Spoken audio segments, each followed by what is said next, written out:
Good morning. I'd like to call this meeting to order. For the record, today's date is May 14th, 2024, and the time is 9:03.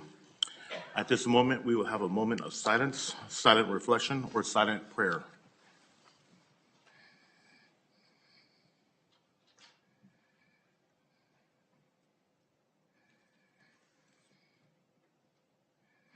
Thank you. Supervisor Ding, would you please lead us in the Pledge of Allegiance?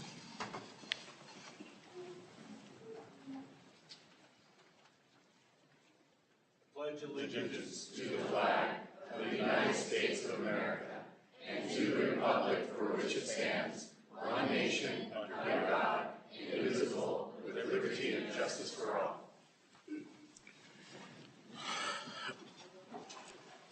Clerk of the Board, we have a roll call, please. Supervisor Ding? Here. Supervisor Patty? Present. Supervisor Rickman? Here. Chairman Villapudua? And for the record, Supervisor Canepa is absent today. Okay, great. Clerk of the Board, may we have recognition and presentation, please? I'm sorry, Chairman, can I Yes. be recognized real quick? Yes.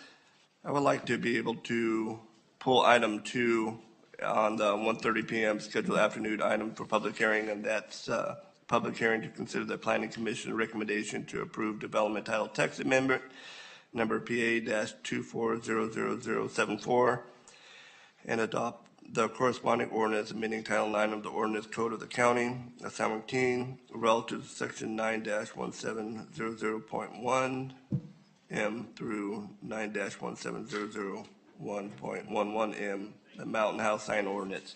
I spoke to planning, and they agreed to pull that item. Okay, great. Is that a motion? That's a motion. Is there, we have a first and a second. We have a vote, please.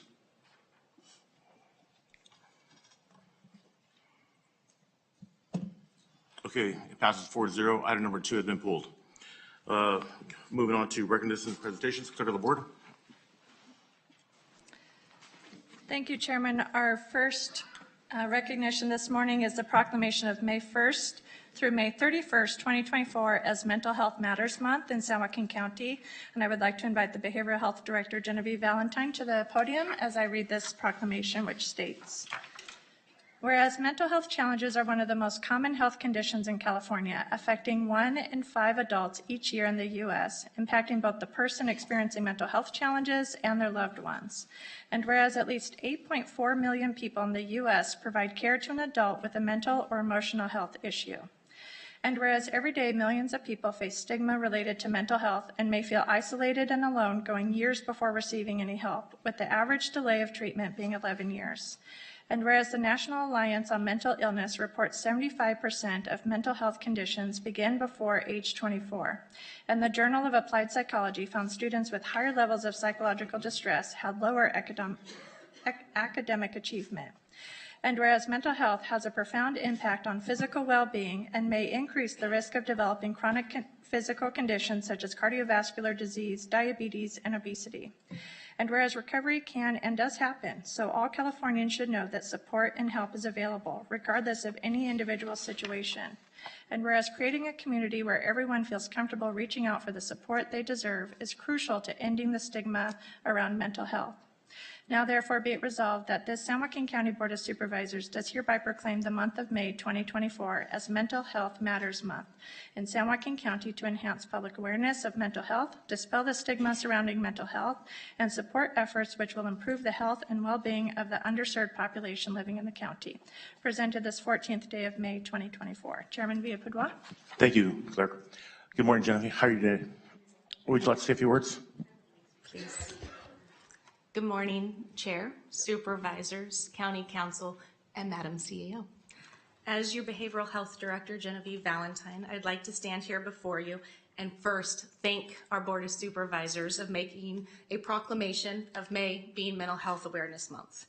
But I also think the public needs to understand that this board has walked alongside our Behavioral Health Department on numerous occasions on bringing awareness to mental health, the challenges of this community, and is continuously working alongside and sometimes even pushing me forward to do things that sometimes is even uncomfortable. But today I want to stand before you as your behavioral health director, as a leader to shine light on the issues that affect everyday Americans and everyday families. Mental health does matter.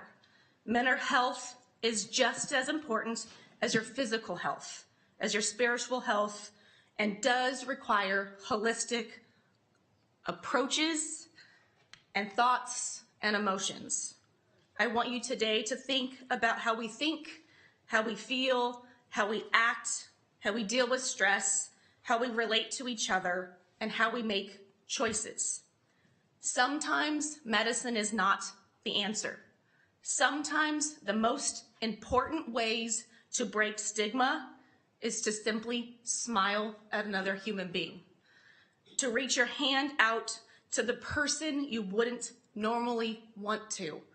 The person on the sidewalk matters just as much as you do. The marginalized are human. Those who are suffering with mental illness and substance abuse disorders need you just as much as we need you. As a culture that oftentimes shames and keeps a cancel culture happening, as your behavioral health director, I want to stand with strength. I want to stand with conviction. I want to stand with our board, even when they sometimes make me uncomfortable, as a way of practicing good self-care, a way of having conversations that matter. I want us to break down barriers, to support one another without judgment and discrimination. I want us to educate ourselves on the challenges of stereotypes and to advocate for policies and procedures and to prioritize the behavioral health of this community. So as we stand here together, as May is Mental Health Awareness Month, you do not stand alone. You stand with San Joaquin County Behavioral Health, your Board of Supervisors, and a whole variety of individuals who want to rise together to make this world better and more compassionate. Thank you.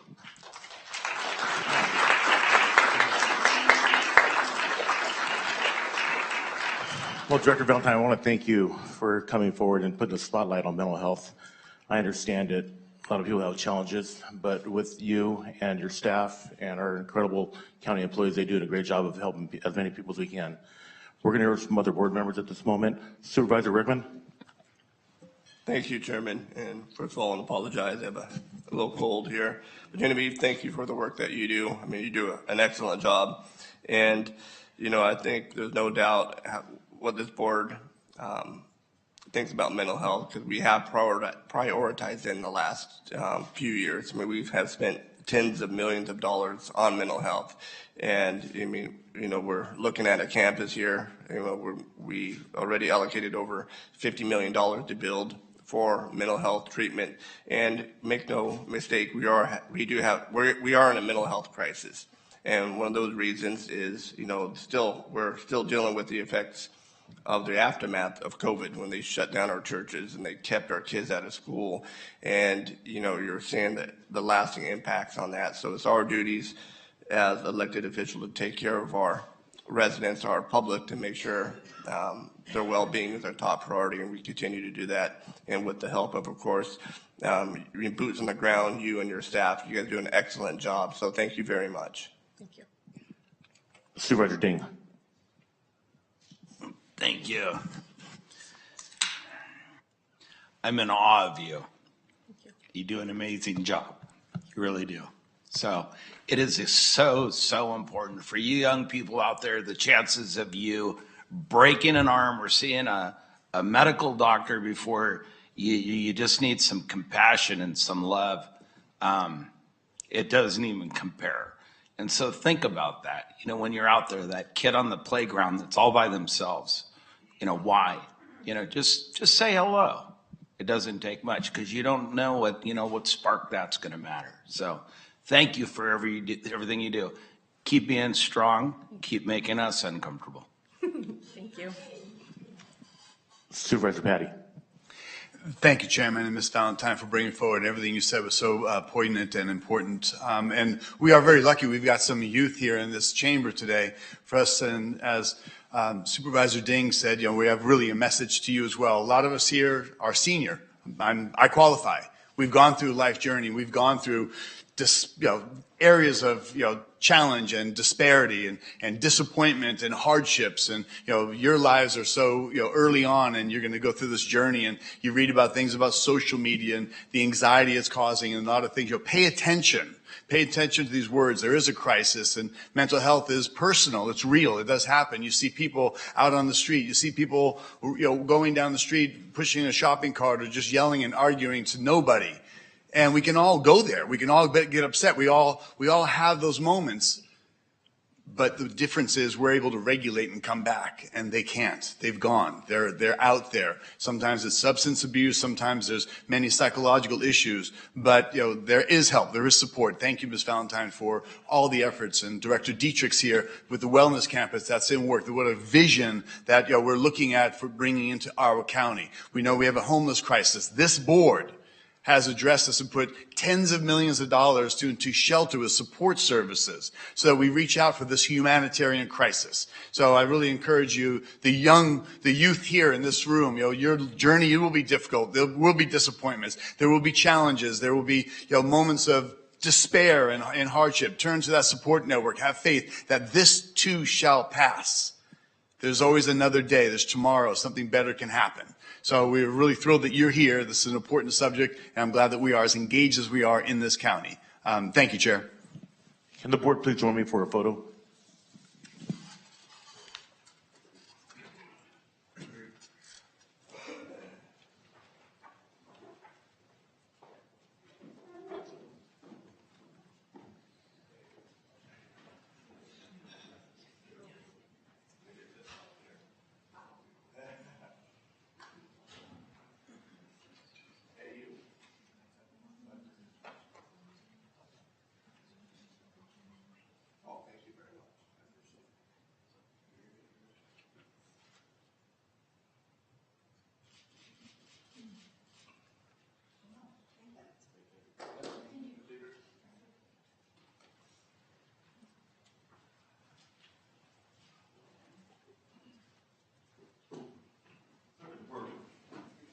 Clerk of the board, we have the next recognition, please. Thank you, Chairman. Our next recognition is the proclamation of May 13th through May 17th, 2024 as Juror Appreciation Week in San Joaquin County. And I would like to invite Presiding Judge Gus Barrera, CEO Stephanie Borer, and ACEO Erica Ochoa to the podium as I read this proclamation, which states, whereas the founders of our county held the right to a trial by jury to be a fundamental right of our citizens, and such rights are enshrined in both our federal and state constitutions. And whereas in 2023, 214,237 persons responded to a jury summons in San Joaquin County, many of whom are sworn and served on trials lasting from 1 to 2 days, several weeks, or several months. And whereas jury service is a right and an honor, and it also involves personal and financial sacrifices on the part of jurors and employers. Now therefore be it resolved that the San Joaquin County Board of Supervisors does hereby proclaim the week of May 13th through the 17th, 2024 as Juror Appreciation Week in San Joaquin County to honor and salute the thousands of citizens of the county who support and participate in the jury system of our courts. Presented this 14th day of May, 2024. Chairman Villapudua. Thank you. Justice Barrera, good morning. Good morning. Would you like to say a few words? Yes, thank you. Good morning and thank you. Chairman Villapudua, esteemed members of the board, and dignitaries in the room. I am Gus Barrera II, presiding judge of the San Joaquin County Superior Court. I'm accompanied this morning by our court executive officer and jury commissioner, Stephanie Borer. Today we gather to commemorate Juror Appreciation Week. The cornerstone of our judicial system, jury service, embodies both privilege and duty and citizenship. Our commitment to a trial by jury distinguishes our system of justice from many others worldwide. This constitutional right, however, only thrives when individuals are willing to step forward to fulfill their civic obligation. This opportunity to recognize juror service comes at a time in our nation's history when the public's trust and confidence in our democratic institutions is at an all-time low. Our governmental institutions, and particularly the judicial branch and rule of law, have been under constant attack. Our democracy requires fair and independent courts to provide checks and balances and to administer justice without regard to outside pressures. This is why jurors play such a pivotal role in our legal proceedings. Beyond mere observation or recommendation, they discern facts from evidence, ascertain guilt or innocence, and in civil proceedings determine the allegation of damages, including money awards. I can tell you that the hard work, attention to detail, and seriousness with which these jurors take this obligation is incredibly impressive to observe firsthand. It's watching our Constitution and our democracy at work on a daily basis. Acknowledging the inconvenience that jury duty often entails, we recognize the sacrifices made by jurors who juggle personal and professional responsibilities. Their dedication is integral to upholding the principles of justice. Thank you for your attention and support as we express our gratitude to all jurors during this significant week. I again, at this time, would like to introduce our Court Executive Officer and Jury Commissioner, Stephanie Bohr. Good morning. I'd like to share a bit of information about jury services in San Joaquin County. In fiscal year 2022-2023, we summoned approximately 250,000 citizens for jury duty. Out of this group, 1,446 individuals served on a jury, including alternates. Throughout the year, we conducted 93 jury trials. During this special observation of Juror Appreciation Week, each juror who participated in a case will receive a certificate personally signed by Judge Barrera as a token of our gratitude. Furthermore, I'd like to extend sincere appreciation to the dedicated staff of our jury assembly room, including Dorothy Serrato, Letitia DeBoard, Maria Olvera, Teresa Wells, Jacob Montez, our court operations manager, and Erica Ochoa, who couldn't be here with us today, who is our assistant CEO and deputy jury commissioner. Their commitment ensures the smooth functioning of our jury system and selection process, contributing to the integrity of our judicial system. Thank you. In conclusion, I'd like to recognize and appreciate the personal sacrifice involved in serving as a juror. Juror commitment is instrumental in ensuring the effectiveness of our justice system.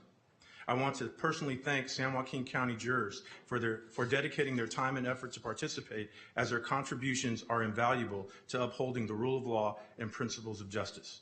I also want to thank the board for your time this morning. Well, thank you very much, Judge. I just want to thank all the jurors of San Joaquin County also. It's quite a commitment. Just a couple weeks ago, I got chosen to go to jury duty, and luckily I was released, so I felt blessed. But I know the hard work that goes through, and I was stressing about it, but I know that the time and sacrifice they do is just unbelievable.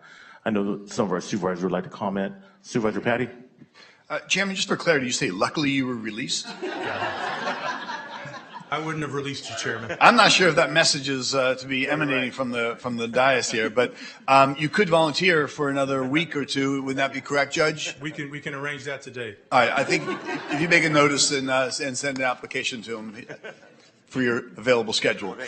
So, I mean, listen, we appreciate obviously the civic duty that we have as citizens. Also in the county, Judge, I want to recognize that, in the old courthouse, the jurors were down in the basement, you were locked away, and it was just really not a great place to be, whereas now the priority in San Joaquin County, they got the best view overlooking the valley and the entire city. So we appreciate how well we are treating our jurors, and the effort is taken to make them know that we appreciate and that they are welcome here in our court system. So great job. Thank you for all that we do, and thank you to the jurors. Thank you, Supervisor. Supervisor Jing. Thank you. The last time, and the grateful, and luckily I was released. I was there. I was running one of Congressman Pombo's campaigns, and it was about 3 weeks before the election. I got called for jury duty, and I'm going. We've got this project coming up, and then I can't do this. And finally, the judge says, "Can't you find somebody else to do your job?" And I said, "Yes, that's the problem. They'll replace me." Anyway, they let me go. Thank you for all you do. And I know you've heard every excuse in the book. But at some point, I would like to know what's going on with our Lodi court. One of the biggest things I get mentioned to me in Lodi, Lockford, Clements, including a son of mine who went to jury duty in downtown Lodi and couldn't figure out where the heck the courthouse went. because they think the San Joaquin County is just the mailing address, but they're supposed to go down there. It would really help in participation too with jurors and stuff. So I'm not sure if that's coming It's shortly something or that we are not. always looking at, Supervisor. Thank you. Supervisor Brickman. Thank you, Chairman. Thank you both for being here today. Appreciating what you do for San Joaquin County. And, you know, for the last 28 years, I was exempt from being a juror, from being a police officer. But in the beginning of this month, like our chairman, you know, I was, got chosen or got a notice in the mail. And I want to tell you also the ease of checking up on that. I mean, just picking up the phone, automated. It takes a second to see if you're going to be picked. And unlike our chairman, I wasn't lucky. I was hoping I would go to jury duty, but I wasn't picked. But as you mentioned, it is a fundamental right, you know, and you look what's going on throughout the world and what other citizens have to go through. And, you know, one person deciding your fate, at least we have our peers deciding ours. And I think it's overlooked. And so thank you. It is a very, very important right. Thank you, Supervisor. Would the board please join me for presentation of certificate? Absolutely. Our district attorney, Freitas, would like to say a few words. This system doesn't run without jurors. Last year, the district attorney's office did over 120 jury trials. And at any one time, it's not unusual for us to have 4, 5, 6 jury trials going. So the process and the service that our Superior Court does is outstanding. It's absolutely first rate. And making this pleasant and serving our community this way, I can't thank the court enough, and I cannot thank the Board of Supervisors enough for recognizing them. Also, last month, I too had jury duty because I am not exempt. And I got really close. I was group 108, and they fell at 107, so I didn't make it in, but I would gladly serve. So thank you. Thank you. Will the board please join me? Ron, would you like to join us for a photo?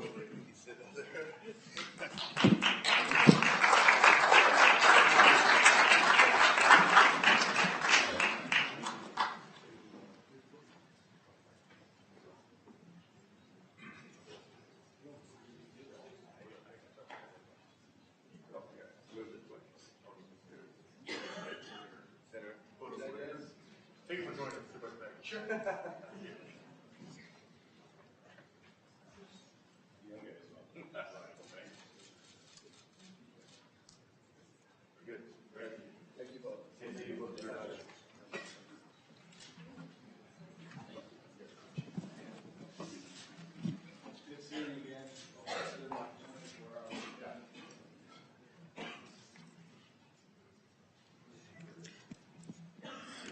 Clerk of the board, we have the next recognition or presentation, please. Thank you, Chairman. Our next recognition is the proclamation of May 2024 as Asian American and Pacific Islander Heritage Month in San Joaquin County. And I believe we have a number of representatives here today from the community, including Karina Torres and members of the Kababian and Polynesian Club, Sally Herr and members of the Central Valley Asian Chamber of Commerce, and Narissa and representatives from the Filipino community. And I would like to invite anyone else and them who are here for this recognition to come down to the podium as I read the proclamation, which states, whereas Asian American and Pacific Islander Heritage Month is observed during the month of May to recognize their contributions and influence to the history, culture, and achievements of the United States. And whereas in San Joaquin County, they constitute a vital dimension of our rich and diverse mosaic whose languages, cultures, and religious beliefs have enriched our communities, contributing greatly to education, business, arts, science, medicine, law enforcement, and the military. And whereas the Stockton San Joaquin County Library, San Joaquin Delta College, Central Valley Asian American Chamber of Commerce, and numerous other organizations will be hosting a variety of events throughout the month to honor and celebrate the remarkable accomplishments of our Asian Pacific Islander community members. And whereas cultural diversity with shared values represents one of our greatest strengths, and by recognizing the contributions and accomplishments of Asian American and Pacific Islander men and women, together we celebrate the importance of inclusion to building a brighter future for all of our citizens.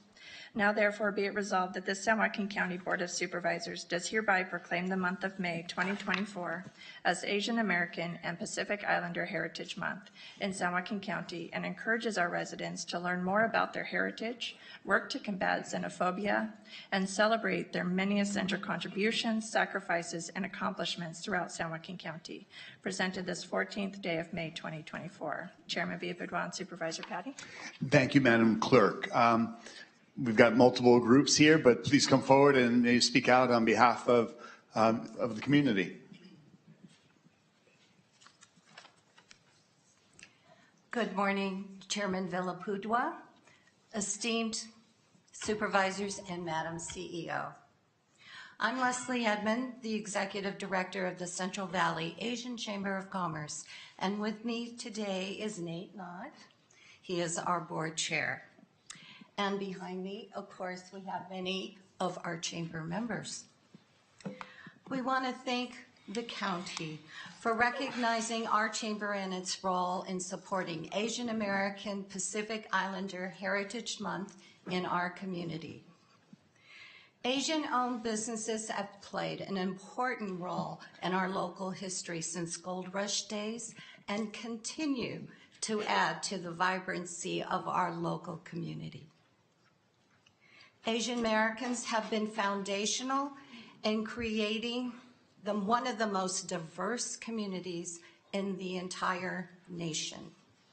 This month, nationwide and countywide, Asian American organizations are celebrating and sharing their cultural roots, including Ube Matcha, the Chinese Benevolent Association 100th anniversary, and Fawn's celebration as well.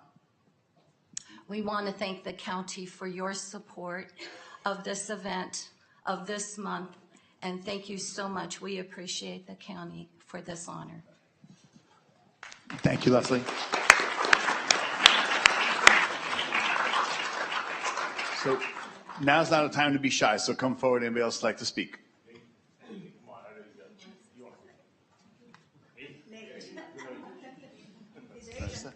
I'll be very brief, which is the best kind of speech.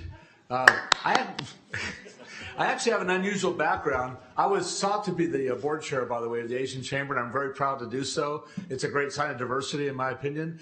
I do want to add that as a little kid, I actually did grow up in French Camp, California, California's oldest inland settlement, 1828. Anyway, I actually grew up with Japanese kids in French Camp, because San Joaquin County was enlightened enough to let Japanese people buy farmland here in San Joaquin County after the World War II internment. So as a little kid in French Camp, I grew up with the Hayashinos, the Agusas, the Yamasakis, and the Takahachis, and several others. And it was a great pleasure to do so. And one of the people there had a wonderful market in downtown Stockton called the Star Market. Mm-hmm. And I used to go to the wonderful celebrations at Mickey Grove as a little kid. So I'm very grateful to have grown up as a little kid with the Japanese culture. Thank you.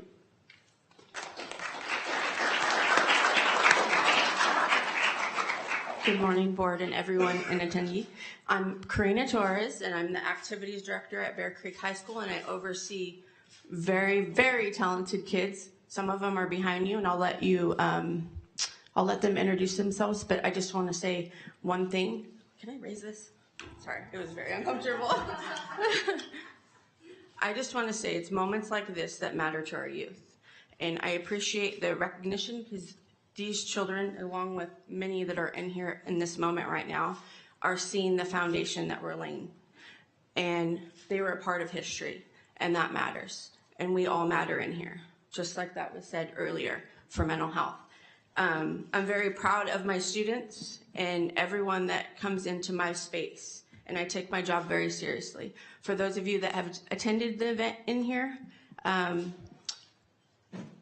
the reason why, I don't want to say the reason why, but the moment that was shared with you, the people that attended here, our event, it's called the International Rally at Bear Creek High School, and we have a VIP section. Once a few people that attended the rally saw what our students do. It was the catalyst to start this Asian Heritage Month. So this is a pretty big deal. I want you guys to all know that in here. And I'm very proud of these people that are representing us, and I'll let you introduce yourself. Hello, I'm Nick and Ormina. I'm representing Kababayan Club, and I'm also, I'm Nick and Ormina. I'm representing Kababayan Club, and I'm also the ASB Vice President. Hello, my name is Kaylee Nguyen, and I'm a part of the ASB Senior Class Assembly, and I'm representing Vietnamese Club. Good morning. I'm Matthew Romano. I am Commissioner of Publicity at Bear Creek, and I'm representing Kababayan and Polynesian Club. We couldn't bring everyone today because their van only fits 7, but it's a big deal. This is a big moment for everyone, and especially our youth that can see that you're making it matter for them. I appreciate it. Thank you. So good morning. Hi, I'm Mafe Velasco. I'm the current president of FANS, which is Filipino American National Historical Society. And I am honored to be invited. Thank you. And thank you for the recognition, because it is important, especially for the youth. We're talking about the youth, and yes, mental health matters. And that is really the priority of what FANS is doing right now, is the connection of the history, the rich history that we have. And if you haven't yet, please do visit FANS Museum. We are a lucky city to have the National Museum of America. And you're probably wondering where my accent's coming from. I grew up in Australia, in Sydney, but I was born and raised in the Philippines. And went back to the Philippines to give back, and happened to meet the love of my life, who is a 3rd generation from Stockton. So I'm glad that I'm here to be able to help the community and also bridge the gap. Tom, you talked about, being a senior, but you are what matters to the youth right now, and like all of us. We need to communicate, talk stories always, because when that communication is stopped, that's when we stop learning and growing. So I also want to give a shout out to Bear Creek, because one of our priorities is also to support the youth in a scholarship program. And we have 3 Bear Creek scholars this year. So I'm really proud that you guys are here too. So thank you. Special shout out to Leslie and Elena for making sure that I was here today. So thank you so much.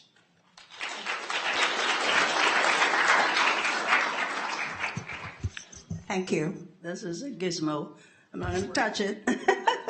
Not too long ago, the San Joaquin County Board of Supervisors, and I guess the entire San Joaquin County, gave me an award of being a diversity employee. So I remember that, and I remember it fondly, because I worked with the county for 33 years. And all those years are devoted to making sure that every voice in this county is heard. And for history's sake, and as a takeaway for today's audience, please remember that the earliest diversity place here is Little Manila, right where the McDonald's entry is. It used to be the town that had Filipinos, Japanese, Chinese, called Little Manila District, but it was a Nihomanchi and a Filipino town in that little section that was actually discriminated against during those early days. But lo and behold, the first Gurdwara, or temple for the Sikh, is actually here on what used to be Grant Street.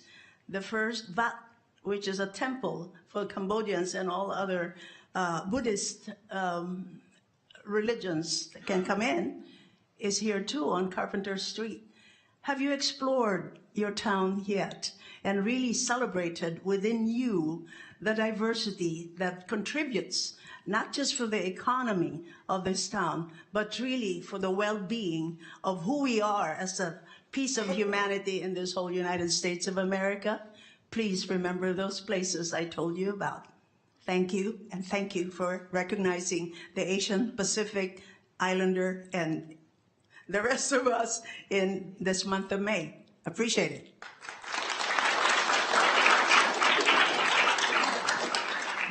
Anybody else?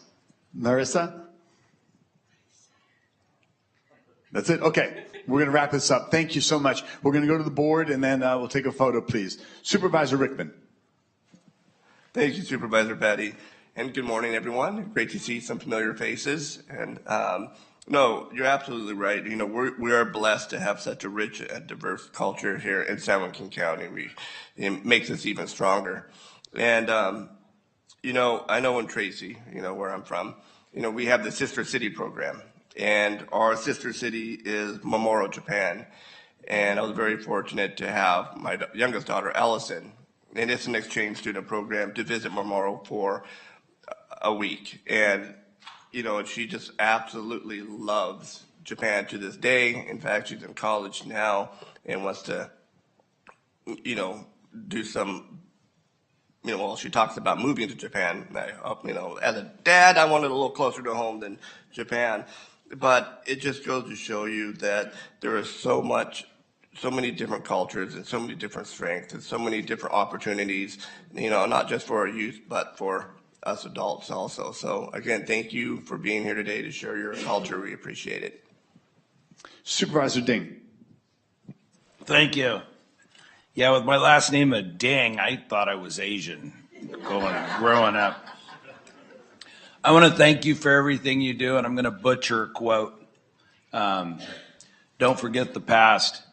Keep learning about the past, or you're doomed to repeat it.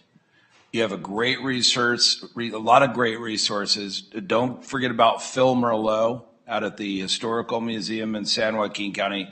The guy is a walking history book. So thank you for being involved and caring. Before I turn this back over to our chairman, you know, we say Asian Pacific and Islanders.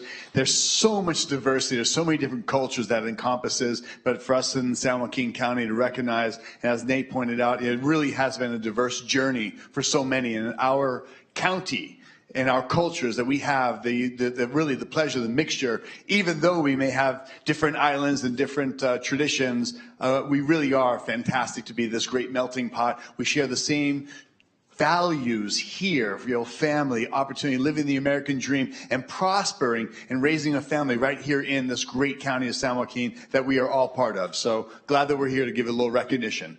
Chairman?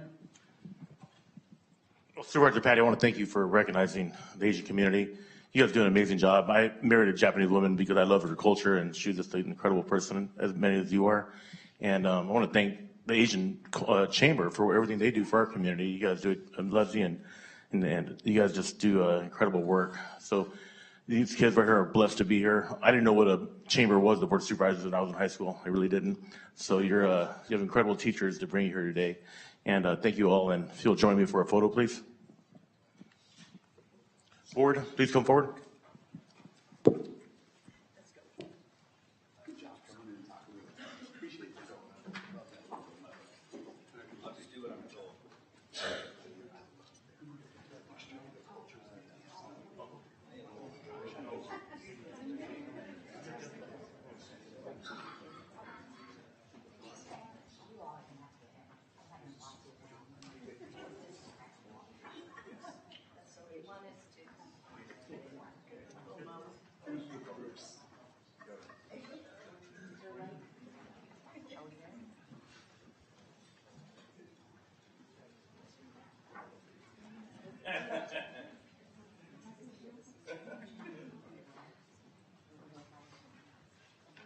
Stay over here with me.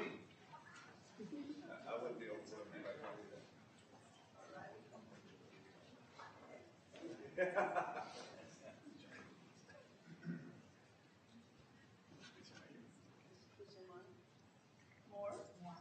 How about you back up? I gotta sit down. I gotta sit down now.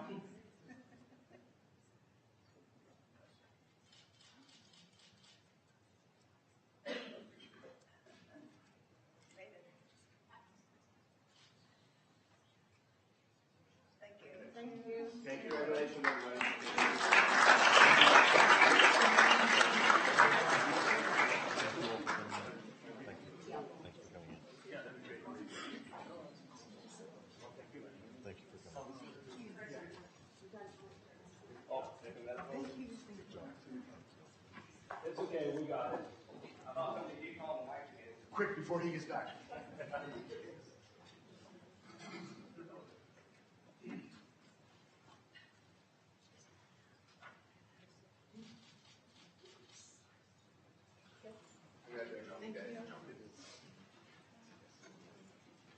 Back to school.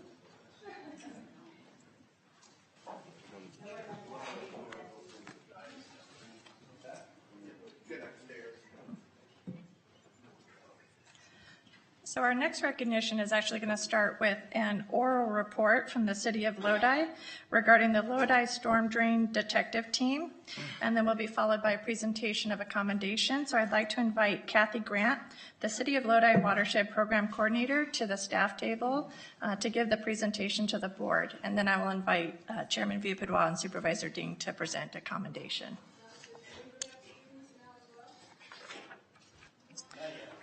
I would suggest, yeah, go ahead and do the PowerPoint, then we'll ask everybody to come up for the commendation. Okay, sounds good. And slides are advanced here? Ah, perfect, thank you. Good morning, everyone. Good morning, Chairman Padua and fellow board members, Madam CEO, and members of the audience. Thank you for this opportunity to introduce the City of Lodi's Drain Detectives Monitoring Program to you. I'm Kathy Grant, City of Lodi Watershed Program Coordinator. And what I'm hoping to do this morning is spend just a few minutes on how the program runs and then turn the podium over to the students so they can talk about what the program's meant to them. Timeline, next slide, please. Oh, I guess I do that. This is cruel. I have two things at once. So I've got a timeline up there for you all to look at, and you can see from our timeline that actually our program is started in pre-2003. Hopefully you can see that. The City of Lodi was fined by the State Water Board for some overchlorinated wastewater that was released out into the Delta, and our, at the time, Public Works Director managed to get some of that money back, and that was the beginning of our program. You can also see that we are pre-2003, and that means that we were actually pre-Phase 2 stormwater permit, which is sort of amazing if you think about it, if you know anything about stormwater permits. Stormwater is what runs off our street. It's not treated. It's what's polluting our delta, potential waterways. And so the City of Lodi has, since that time, actually engaged our students in helping the public learn about this problem. So this is a picture of Lodi. You can see our sites where the students get out there and monitor. So beginning in 2000, students have gone to these 5 sites and go out twice a month, every month, rain or shine, and they gather data, water quality data. And the question we're trying to answer is, how is this stormwater runoff draining from the City of Lodi's streets impacting the McCullummy River? This is just a really quick timeline, not timeline, it's a recap of where we are now. This year we've got 125 students, 6 schools, 4 of them are Lodi Unified School District, 2 of them are private. This year we've had 20 separate monitoring events starting in August going through May. And the students, who are probably 6th grade through high school, are collecting data. They are measuring turbidity, pH, dissolved oxygen, temperature, nitrates, and electrical conductivity. They're also taking back water samples to their classrooms and developing that, or adding that water into petri dishes and then incubating it and testing for bacteria, which is kind of amazing for students to do. So these are our teams. It's a kind of a complicated system that we've got. We've got 2 weeks a month that we're out there at the river, and you can see from these pictures, some of the kids are actually here with us today. Week 1, you got Lodi Academy doing Site 1, and then Beckman Schools doing it for the 2nd week. Week 1, again, you got Vista Charter School doing the top of the river, and then Beckman School is doing the same site, different week. It's really, you should see it. We are like a machine out there. Anyway, this would be Site 7. This would be Lodi Lake, the gazebo area, if you know Lodi. And these are the teams that monitor that site. You got week 1, you've got Melissa Turner from Lodi High, and then the second round of kids comes through from Reese Elementary, and most of those kids are here today. You'll meet them. The Site 8, which is Lodi Lake to the west, we call it the Armpit. It's very close to one of the outfalls that's draining the streets of Lodi. The first week is Lodi High, and there's Melissa Turner. She's behind me in this audience on the left. And then we've got Woodbridge students who are actually here in this audience, and they handle the second week of monitoring. Those are sixth graders. And then Site 9, which is the end of the river, which is Woodbridge Irrigation District Dam. They've very graciously allowed us to monitor from their site. The first time around at the beginning of the month is Vista Oaks, and they're not here today, they're in school. And then week 2 is the Lodi High students. So that's really all I want to say. We are a monitoring program. We are measuring the impact of the streets of Lodi on the McCullummy River, trying to answer the question, how is this runoff impacting the McCullummy River? And so now I'd like to hear from our students. Can they come up? Through the chair, may we invite the students up to address the board? Yes, if they'd like. Thank you. Come, students, come.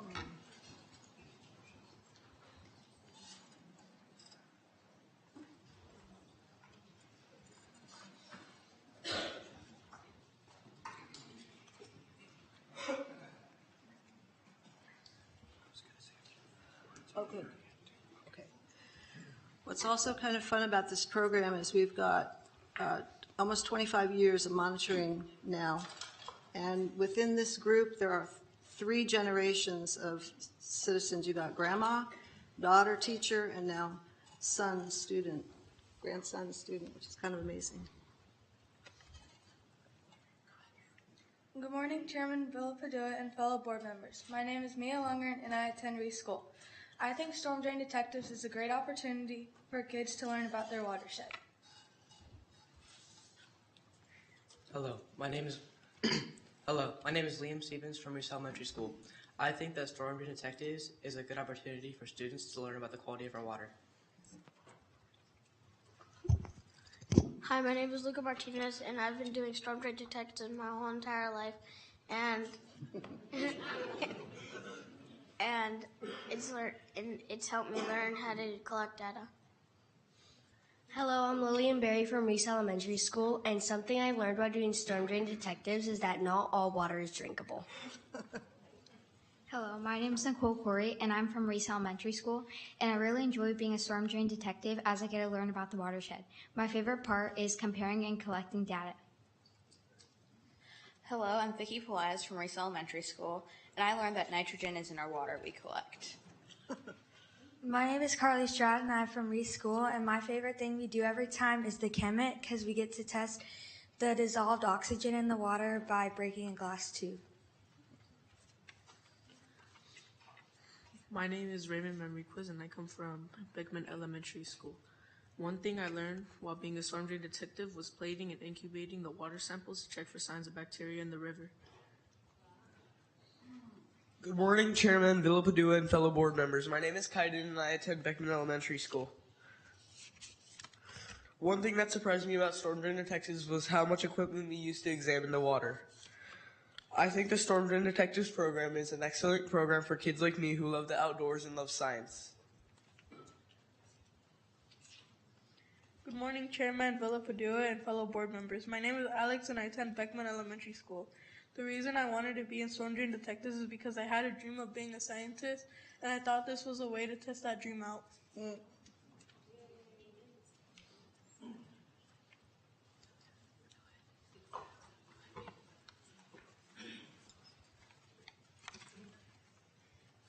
Hi there, I'm Anna. My name is Zachary, and this is Arya and Claire.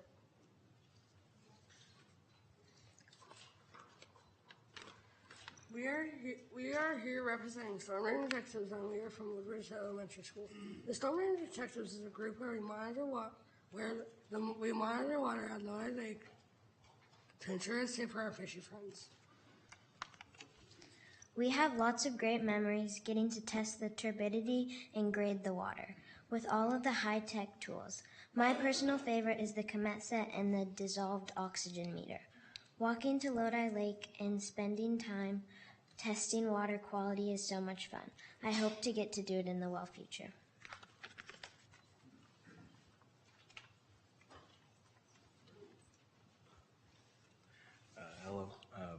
Hello, Chairman Laputa. My name is Christopher. I attend Lodi Academy, and one thing that we've been tasked with doing is to figure out whether or not any of the storm drain runoff has been affecting the water quality.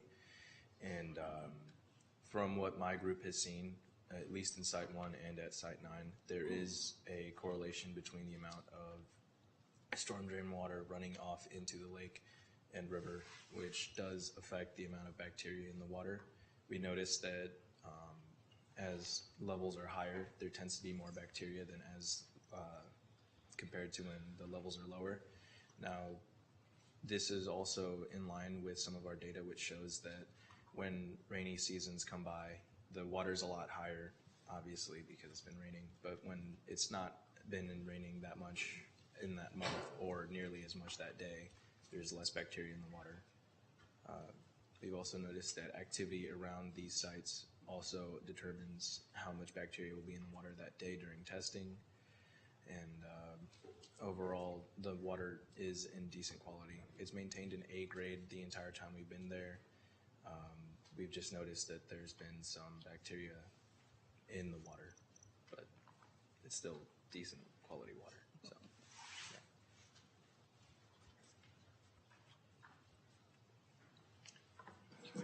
Yeah, go ahead.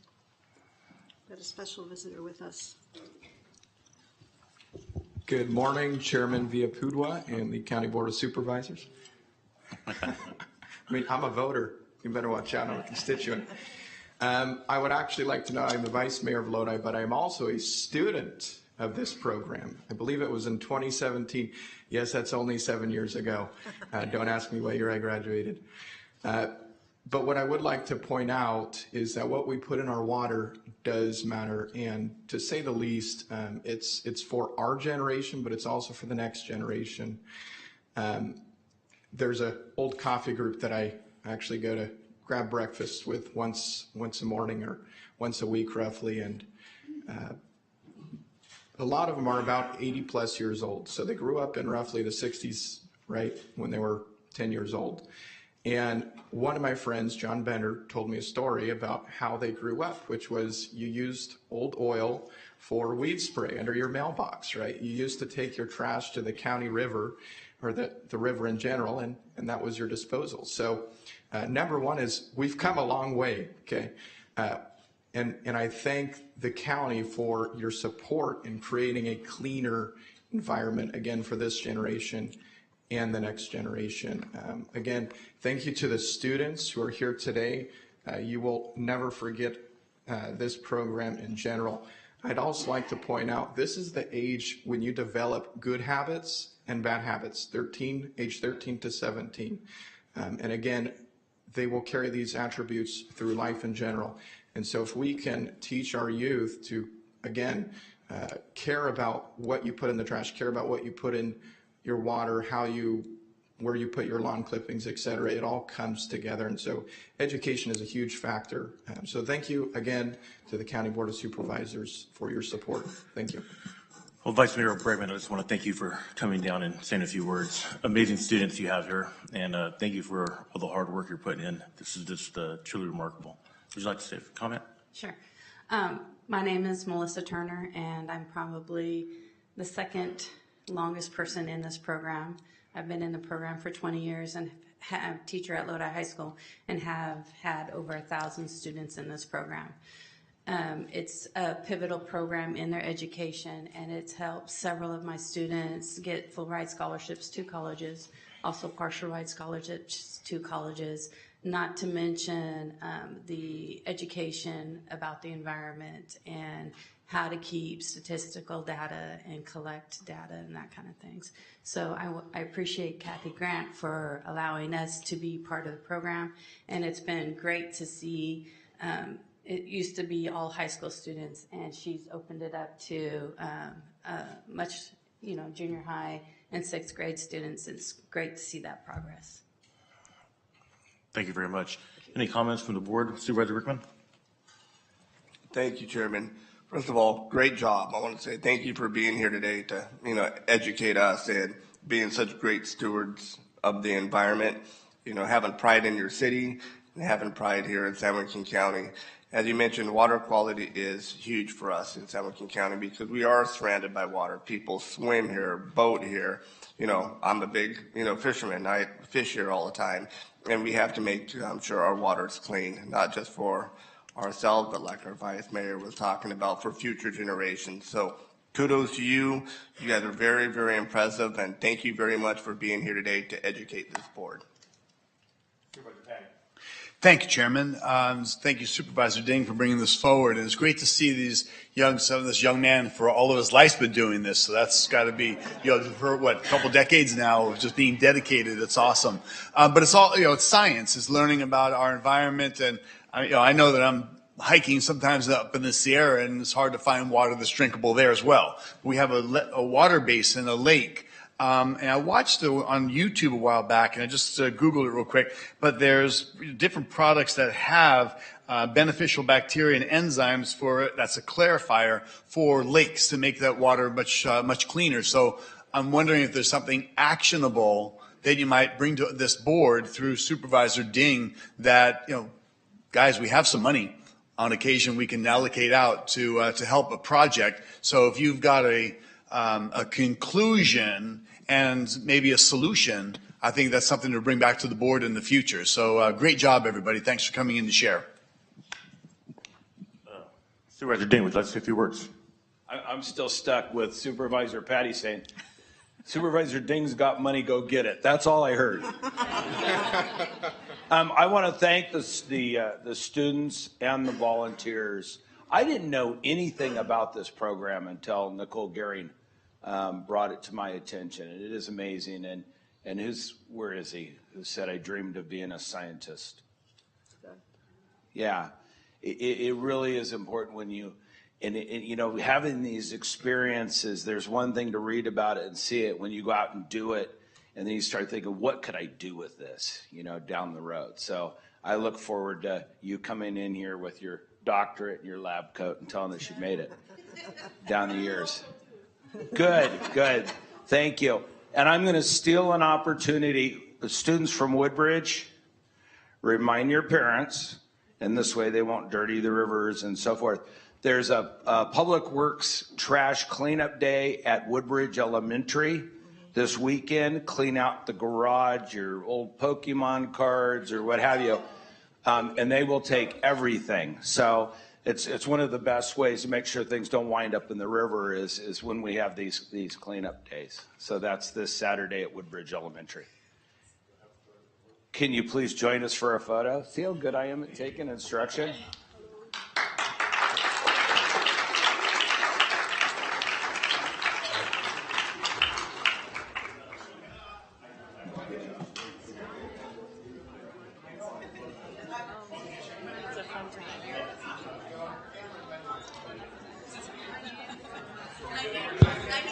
Charlie Swimley, would you please come to the front?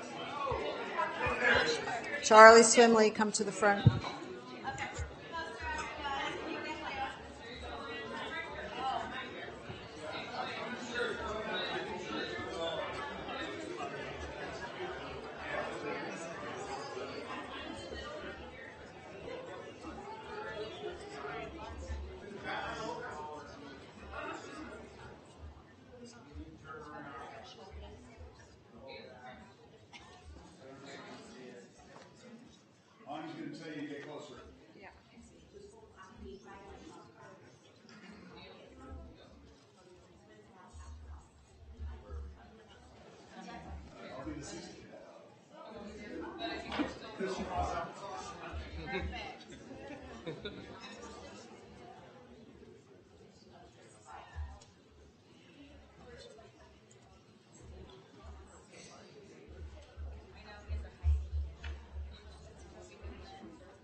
So while the students are gathering for their picture, I would like to read the commendation.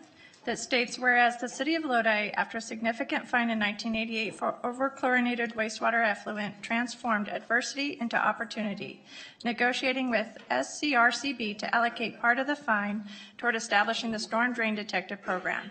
And whereas from 2000 onwards, the Storm Drain Detective Program has flourished with the involvement of students and community volunteers in monthly monitoring along the McCollum River, making commencement of a dedicated environmental stewardship initiative.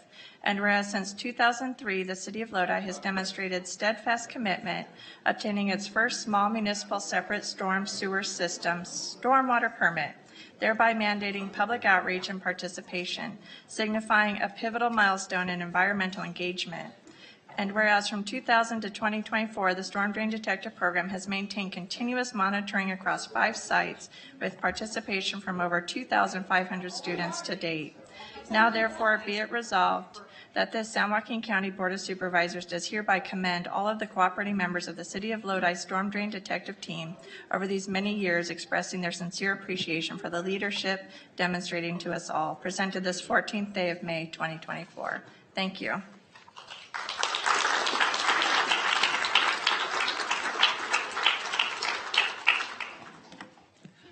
Clerk of the Board, we have the next recognition, please. Our next recognition is recognition of the nonprofit organization by the 4th Supervisorial District of the San Joaquin County Agfest Junior Show and Auction in San Joaquin County. And I would like to invite Ashley Bottoms, the San Joaquin Junior Show and Auction Council President, Kevin Kirkpatrick, Ag Board Member, Josh Hyatt, Ag Board President, Mason Galeese, Lockford Grange President, Chris Schallberger, Robert Hawthorne, Agfest Junior Board, and Evangeline Brent, Agfest Junior Board, as I read the recognition which states, your remarkable accomplishments achieved during the 11th year of Agfest, where the Council has orchestrated one of the largest shows to date, engaging over 1,035 exhibitors in more than 2,200 livestock and vocational projects. The Council has consistently supported youth and agricultural experiences and opportunities throughout San Joaquin County. The dedication to fostering learning and engagement among exhibitors alongside the organization of captivating events epitomizes the commitment to agricultural education and community involvement. The San Joaquin County Board of Supervisors appreciates your timeless efforts, which culminates in the success of Agfest, enriching the lives of exhibitors and fostering a deeper connection to agriculture within our county. Presented this 14th day of May 2024. Chairman Villalpudua and Supervisor Ding. Well, good morning. Thank you all for coming. Would you like to say a few words? Yes, sir. Thank you very much for having us here. Thank you to Supervisor Ding for bringing us as well.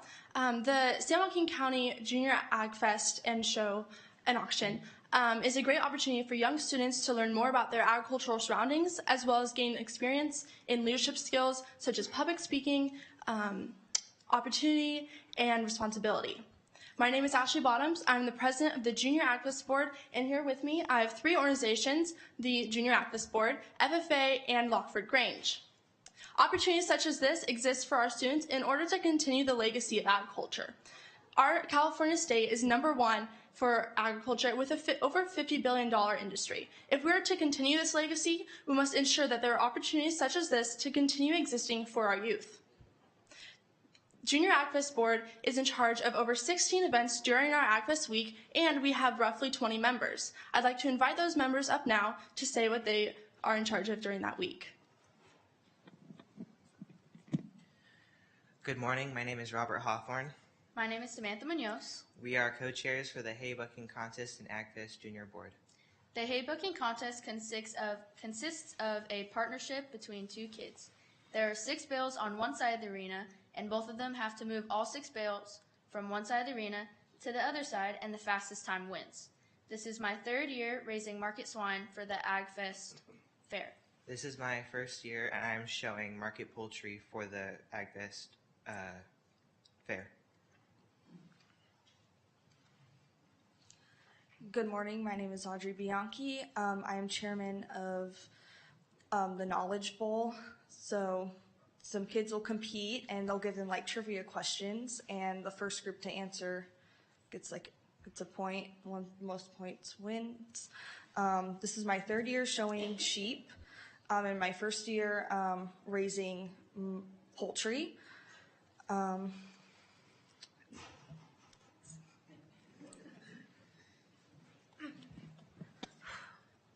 Well, first off, I would just like to say good morning to everyone that is present here today. My name is Faith Reyes. I am also a committee chair member of the Knowledge Bowl. I am a current graduating senior at Escalon High School.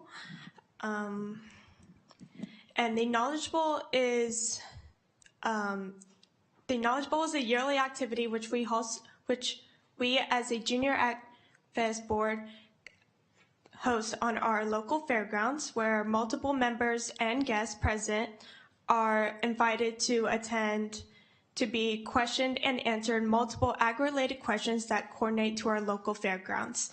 And as those questions are being answered, and if answered correctly, they are welcome to be delivered a little prize, which gives them more entertainment as they attend the fair. Thank you. Good morning. My name is Destiny Reyes, and I have been part of the Junior Agfest board since I was 9, showing at Agfest. So this is my 7th year. I do dairy goats, turkeys, and I'm doing a swine this year and dog. I chair the morning announcements and the whole entire schedule of what we do during the week of Junior Agfest board. So all our members here, we also help with all the shows that go on. So if we're not showing our own species, we're helping others show their species. We're in there taking waters, ice chests, helping with awards, making sure if there's an animal loose that we're helping them. So it's been such an amazing opportunity to chair with these amazing members, and we really are super thankful for the opportunity to come today. Thank you. Good morning. My name is Giovanni Paolo Gaborni. This is my first year raising market poultry for Agfest, and I'm the historian for the Bear Creek FFA chapter. Hi, my name is Lexi Lowry. I'm also from the Bear Creek FFA chapter. This is my 3rd year going to Agfest and my 2nd year raising market swine, and I'm currently the president of the Bear Creek FFA chapter. Hello, and thank you for having us. My name is Basin Galuzzi, and I'm the president of the Lockford Grange. This year, we have 15 exhibitors for Agfest. From steers to chickens, we show them all. Agfest is a time for us to show the work and hard work and dedication that we have put in to our exhibits the past year. Not to mention, it is fun and it has many, many learning experiences. Thank you.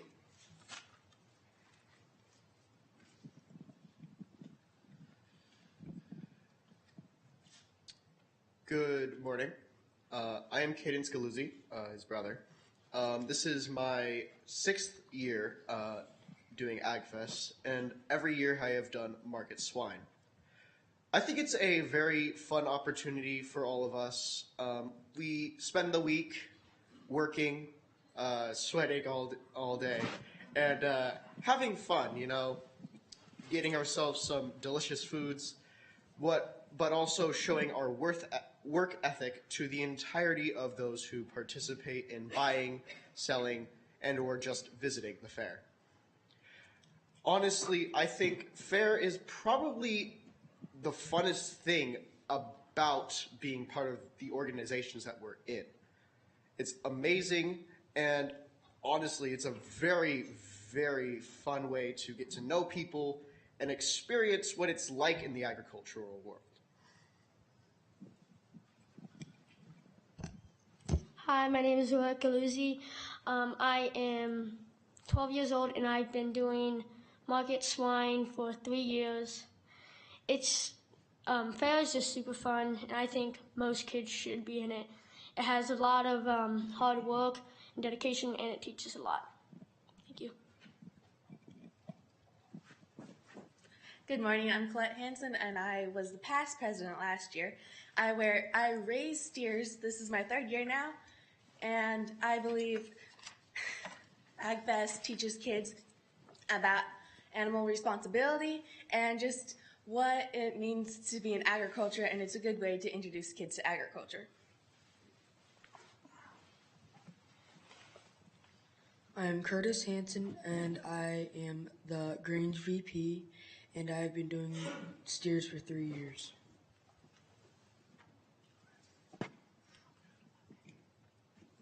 Once again, thank you all so much for having us. As you can see, these organizations are absolutely critical in these students' lives to promote a learning and love for agriculture. Without these, we cannot continue to prosper as a state and as a nation. The next generation is extremely important for agriculture, and we will continue to learn and grow as we learn and grow through our opportunities. Thank you. Are there any questions I can answer for the Board of Supervisors? Any questions from the board? I see none. I just want to thank you for coming today, and so inspirational. Our future looks bright. You guys are incredibly intelligent, and what you're doing for our future is incredible. I grew up on a farm, and I used to, wake up every morning before I go to school and feed the animals, and it's a commitment, and you're doing a great job, and I'm looking forward to your future. Supervisor Rickman, would you like to say a few words? Thank you, Chairman. First of all, great job. You guys did a great job with the presentation. We appreciate you being here. I want to say thank you to Supervisor Dean for bringing these future leaders, or actually leaders in our community here today. FFA and 4-H and Agfest has a long history here in San Joaquin County. In fact, many families, it encompasses generations. I know for me, my daughter Grace showed rabbits. My youngest daughter, Allison, showed turkeys. My wife was a 4-H leader. So we spent a lot of time over there at Agfest.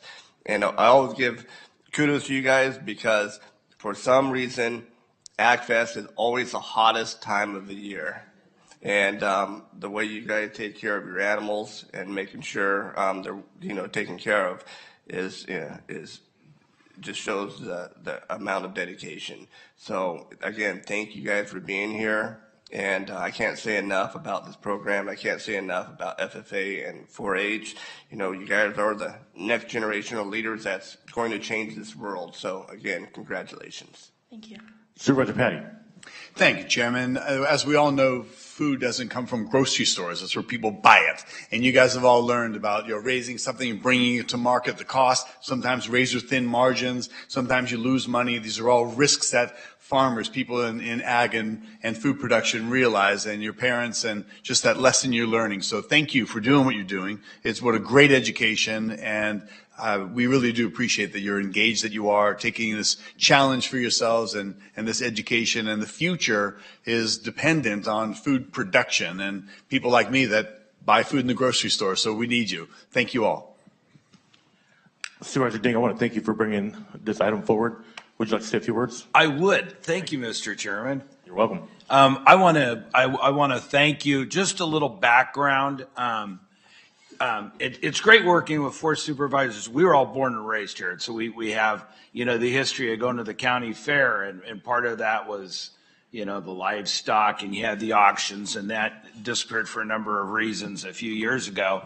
But the ag community, which doesn't surprise me at all, stepped up and said, you're not ending our program. And they started Agfest. And that is really the heartbeat of San Joaquin County. We're at a crossroads with agriculture right now. Most people in the county, they have no flipping idea where the heck their food comes from. Anyway, so you got some fighting to do. One of the greatest things here is I haven't seen a cell phone in like 2 hours. And so getting out of the classroom, doing something, that's how you learn practical trades, not on your phones or what have you. And this is a great venture. So thank you, and keep up the hard work. Would you please join us for a photo?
Clerk of the board, do we have the next proclamation or recognition?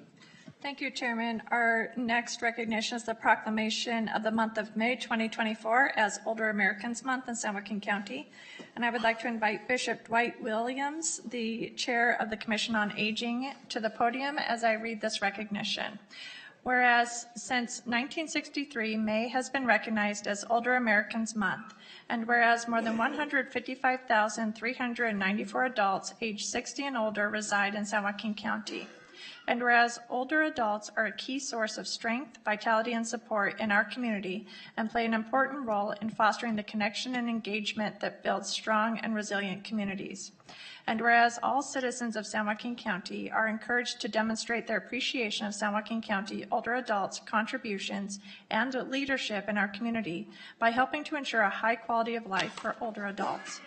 Now therefore be it resolved that the San Joaquin County Board of Supervisors does hereby proclaim May 2024 as Older Americans Month in San Joaquin County and urges all residents to honor San Joaquin County's older adult residents, presented this 14th day of May 2024. Chairman Villapudua.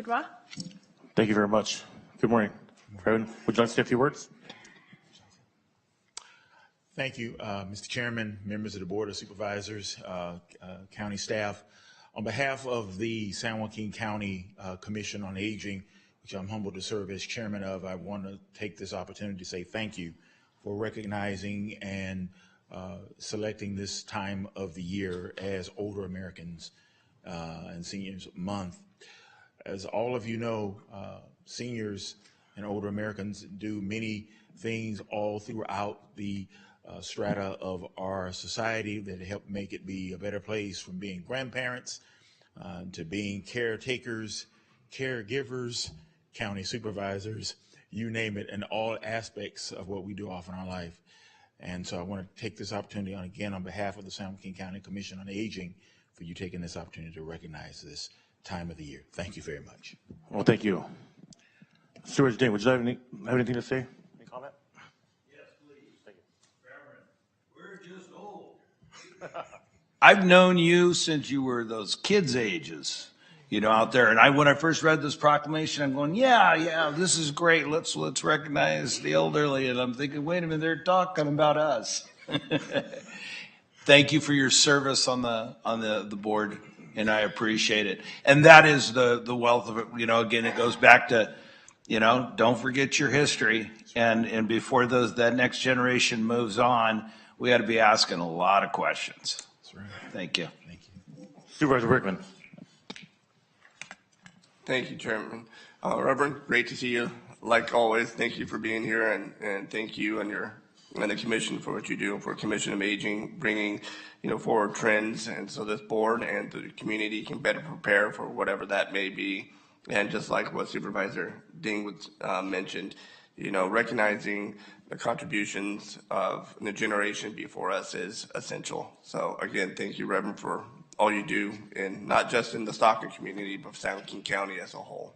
Thank you, sir. And my grandfather, Supervisor Patty. Granddaddy Patty. Really? Well, I was going to say something really brief, but now I'm going to go over to an extended version of what I have to say just to punish you guys. Dwight, thank you. And we do, Supervisor Ding and I go back when you were one of our younger underclassmen, and to have you on the aging board is fantastic because, we are the young older, but we are part of the baby boom.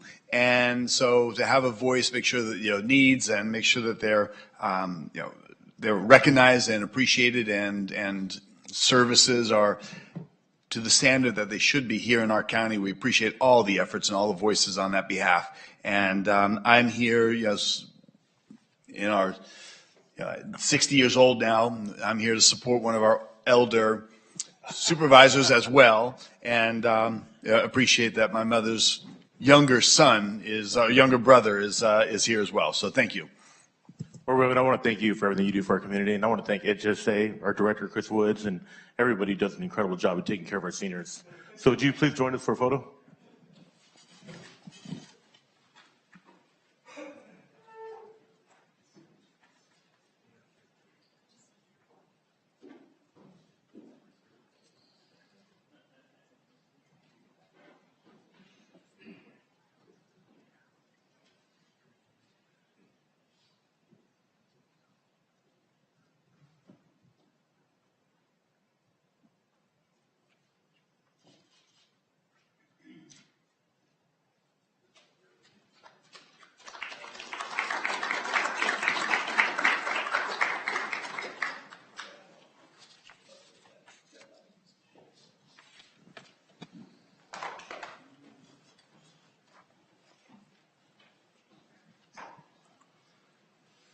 Clerk of the Board, do we have our final proclamation, please? Thank you, Chairman. The next proclamation is of the week of May 19th through 25th, 2024 as National Public Works Week in San Joaquin County. And I would like to invite Fritz Buckman, the Public Works Director, to the podium as I read this proclamation, which states, whereas Public Works professionals focus on infrastructure, facilities, and services that are of vital importance to sustainable and resilient communities and to the public health, high quality of life, and well-being of the people of San Joaquin County. And whereas these infrastructure, facilities, and services could not be provided without the dedicated efforts of Public Works professionals who are employees at all levels of government and the private sector responsible for rebuilding, improving, and protecting our nation's transportation, water supply, water treatment, and solid waste systems, public buildings, and other structures and facilities essential for our citizens. And whereas recognizing the vital importance of public works and their impact on our communities, it is imperative for citizens, civic leaders, and children in the county to actively engage in gaining knowledge and fostering a sustained interest in public works programs. And whereas this year's theme, Advancing Quality of Life for All, represents the enhanced quality of life brought to communities around the world by public works professionals. Now therefore be it resolved that this San Joaquin County Board of Supervisors does hereby proclaim the week of May 19th through the 25th, 2024 as National Public Works Week in San Joaquin County, and urges all citizens and civic groups to understand the challenges of public works and appreciate the daily contributions of public works professionals to improve quality of life for present and future generations. Presented this 14th day of May 2024. Chairman Villaboudois. Good morning, Director Buckman. Good morning. Would you like to say a few words? Sure, absolutely. Good morning again, Chair Villapudua and board members. I'm Fritz Buckman, your Director of Public Works. National Public Works Week is a celebration of the tens of thousands of women and men in North America who provide and maintain the infrastructure and services collectively known as public works.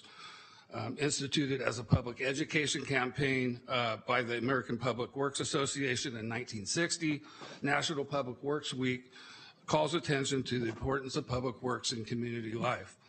Across the nation, over 29,000 APWA members will use this week to educate the public on the importance of public works in their daily lives, planning, building, managing, operating, and maintaining public facilities and infrastructure that are the foundation for all local communities. APWA is aptly selected Advancing Quality of Life for All as its theme for National Public Works Week this year. Our department takes advantage of this week to recognize and celebrate the contributions of our more than 450 dedicated public works professionals. Our celebrations include various primarily lunch hour events throughout the week, such as an appreciation breakfast, an open house, kickball, a cornhole tournament, a car show, and a potluck tailgate. Public Works greatly appreciates your board's unwavering support of our team and acknowledgement of their important work. Well, thank you, Director Buckman. I can tell you that how much I appreciate you and your department. Done an incredible job in the county, fixing our roads, potholes, and you guys have the best attitude and always ready to get to work. And I really enjoyed your breakfast. You can make pancakes in my house anytime. All right? Thank you. Supervisor Rickman. Thank you, Chairman. Fritz, thank you for all you do, and Najee, I don't see Najee here today, but thank Najee and your whole entire team. I don't know what I can say. I can go on and on about Public Works and what a great job you all do. The boots on the ground, they're out there during the storms, out there in this this adverse weather, and our chairman mentioned the roadways and repairs, and you just were in Washington D.C. with us here last week, talking to our congressional reps and our federal agencies about, a plethora of things, roadways and all the way to water.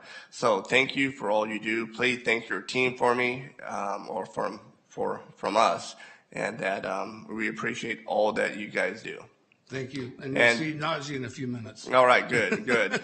And unlike our chairman, I really don't want you at my house to making me pancakes, but it's all yours. Supervisor Patty. Thank you, Chairman. Yesterday, spending time with some of the staff in the county and getting a chance. I missed the early crew that's there at 6:30 and out the door, keeping the wheels on the rails. Really, we truly appreciate Public Works, the calls to action, and as Supervisor Rickman points out, it's ongoing, and it really, truly, we appreciate you. And I know this board, we stand with our Public Works Department, all the staff, and the actions taken to improve the quality of life and just maintain a high standard we have right here in our county. Thank you, and excellent job always. Thank you. Supervisor Ding. Yes, thank you. You're our coach and guide from DCC to public. You've got your hands in so many things right now. It truly is amazing, and we appreciate that. I wish I would have stolen a couple of your cooks from the pancake breakfast for the Mother's Day brunch at the restaurant the day earlier, but that was a lot of fun. Here to me is the most important thing. We're here, the primary responsibility is to keep our residents safe, maintain the roads, trim the trees. It's the basic services. When I'm out on the road, like during the storm, and I'd get out and I'd talk to your associates, smiles on their faces, to a can-do attitude. What a phenomenal group of people, and you're truly blessed, and it comes down to your leadership. So thank you. I also want to thank you for not telling everybody I'm your favorite supervisor. Appreciate that. Okay, so come on up, guys. We're going to take a photo.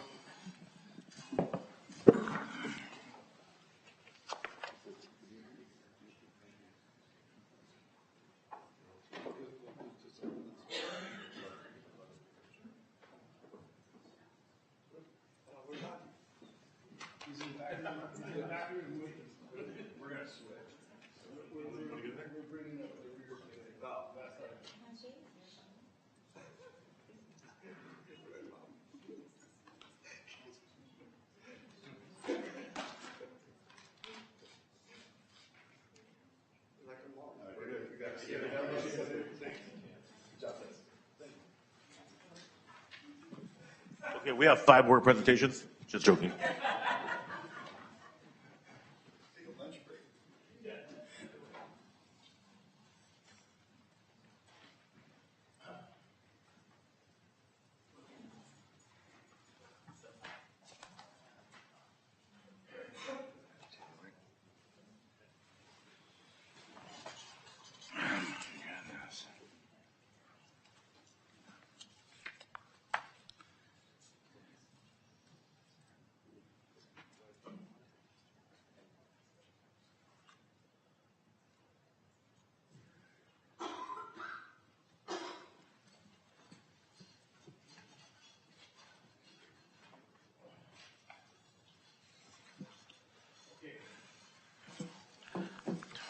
Okay, now is time for public comment on matters within the jurisdiction of the Board of Supervisors that are not listed on the agenda. Minutes, consent calendar for closed session. Our first speaker today is Mary Nicholson.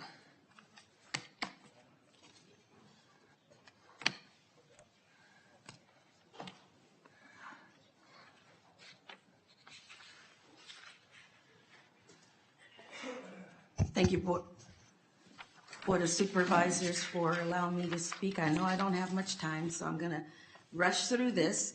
I am a resident of French Camp, the first town in San Joaquin County. And I'm asking the Board and Public Works to provide more assistance with the upkeep of that historic town in San Joaquin County. I'm also very supportive of the older Americans, because I'm one, and believe it or not, I was the editor for the APA News and Review for 4 years. Kind of strange, but I do what I do. I also want to just recognize how much the Asian newspaper has done for the community, because I'm a board member, not a board member, but a chamber member, and the fact that I work so hard for the newspaper. But the other thing that I want to bring up is the San Joaquin County Emergency Medical Services System Assessment. I do look forward to hearing that. I hope I can, because I have been a stakeholder. But again, the stakeholders, I didn't see anybody from French Camp. And I want to make sure that French Camp is represented since Healings in Motion started 17 years ago, and have been advocating for post-discharge support, and that's one of the things that Healings in Motion does. So at any rate, though, I am here because I show up. Healings in Motion shows up, and we want to be considered a stakeholder in all of these things. And so I just want you to know I'm present. I am in it on behalf of the San Joaquin County area. I appreciate the moments. Oh, and also acknowledge that it is Stroke Awareness Month as well. Thank you so much. Thank you, Mary. Next speaker is Pat and Dale Brandis.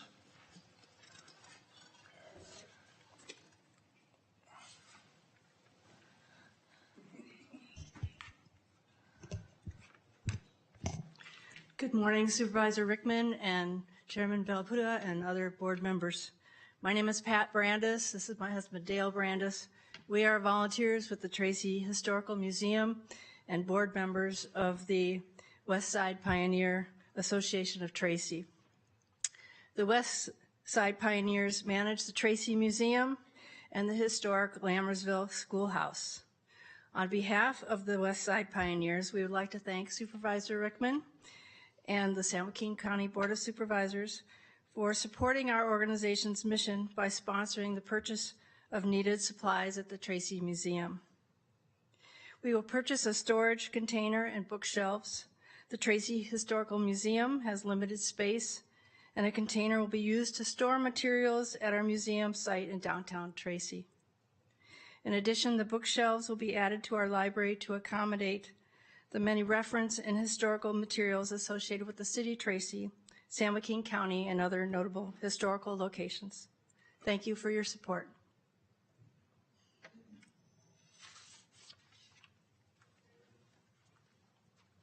Thank you. Our next speaker is Patricia Barrett.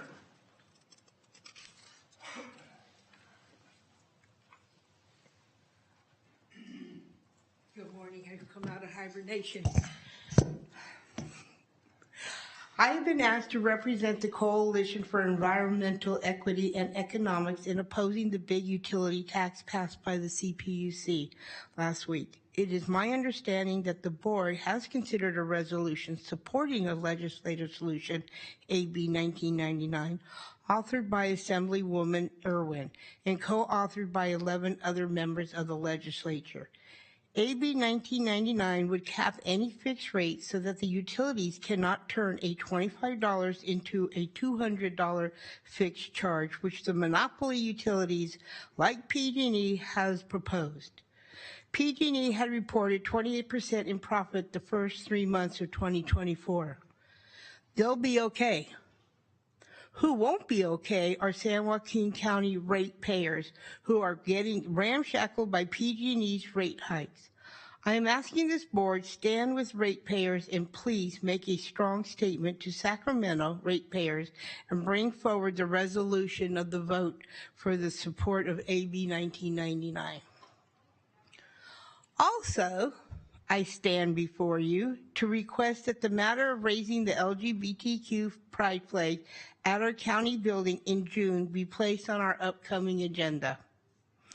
As one of the original counties founded in California in 1850, San Joaquin has a long history of leadership and community.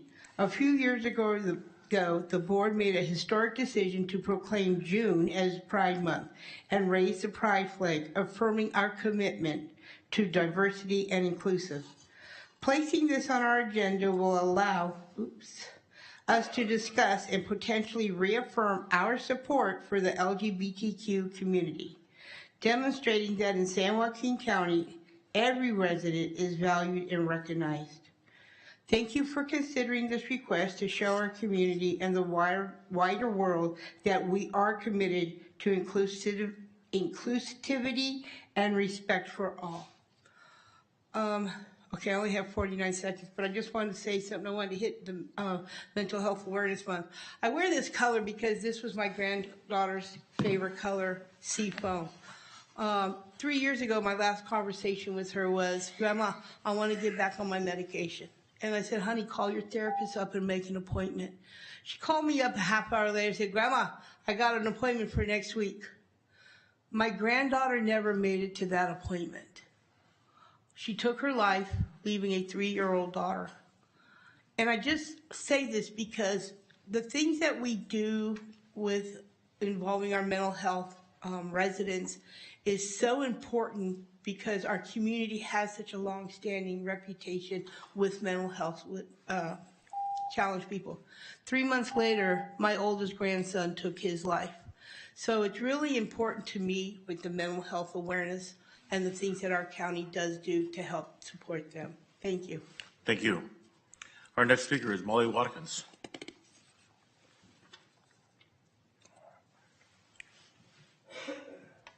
Good morning.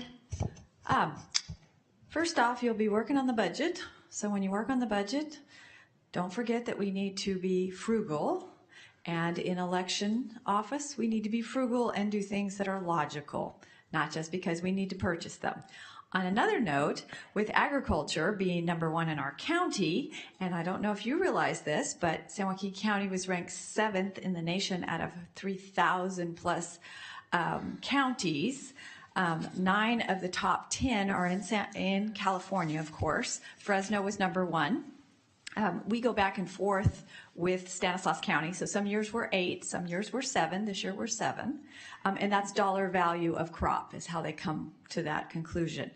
The students that all came for you that are showing livestock, I'm almost certain every one of them have gone to the Ag Venture field trip, which is what we produce. The Ag Commissioner's Office sponsors that, and about 10,000 kids go annually.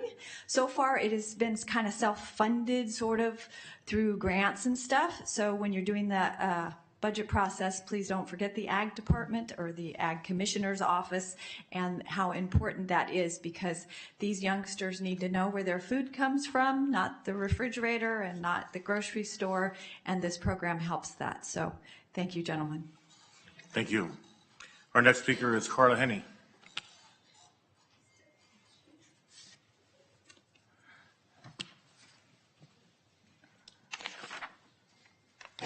I'm proud of you, Chairman. You tried. I love it. Came close, and that's fine. Okay.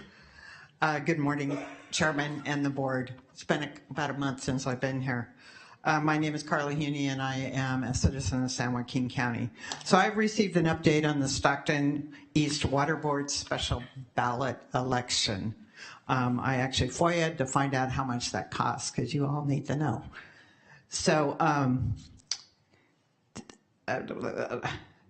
so there's a binder of information in the ROV's office. It's been there for a while. And it tells everything how the election for this water board is supposed to be run.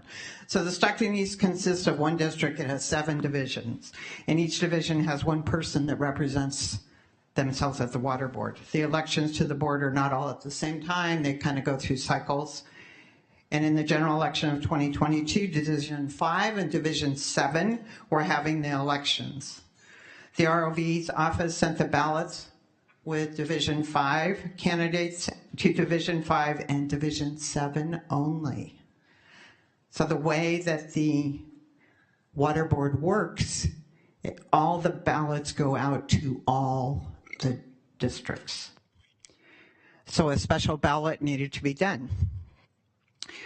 So they were created with special envelopes, and approximately 180,000 voters had to get a new ballot. That was aside from the one they already had, that in some instances already had that information on it. So I don't know how they figured out if people voted twice or not. According to the email I received from the ROV office, 179,889 supplemental ballots and envelopes were created. It's interesting when you look at the 3 invoices from K&H Integrated Printing Solutions up in Everett, Washington. It only refers to 209,000. I don't understand the difference here. Why did we have to get more? So there were 3 different invoices that were done 3 different times. Some have the same items being billed again. And the total for this election, are you ready? It's almost $250,000. It was $234,000. So Stockton East normally in a normal year pays about $200,000 for their MRI's part of the election. In 2022, they paid $511,000. I realize you guys half that, but when you think about the difference, why did they pay almost $300,000 more?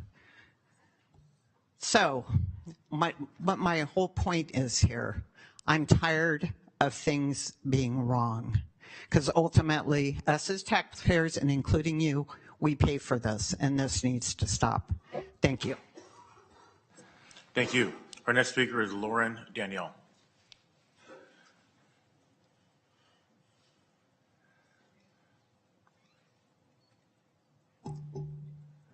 Morning. Morning, Lauren.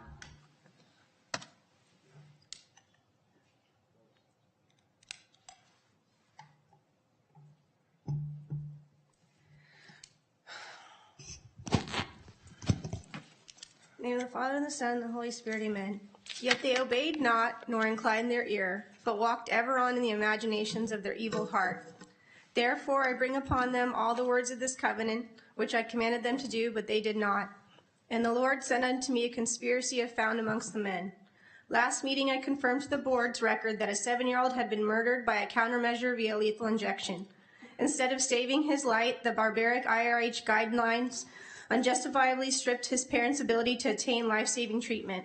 The administrating hospital failed to provide any option to care outside of protocol, leading to a horrific fatal homicide through attending physicians' medical malfeasance and unethical sociopathic behavior. In a 2020 FDA Pfizer trial, over 300 optimally healthy babies aged 6 to 24 months were unethically experimented on, with only 3 surviving to their follow-up. In a recent announcement in May, a Pfizer letter openly admitted to continuing mRNA trials even though a healthy teenager died suddenly. A May Epoch Times article just exposed that ending 2021, the CDC has illegally disqualified 3,768 VAERS reports of myocarditis. They have an infectious disease pathology branch that has oversight and is discarding them through criminal reclassification frauds, thousands of deaths, and confirmed medical examiner's determination. By the end of 2022, under Greg Dietrich's recommendations to align and affirm with CDPH guidelines and Maggie Park's vaccination encouragement and manufacturing of fraudulent hopelessness of protection to nudge behaviors, 19,000 12 through 17-year-olds, 36,000 5 through 11-year-olds, including could have been my children, 208,000 18 to 49-year-olds, all in San Joaquin County residents, have been coerced and entrapped without proper informed consent to receive a lipid nanoparticle. Per multiple sources, it creates toxic spikes proteins, AIDS, brain damage, and excessive deaths, not on a small scale. Without community approval, Ray Sunstein, the health director, is working Public Health Foundation, which is a dark money group out of Washington, D.C., directly adhering to the World Health Organization, a corrupt and global nefarious group full of democidal eugenics program people full of megalomaniacs. Supervisors, light can only be exposed by the dark. Men like you of great moral character, strength, and loving standard are elected for these times, and it's not a coincidence. We are living through the greatest conspiratorial plan as confirmed by Senators Dr. Rand Paul and Ron Johnson in their roundtables. I humbly pray for a citizen's inquiry to create a quantified and qualified local harm on the stored data.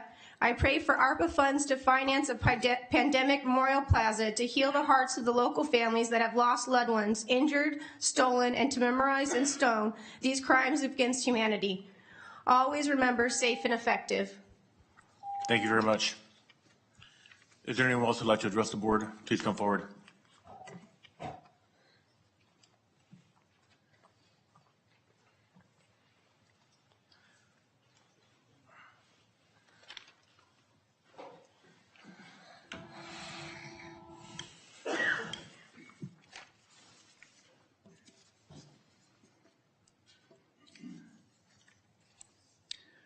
Good morning. Chairman Villaputa, Board of Supervisors, and members of the board. My name is Melanie Knott. I'm a concerned citizen of San Joaquin County. Supervisors, if I could get your undivided attention for just a moment. In your head, you may be saying, we've heard it all before. Tell us something we don't already know. Almost 2 years ago, I stood before you, just as nervous today as then, and attempted to inform you election fraud plagued our county elections. At that time, general information was provided about what was happening throughout our county and not specifics happening in our county. Then all that could be offered was general information. But I was determined to get involved and begin to educate myself on election processes and procedures and etc. An action taken by the board, you put in the Election Advisory Committee. Also, in that time, San Joaquin County prosecuted a recent election fraud case, Shakir Khan. That case highlighted many vulnerabilities, which provided us a court-tested proof of fraud, demonstrating exploited weaknesses in our current election systems, methods that could be used anywhere and even from foreign locations. This case also allowed us to see harm victims made. It wasn't just direct victims, but indirect victims. Legal voters' votes diluted. I believe you've heard recommendations that have been offered, yet this board has mentioned that no remedy or resolution can be offered or made at the county level. No waves want to be made at or with the state. State level is behaving like a tyrant. Aren't you elected as our most local level to represent us? I also heard this board mention that a few constituents were cynics or troublemakers for bringing these issues of election fraud before them. Supervisors, us, together, we have a jurisdiction to act to restore accountability, integrity, transparency, and trust in our elections. We can't change what we refuse to confront. Our founding father said, it is the duty of all nations or peoples. And I look around and I charge you, me, all of us together to acknowledge the providence of Almighty God, to obey his will of justice and righteousness, to be grateful for his benefits and humbly employ, even appeal his protection. I couldn't finish, but we can do this. We can do this together. Thank you. God bless you. Thank you. Anyone else like to address the board? I see none. I'm going to close public comment.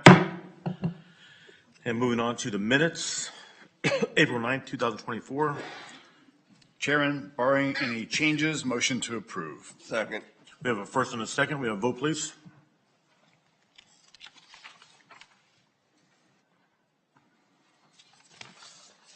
And the motion passes 4-0. Thank you. And with the board consensus, I'm going to move item number 4 before the consent calendar. It is the receive a presentation from San Joaquin County EMS Systems Assessment Report. Is Greg here? I believe this will be Jared Bagwell. Okay. We're going to move item number 4 and before the consent calendar. Good morning, sir. Supervisors, CAO, and County Council. My name is Jared Bagwell. I'm the Emergency Medical Services Agency Director here in San Joaquin County. Just giving a little bit of background for this presentation today.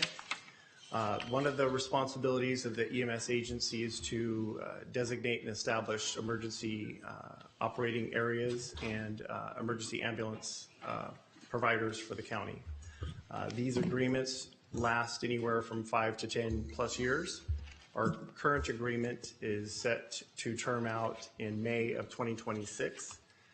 So last year, the EMS agency worked with county purchasing to release an RFQ to procure an EMS consultant to review the current state of our EMS system in preparation for an RFP to commence services in 2026. In last fall, the healthcare strategist was the proposer that won the bid. We began work with them in September, providing them data and access to the EMS system, and they are here today to present some of their key findings. With that, I'll turn it over to Bill with healthcare strategist. Thank you. Good morning. Thank you for the time. Appreciate the opportunity to work within your county and work with your stakeholders. We're going to go over a fairly in-depth presentation today. I'm going to keep it at a quick pace. I know you have much more important things to keep on your plate today. So please interrupt me if there's something that you want to talk about in greater detail that I may be glossing over at a faster rate. Will do. Thank you. All right. As you heard from Jared Bagwell, our goal is to look at your current EMS system and make recommendations about how it could be enhanced moving forward. Our team comes with 3 to 5 decades of experience in EMS, including a former ambulance owner here in this county who receives your services as a resident. The assessment process is very straightforward. We go through interviews. We do ride-alongs with both the ambulances and on the fire engines. We dig into a large depth analysis on data. And we received excellent support from not only the EMS agency, Health and Human Services, and all of the stakeholders. Some of the highlights: your system is working well today. People are moving to the hospital. There were no clinical concerns that were brought to our attention. The use of EMD, or emergency medical dispatch, countywide is one to be commended. Not all counties have reached that standard. And as we mentioned, the patient care is excellent. Having one patient care reporting system makes it easier for the EMS agency to do its quality improvement work. Moving on to our findings and recommendations. Just a quick preface. So these are based on best practices, industry trends, and system innovations. Some of them may become part of a future bid for services. Others might be through a contract adjustment or a renewal, or it might be just simple system enhancements. So it all comes down in different areas. We do not look at whether or not something may be financially feasible or politically feasible. We look at what's a best practice, and then we give it to you to look at and say, yes, that's something we want to fund, or yes, that's something that we feel we want to put our energy into. As I mentioned, we've got a lot to go over here, so if you see something underlined in red, those are the ones I'm going to specifically highlight, and the rest you can review at a different time, and you can reach out to either Jared Bagwell or ourselves to provide feedback. About a dozen categories here. The first one is what's called MPDS, which is essentially how dispatch determines a call is emergent or not. The system today is working well. I'm going to pass that one. Again, looking at how communications work well today. Some minor recommendations, nothing significant. Clinical oversight. Your system is doing a great job. The CARES program, which tracks how your cardiac arrest people are receiving care and then reaching definitive care at the hospitals. You are above the national average on that, so kudos for everyone for that achievement.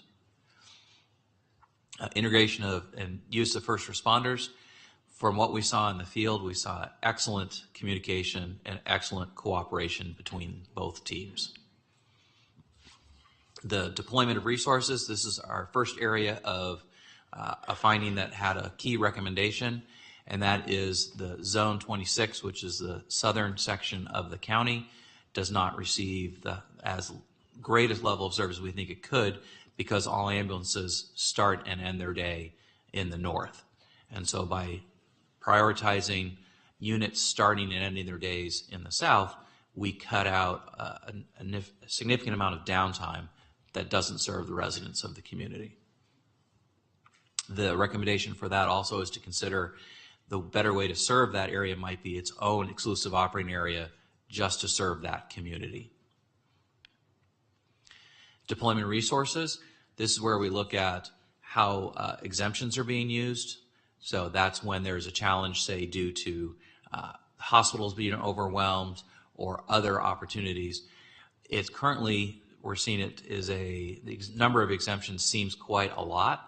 It is disproportional to the rest of the comparable counties that we looked at, and is an opportunity to fine-tune that, because they really should only be used for the one-off events, not predictable events. Looking at tiered response, this is the future of where EMS is going. You've probably heard we just don't have as many paramedics.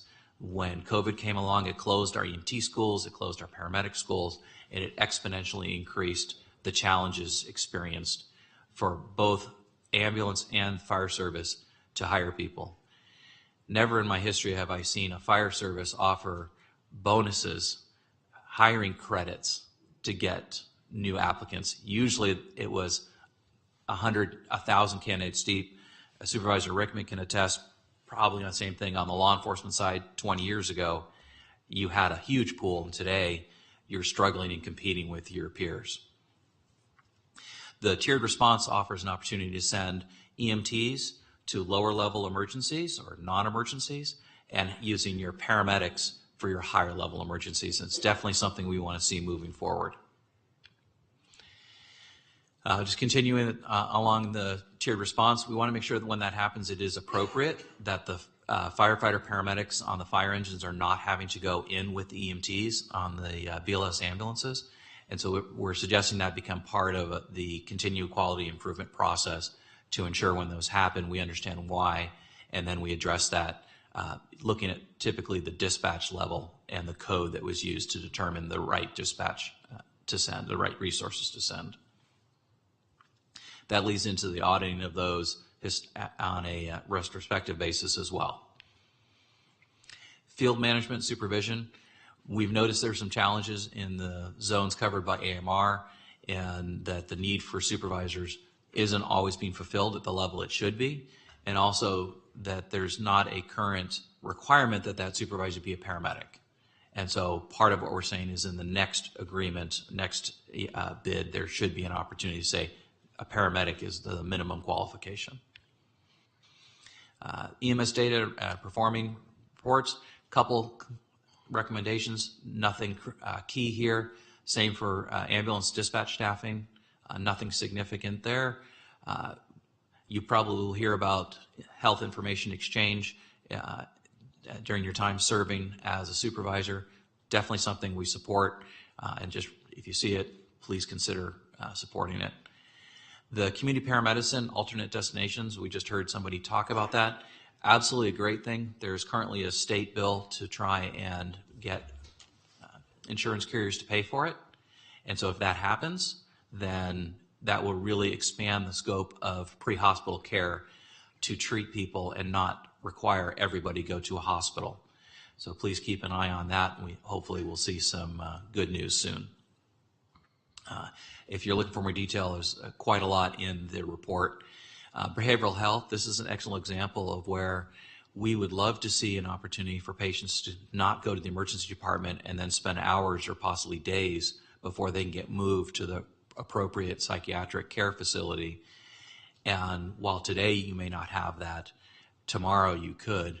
And moving patients directly from the field to that type of facility will not only improve their care, as we're hearing from a mental health perspective, but it will free up your beds in the emergency departments for your critical patients. That'll put more ambulances back on the street sooner. It's a win-win-win.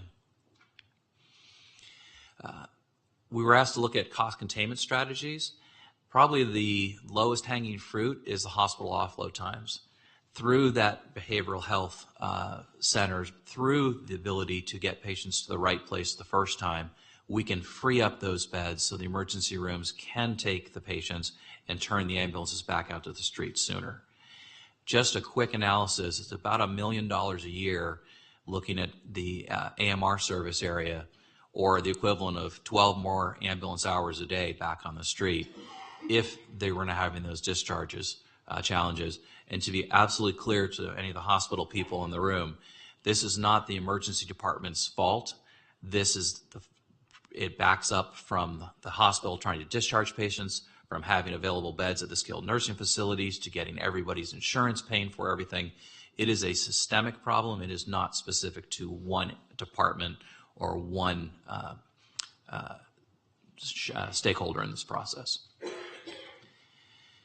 Medical helicopter utilization, not a significant piece in your county. It seems like there's a bit of cancellation rate higher than we'd expect, and that's something we're going to do some data analysis on.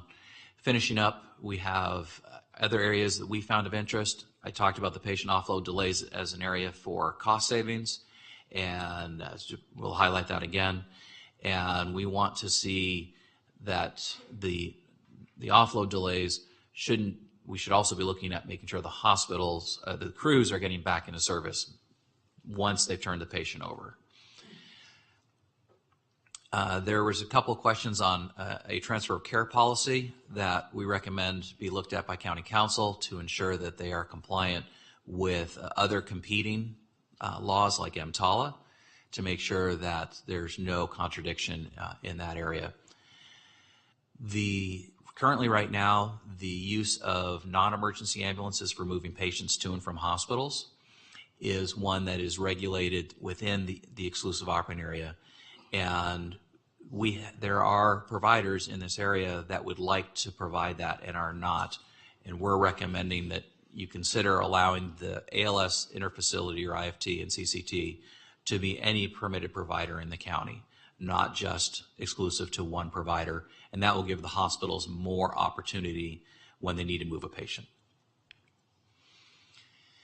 The public-private field provider, the patient care coordination, the current policy is a little vague and could be a little tighter. And so we've made some recommendations on how to show what scene management is versus medical care management. And that's something that the EMS agency is reviewing currently. We did look at the EMS agency just in terms of licensing certification fees. We did notice that they are some of the highest specific to paramedics, and that becomes a burden of entry to get part-timers, say, from a neighboring county to come in and work part-time and enhance the number of paramedics that you have working in your system. So it's something to look at and may help increase your staffing levels. In conclusion, basically there are two ways that the recommendations filter through. One is through a future ambulance RFP, which will be the next phase for us.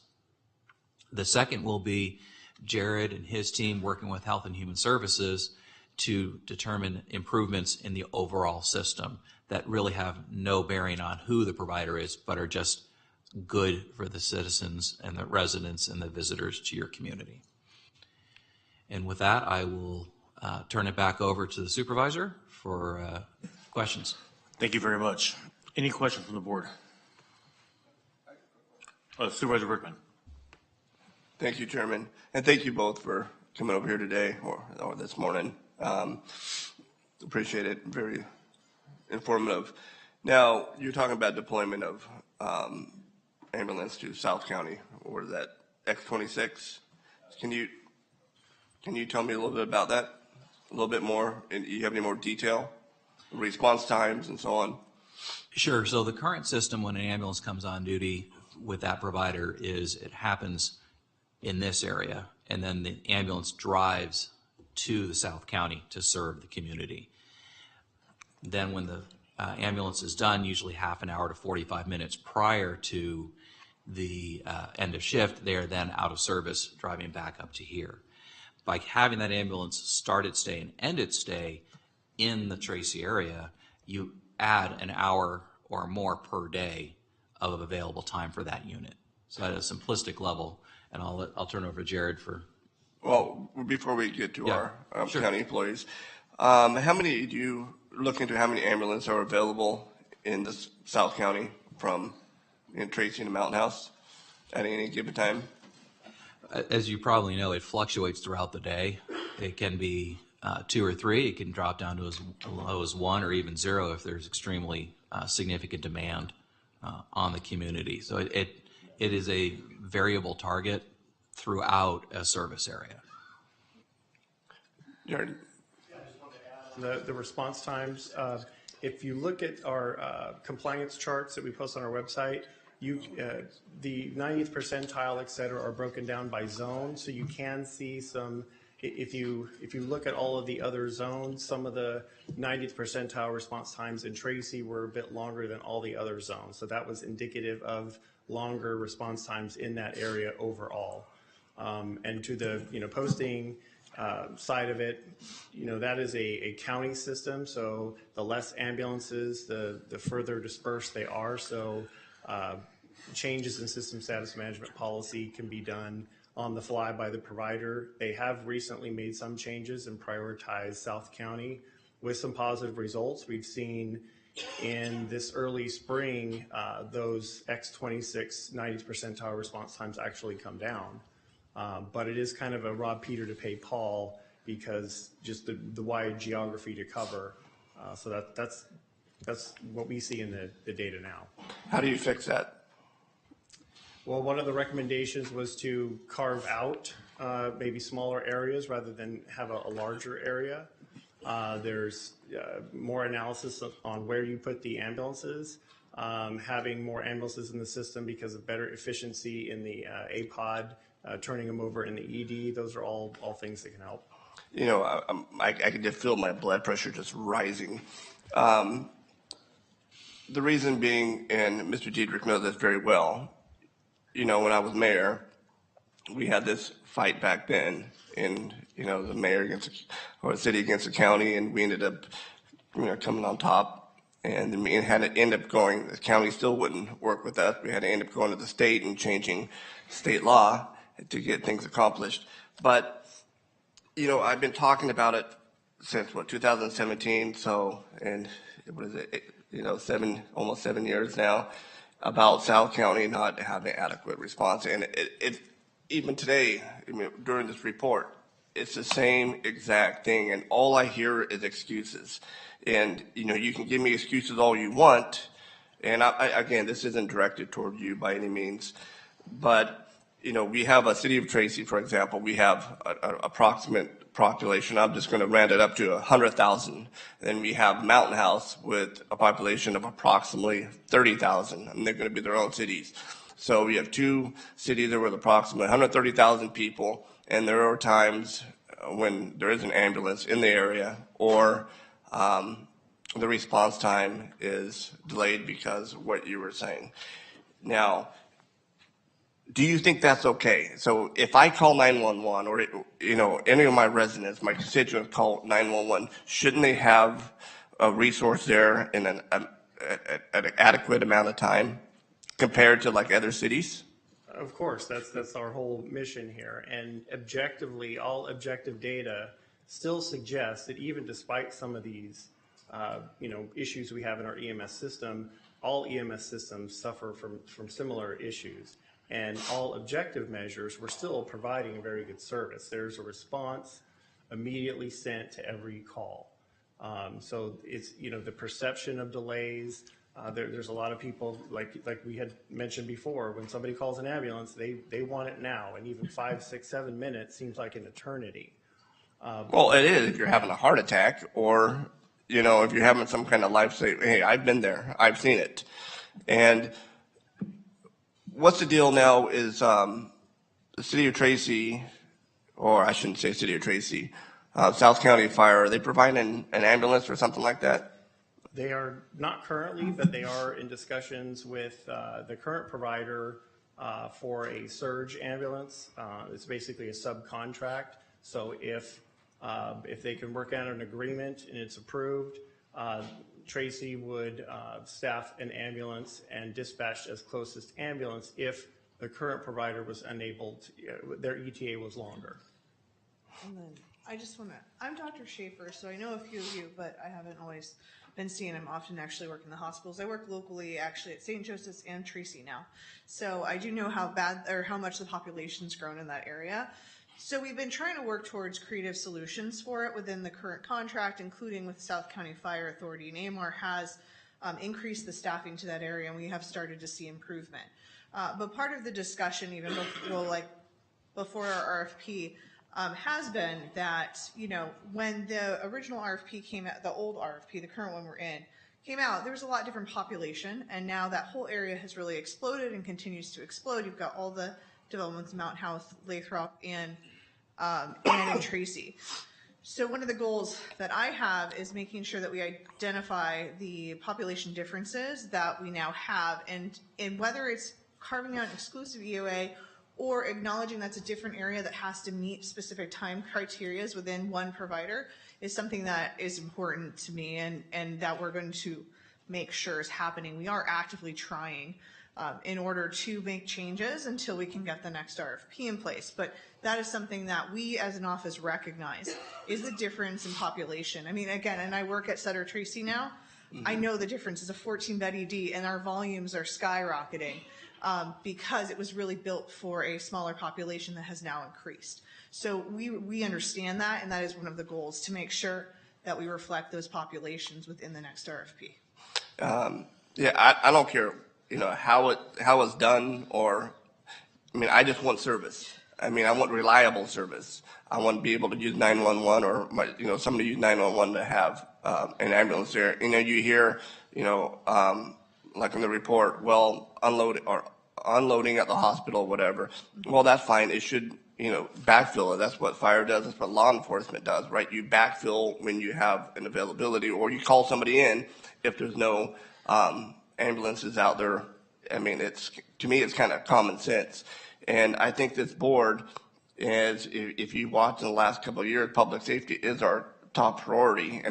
I think that's an essential role of government. So, I'll stop there for now. My next question to you is, I know there was an issue at one time when, and correct me if I'm wrong, and I want to step on Supervisor Ding's toes here, but there was an issue where Lodi Fire couldn't administer Narcan. Did you look into that and the reason behind that?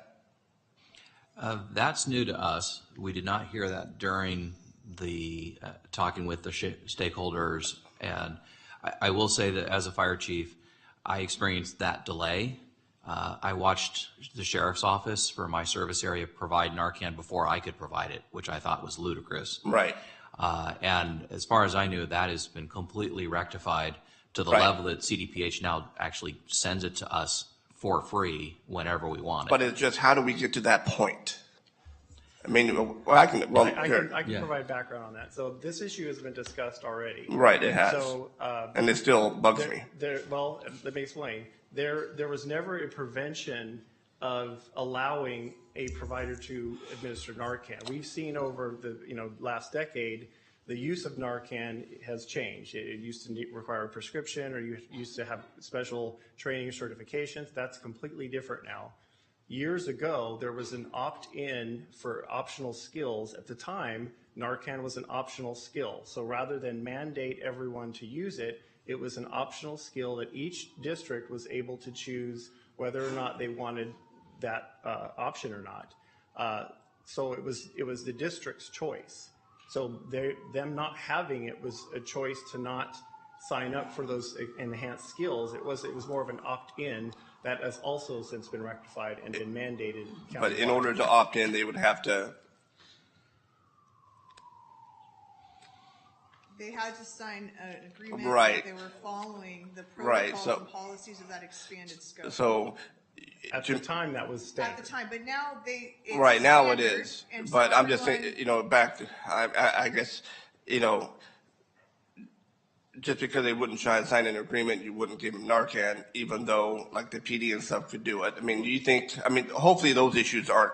They've been done. I mean, they've been anything vetted like Narcan. that. But part of the reason is that we have to ensure that when we have an expanded optional scope, that we were all in agreement that they're going to do that underneath the medical. But you have like Narcan in schools now. I understand, You know, and it's. I mean, to me, and stuff like this, it what drives me crazy. And it's you have like teachers or this in schools and some places that have vending machines that you could do them, but just because they wouldn't sign an agreement, you wouldn't give it to our. Does that make any sense? Well, it's not quite like that. So I do want to explain that at the end of the day, whenever they are working in the EMS system under the medical guidance, they have to follow medical control, which means that we have to make sure.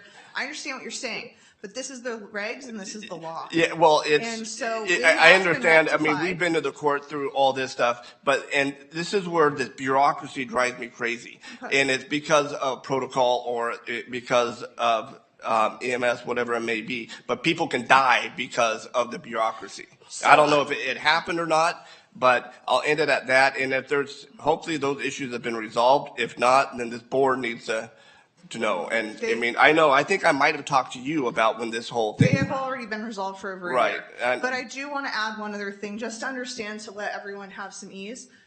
So Narcan helps you breathe, but when you have a BLS fire unit, they are helping the person breathe until ALS was able to give Narcan. So these patients were still being given the thing that they need until they could get the Narcan to potentially breathe. So these people weren't just, no one was standing there staring at them and not doing intervention. The thing that we do in the hospital if they overdose and Narcan's not working is they get intubated, meaning we put a breathing tube and put them on a ventilator and take over their breathing. Because that's really what you have to do to solve it. So they're still, we're getting that care. So it wasn't like crews were standing there and not doing things. They were giving them the oxygen that they needed. But it has been rectified for over a year. All right. Chair, I'm going to yield my time. Thank you for your patience. Thank you very much. Our next speaker is Supervisor Ding. I'll get back on the topic, but I got to go back to the Narcan thing now because the reason it was resolved because there isn't one flippin' firefighter or first responder in this town that gave a shit about that agreement, and they carried it anyway. And they did their job. And because we had some control about whether someone's going to sign a damn agreement was ridiculous. At the end of the day, my teenager's laying in the street. I want to make sure they have the tools they need. And that got resolved about 3 or 4 weeks ago, by the way, with the signed agreement. It wasn't before that. But now I'm going to get back on to what we're talking about. This one ambulance, am I correct? It was signed 3 or 4 weeks ago. You're 27. That was Linda Peters. This was a loan item. This issue was years. It was a separate enhanced agreement. So let's talk about things we can take care of. In my mind, it was one of the most bizarre things I've ever heard to take tools out of the hands of first responders. This one ambulance I'm going through our consent and I'm not saying that please county council and county administrator, I'm not arguing with what we're spending money on and maybe they're all priorities. But 30 million, 10 million for this, 10 million for this, 10 million for this. And I'm thinking we've got one ambulance, in South County. We have a bigger thing going on, and maybe it's a leadership thing that we really need to talk about and take control of. We've been talking about collapsing our fire departments in the North County because of communication and safety and protocol and making sure we get the services we can. I'm getting the individual requests from every fire district for, this communication and that communication need. We're talking about the overall revamp of our first responder programs. I mean, we need a plan. We have excellent. I am so impressed by county staff. I wish people had a little more respect for the amount of time. I think they all think everybody's like, 9 to 5 and then we all go to Starbucks and go home or what have you. You guys bust your ass and you worry about this stuff. You live it, you breathe it, but you need some guidance too. What the heck do you want us to do? And I think some of this we're going to have to kind of move this up on the priority list and say, let's throw all the cards on the table. Lou Meyer, my hat is so off to you. When I started reading through this report, I know you shocked a lot of people that really were surprised at how deep you got into this. Fairness, critical where it needed to be, what it needed to be addressed. Did an excellent job on this. I'm looking forward to moving forward on this, and I think though we need to look at everything that's on the table from, you know,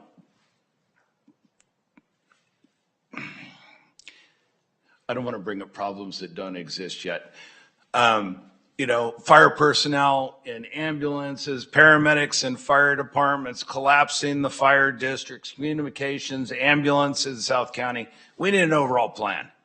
And I think your report is a heck of a launching pad to get started. So, thank you. Our next speaker is Supervisor Patty. Thank you, Chairman. I'm going to jump on the bandwagon here for a minute. I think if I were to poll, very luckily, of course, for another agenda item, we have a lot of fire department and people with experience in our county here.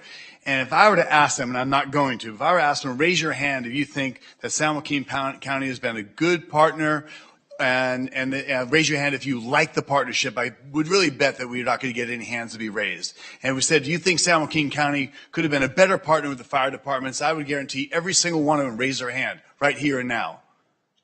That's an absolute fact. I've been here 7.5 years, and I've seen, and Dr. Schaefer, you've been here, this board made a phenomenal mistake because I tried to correct something. I tried to give this board the authority to hire and oversee the selection of some of the positions that come in that are very important.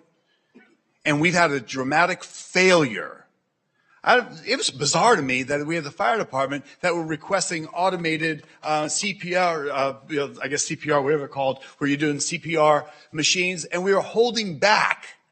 They were like, well, sometimes there's two people. We want to, instead of somebody doing CPR and having to do chest compressions, we have a machine that automatically does it, and we're being held back. We're not giving it to the fire department when they ask for it.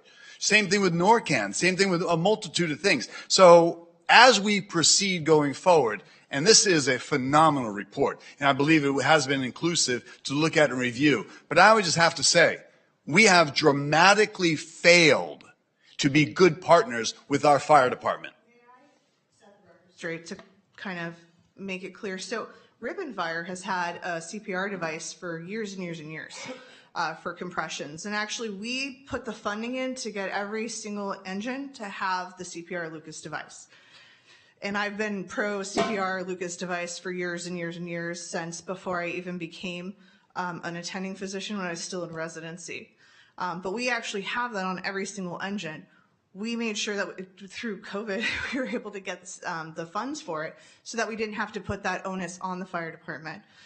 We're also the only county in this, in California to have pre-hospital ventilators on every single ambulance. We were also able to do that through COVID, which is something that I've had a passion for to do, to provide higher level of care. So we are actually providing higher level of care than a lot of counties. And what they were saying before is if you have out-of-hospital cardiac arrest in our county, if it's the witnessed with VTAC, VFib, we have higher survival rates than national in California. I pride myself very much on providing good medical care. I worked EMS before I went to medical school. Even in medical school, I still did volunteer in EMS. This is my passion. This is what I do. I have not tried to hinder. I understand there may be a disconnect in that, but I've always tried to work with our partners, and in the last few years, our partnerships have grown. So I think the assessment is a little bit different, but I have always been trying to do forward medicine. There was no denying of Lucas devices ever. If anyone wanted to buy them, they absolutely could have Lucas devices. It's a specific type of device that we did not allow because it has higher complications than manual CPR. But I'm a big fan of Lucas device, always have been, because when I worked in the ambulance, I know you can't give high quality CPR no matter what the studies say when you're sitting there. So you need something like a mechanical device to do it. That's why our office worked towards for funding it and making sure that every single engine has it. They just had to choose to take them. So except for, I think, one engine, every single engine in this county has one.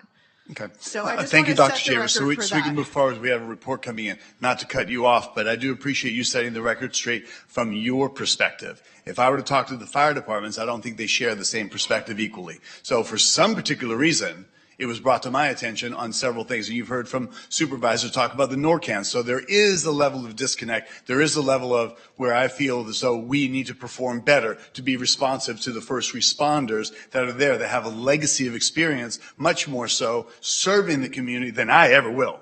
And we are here to facilitate them in every single capacity. We know what has happened in the past with contracts and negotiations where things that should have been 2 to 5 or 8 pages, they were given 50-something pages to further make it a complex process. So we have dramatically failed to build that trust and that partnership. And if I ask them to raise their hand, and I will not, I would guarantee everyone will raise their hand and go, yeah, we could have done better as partners. So we can do better. That's fine. And I believe this report is a reflection of what we can enhance and how we can go moving forward. So Chairman, just one question I will have. This is, before or after public comment on this item, but on next steps, because we're always looking, what are we doing next? You've got an arrow going to 2, ambulance RFP and EMS system. I'd like to know what is actionable. Is this being asked, and maybe this is through the CAO? Are we just receiving a report, or is there something about this that you would like us to direct our staff going forward? Through the chair. Through the chair, CAO. Okay. Through the chair, this item is just to have a report on the assessment, so there are no action items. Thank you very much. Excellent report. Thank you. Thank you, Chair.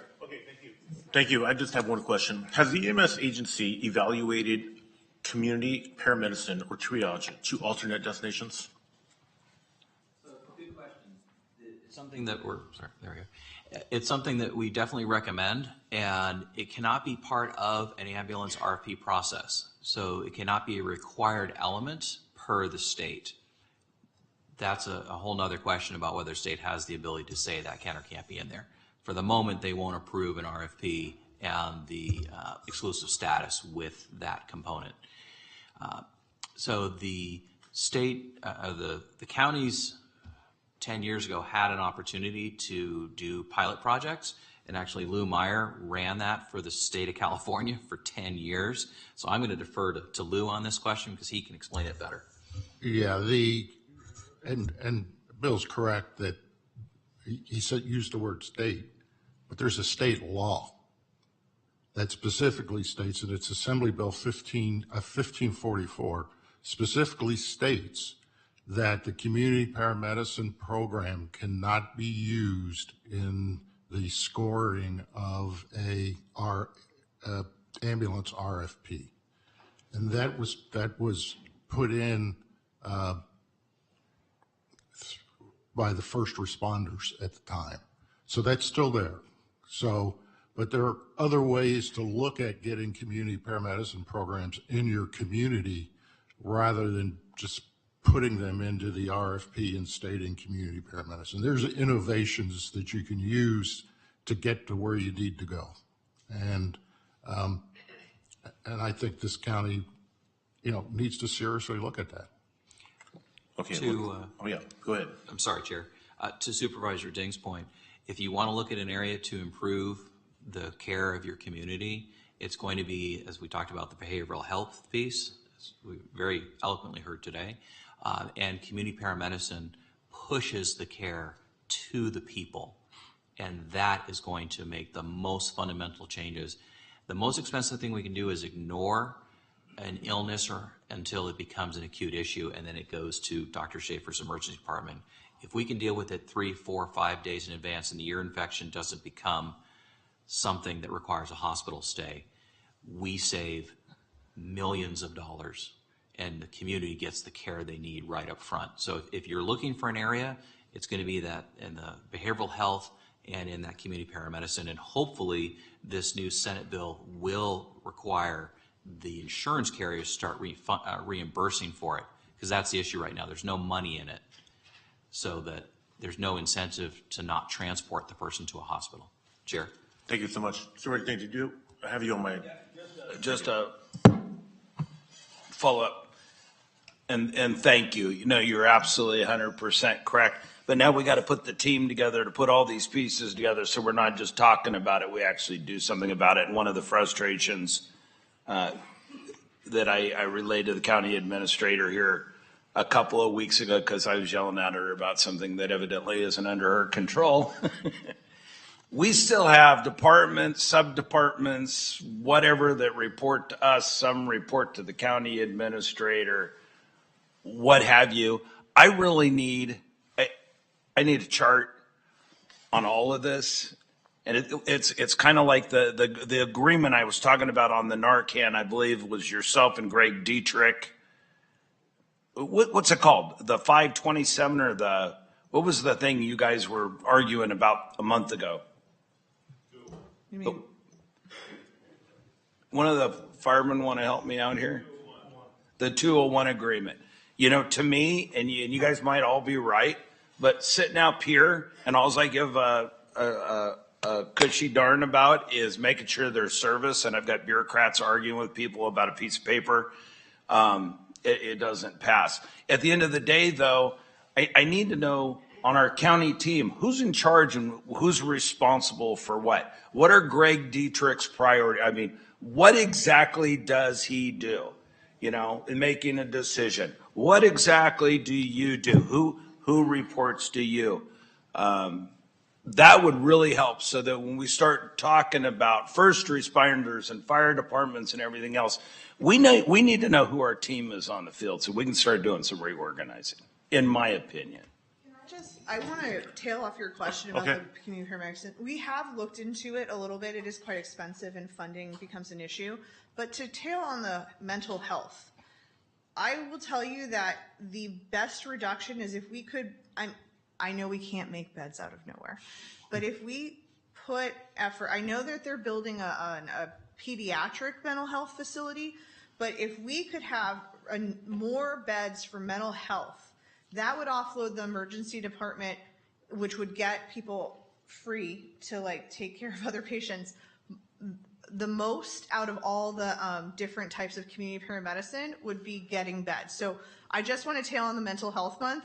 If you could do that, which is like, I know, a bit of a miracle, that would make a huge, huge, huge difference, because right now how it is, even if they get put on a hold, they still end up sitting in the ER for days because there's just no beds to bring them directly to from the field. So that, I just want to say that since I have this moment, that would help a lot. Okay, Supervisor Dean, comment real fast. Yeah, and on your point, you're absolutely correct. It doesn't matter what we do on the street. At the end of the day, where are we taking everybody?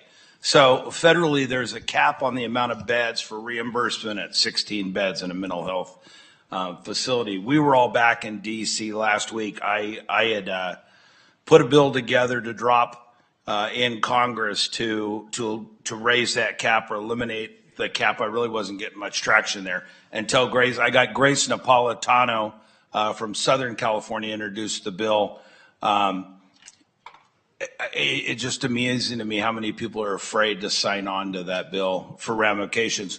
We did, though. We had a meeting last week. We're looking for a waiver for California. I don't really care about the rest of California, for San Joaquin County, sorry, to get around that. Because until we have a facility, 16 beds, I mean, if I have a family reunion, I could fill up those beds. So you're right. 100% right, and we are working on that.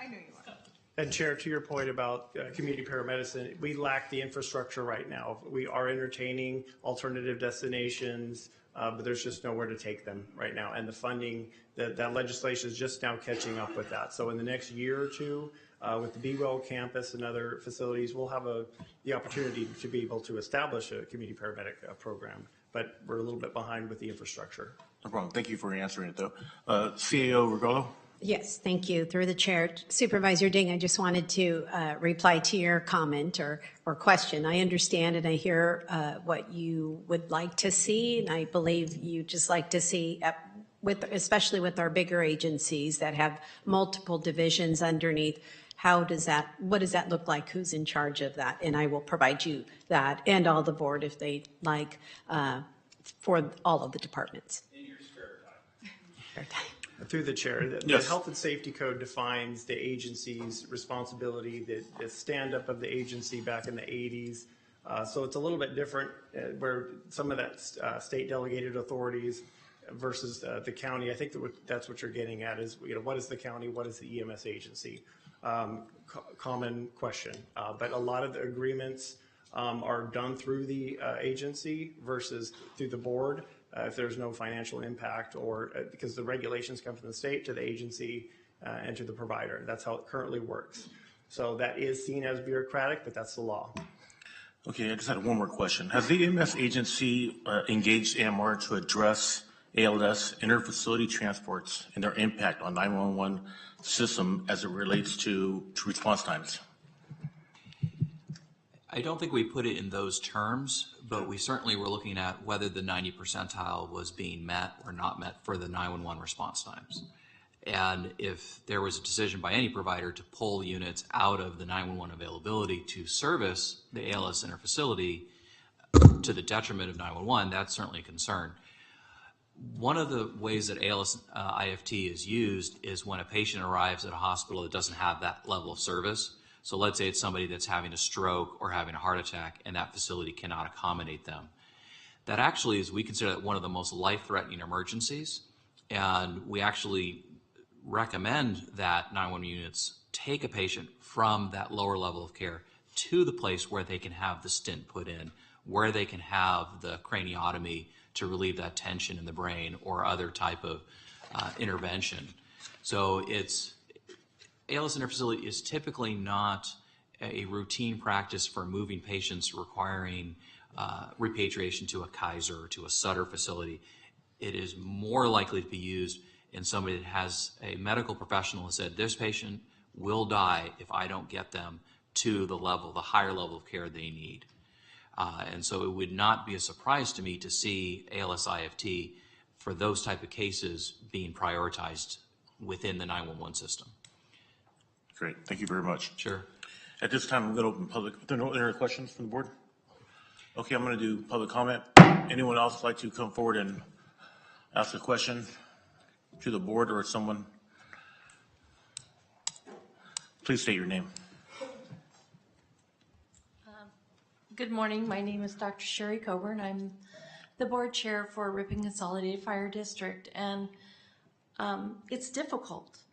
It's difficult to provide care. We're in a significant staffing shortage in the state of California. We have tie-up at hospital times, and yet if our response times don't meet the identified time, we get fined as a consolidated fire district. That has significant impact on our budget as well.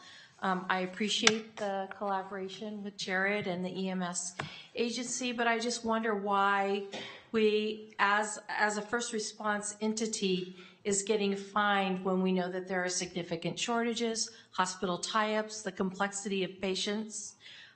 So I'd like that to be looked in and possibly waived, at least for Ripon Consolidated Fire District. I think that's like $25,000 to $30,000. Thank you. Thank you very much. Anyone else like to address the board? Okay, I'm going to close public comment. Sir, you had a question? Chair, if I could just summarize. Sure.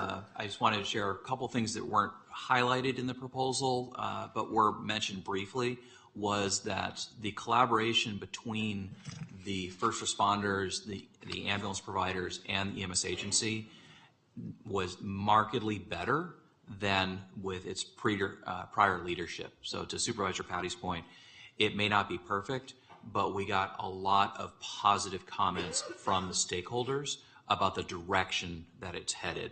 It might not be moving as fast as some people want, but I can tell you that that was feedback from outside the agency.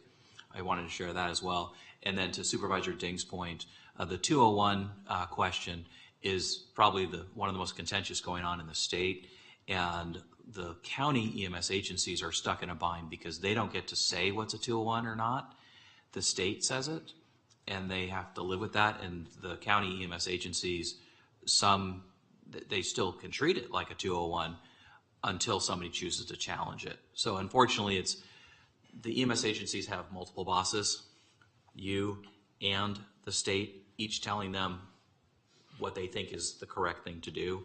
and sometimes those can be in contradiction. So I just wanted to share that with you, that we see that at a state level. Great. Supervisor Rickman.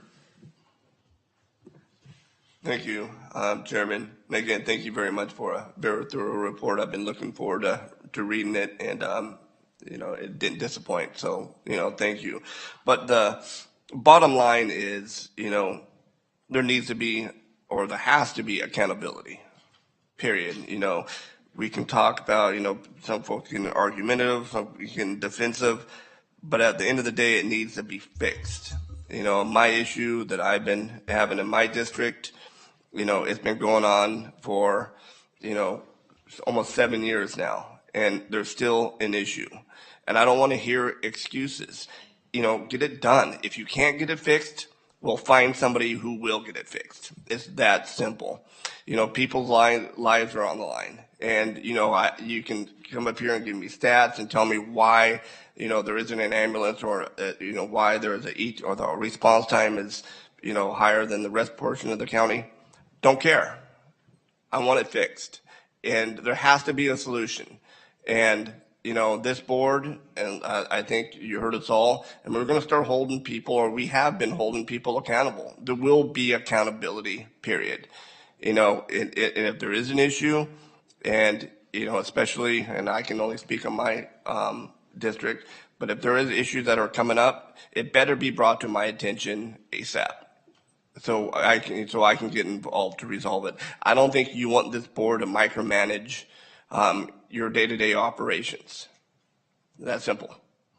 So with that being said, thank you, Chairman, for your time, and thank you, everybody. Appreciate it. Any other questions from any board member? I see none, and there's no action required on this item. I want to thank you for your presentation and your time. Thank you, Chair. Thank you, and thank you, Supervisors. Yeah, sir, thank you. And thank you for all the officers who showed up today. Very much. Okay, moving on to the consent calendar. And before we go there, I'm going to pull item number 9. We're going to get an oral report from our county administrator, Sandra Regato. Yes, thank you, Chairman and Supervisors. Government Code 54953C3 requires an oral report on salary or compensation before the board takes final action. Today's action recommends the public defender appointing annual salary to be approximately $258,047. Ms. Vallado will receive the benefits of the Executive Group A.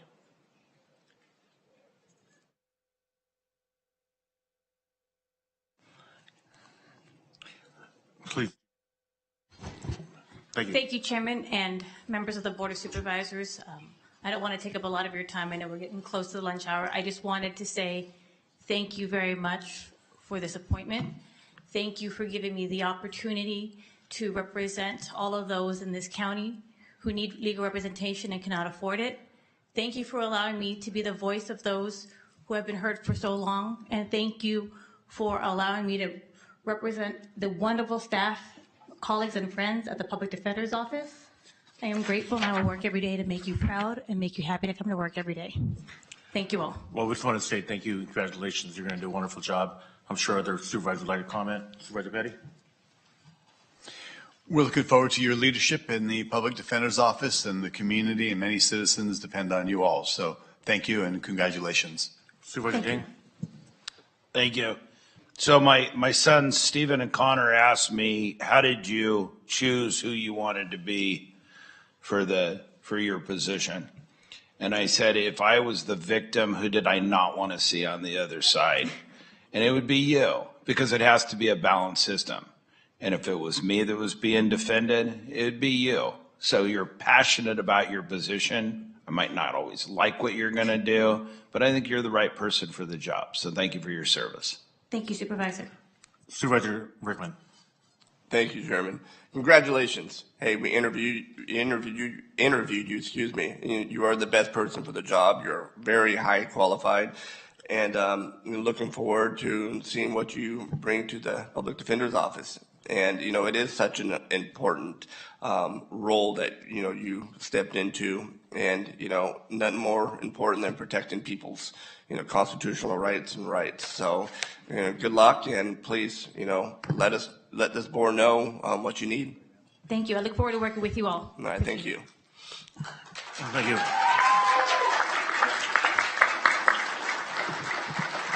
County Council. Chairman, was my speech that good? It was excellent. Oh, Excellent. I appreciate it, everybody. Excellent. County Council, do we take that separate vote now, or should we do it after? You can do it collectively. This doesn't need to be separately voted. Okay, no problem. Thank you. Okay, moving on to the consent calendar, starting from my right. Supervisor Ding, would you like to pull any items from the consent calendar?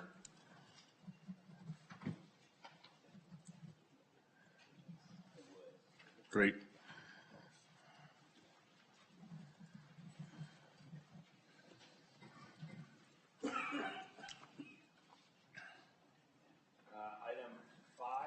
Number 5.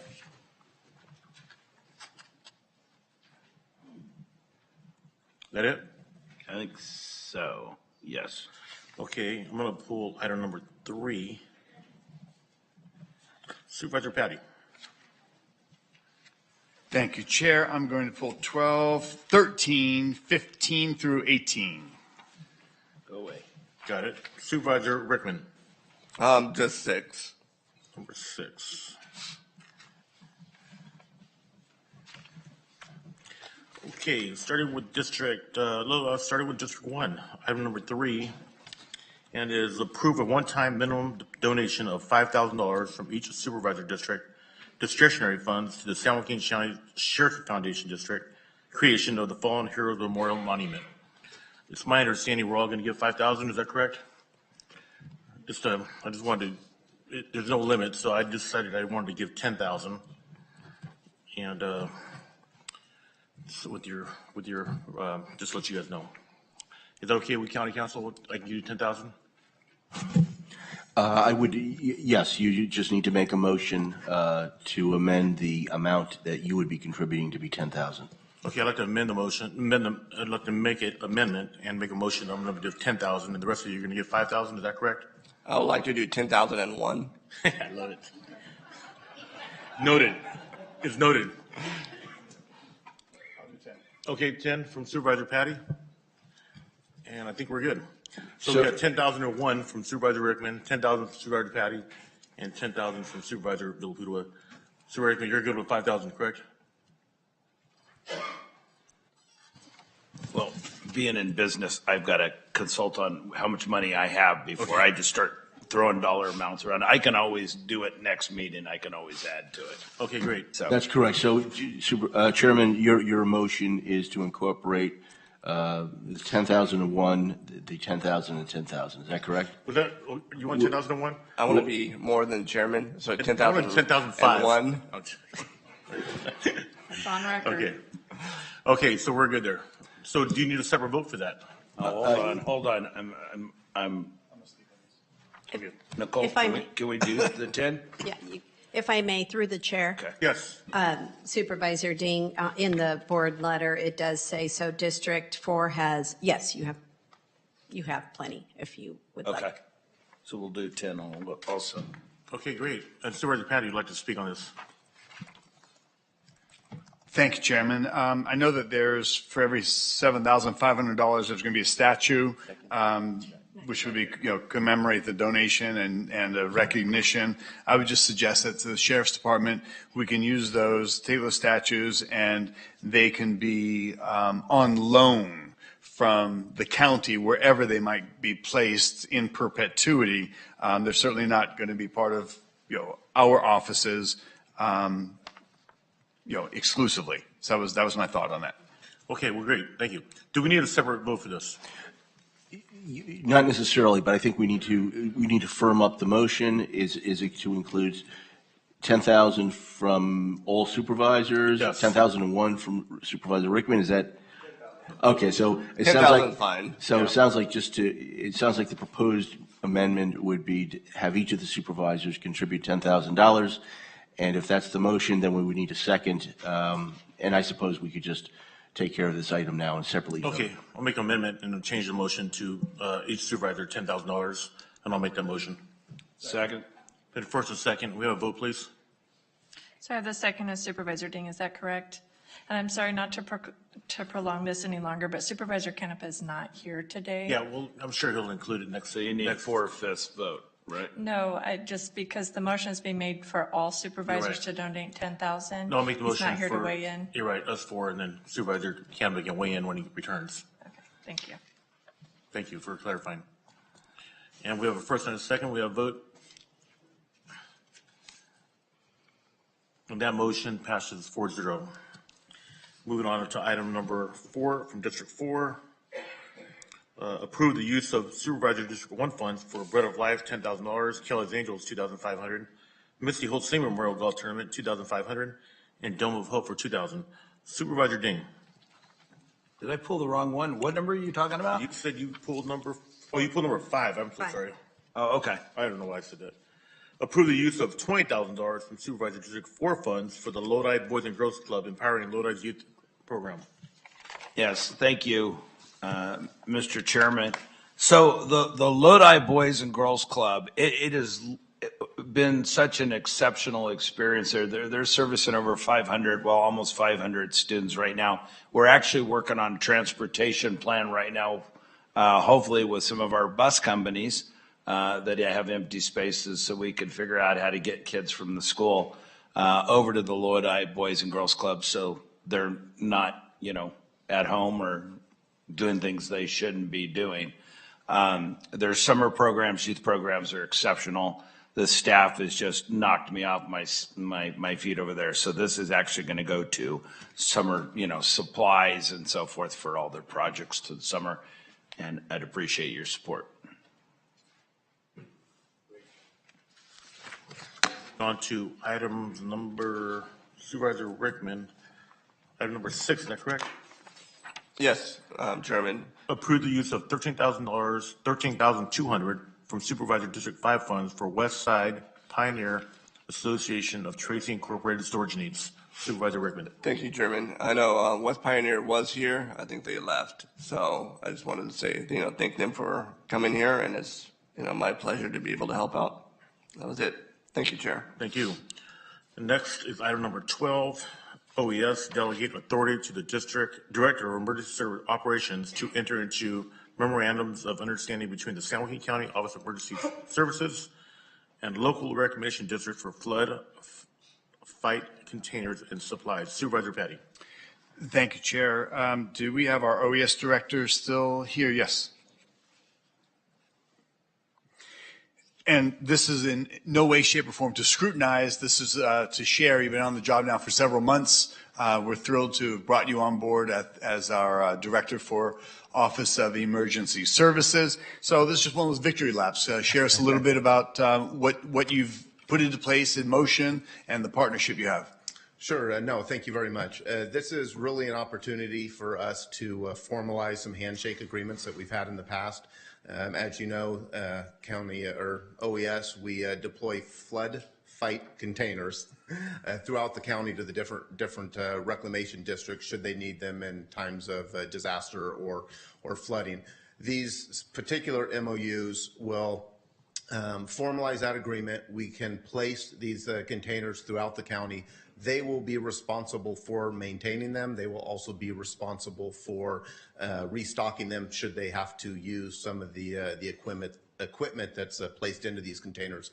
All of this equipment to date has been placed in those containers and purchased through either grants or FEMA reimbursement. So it has not come from a general fund as of yet. So it's just our opportunity to get these out and formalize those agreements so that should they become damaged or they need to be replaced, there's an agreement in place and we can recoup that. Fantastic. And those are words that warm our CAO's heart that the grant and well done getting the funding. But the board also stands by anything you need additional. We're supporting everything you're doing and glad to have you on board. So I don't know if any supervisors have questions, but just like to have you come on up and share some of the good news of what you've put in place and those partnerships. Great. Thank you so much. Thank you. Okay, thank you, sir. Moving on to item number 13, approval of purchasing agent to enter into purchase order contracts for fiscal year 2024-25 with the listed professional service vendors totaling $107 million. Supervisor Patty. Thank you, Chair. Again, this is an issue that next time this comes about, I will be gone from the Board of Supervisors. When you have these type of spending, these agreements coming up, I mean, we're looking at over $107 million. If you scroll through from A to Z, the amount of money that's going out in different companies, what's interesting is you've got the location of the companies that we're doing business with, probably roughly 20, maybe 25% at best, I think, are companies that are anchored in San Joaquin County. So for clarity and to share, myself and Supervisor Ding, we have been working with purchasing, our legal counsel, and our purchasing director. And we've talked about local hire, local vendors. And I know this is all here now. It was just maybe a week or 10 days ago we had that discussion. So I would just like to encourage that we, going forward, are looking at how to enhance the local participation. I mean, I'm just skimming through one of them. I see roughly we've got $500,000 for tires with out-of-town companies. I mean, we have local companies doing tires as well. So that's just a prime example of why we're spending $500,000 50, 80, 100 miles away. So that local vendor, looking at the legal parameters that we can maybe get there. And I appreciate that you guys are diving into this for the county on behalf of local businesses. So thank you. And these are the types of things that we want to pay attention to. And I appreciate Supervisor Steve Ding and Nicole Gehring, and as well as my office, Mike Anderson. We're doing some community meetings. We're gathering information, and you are being responsive through the CAO as well. So we're all a big team trying to help local businesses. So, Chair, that's all I really wanted to bring this forward for that record. And thank you again for your time on it. Thank you. Moving on to item number 15, Behavioral Health Services, approval of 4 multi-year agreements with adult residential services providers for $10,279,723, and authorize the purchasing agent to increase or decrease related purchase orders within 2024-2025 bundle amount of $10,717,885. Supervisor Patty. Thank you again, Chair. And these are quick. I've got 15, 16, 17, 18, all behavioral health. And I had called Director Dietrich to just kind of ask, and this is, again, one of those things that for the county, what are we doing? This is a lot of money. It's tens of millions of dollars. Can we kind of share the use of funds, the application, the types of people, the scope of service that we'll be expanding? So thank you, Supervisor Patty, through the chair, Greg Dietrich, the Director of a Healthcare Services Agency. A lot of these have to do with providing residential services to our consumers, enhanced board and carers, stepping up and stepping down from locked placements, and some bundles where several years ago we moved from having, rather than just hard agreements with different entities, where we have a bundle that allows us to move the dollars between those entities in that bundle and allows us to quickly fill a bed when a bed becomes available and we have a need. But Genevieve can go into more detail on some of these, but a lot of this has to do with housing placements, placements for literally a couple hundred consumers throughout the year. So Chair, through the chair to Supervisor Patty. So item 15 specifically, if we look from an annual beds, we will be increasing with those 4 contracts, 69,120 beds annually opening up through our system. So what that means is by night, we will be able to provide services. So 69,120 beds annually. So what we will be able to do is individuals will be able to have a bed at a higher level service, either at an enhanced boarding care or a transitional living facility. So those facilities actually have case management. Some of them will have group services, linkage to services, and a variety of trauma-driven case management services on site.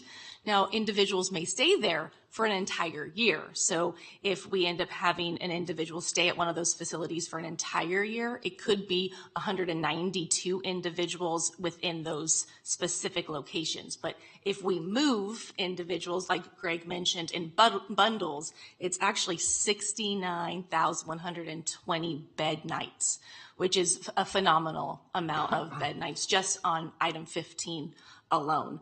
Item 16 actually does allow us to provide transitional services within the Glom homes, which actually was the absorption of the Shush properties and the expansion of crisis residential. So those homes specifically with the Glom contract allows us to continue that process, because when we came to the board last year, we only did a 1-year contract because we were trying to absorb and do quick movement in order to make sure that no one was actually homeless at that time. So this is allowing us to do a 2-year agreement.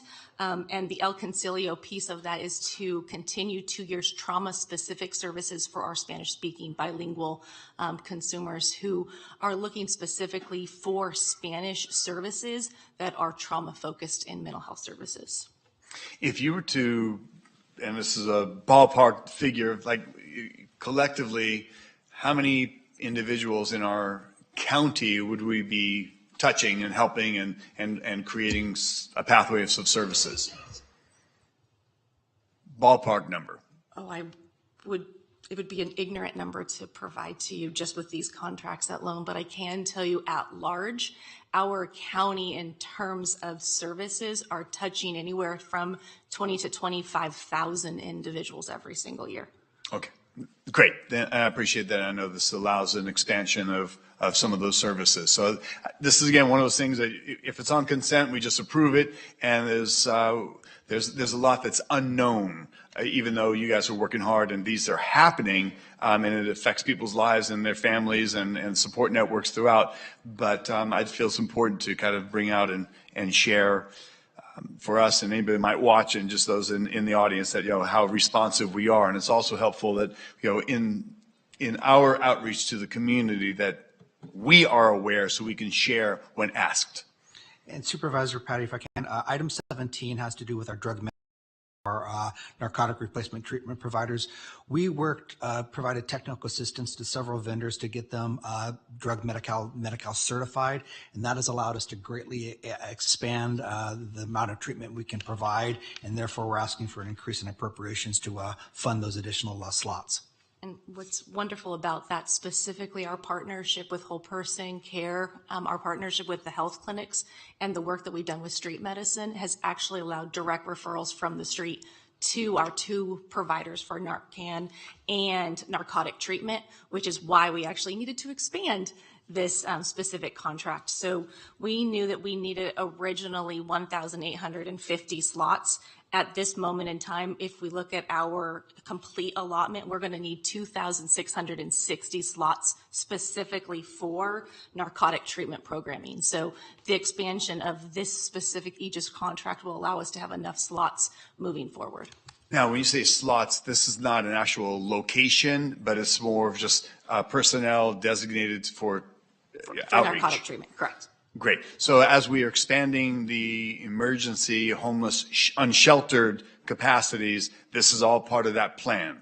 Yes, sir. And so you will probably see a 5th Amendment and a 6th Amendment. So as you have us out there more providing additional homeless outreach and additional supportive service from a co-occurring perspective, mental health and substance abuse, this is where we're going to need to expand our slots specifically for narcotic treatments.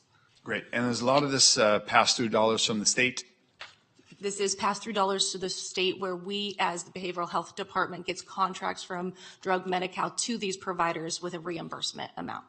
Okay, excellent. Well, fantastic job. Thank you. That's why I wanted to pull it, Chairman. That's just an opportunity for us to share with the public and for our own information the great job, services, and the answer to the call of action here in our county for those needs. Thank you. Yeah, I want to second that. You do a great job for our county and keep up the hard work, both of you. Thank you. Thank you. Anyone else? I think we're done with consent calendar. Anyone else that can make a motion to approve? Motion to approve consent. Okay. And Chairman, before we vote, can we pull item 11 for a separate vote? What item would that be? 11. 11? Yeah, for a separate vote. Okay. Item number 11 is introduce and waive a reading of the proposed amendment. It's just for a separate vote. We don't have to read it. Okay, no problem. You gonna make a motion? Motion to approve consent, except for, let's see, we already approved what item? We already voted one item. We have voted item number 3, but you want to change, you want to do number 11, correct? Okay, so we're approving consent, excluding item 3 has already been voted on, and pulling item 11 for a separate vote. Okay, you're making a motion? So moved. Is there a second? Oh, I'll second. Okay, we have first and a second, a vote, please.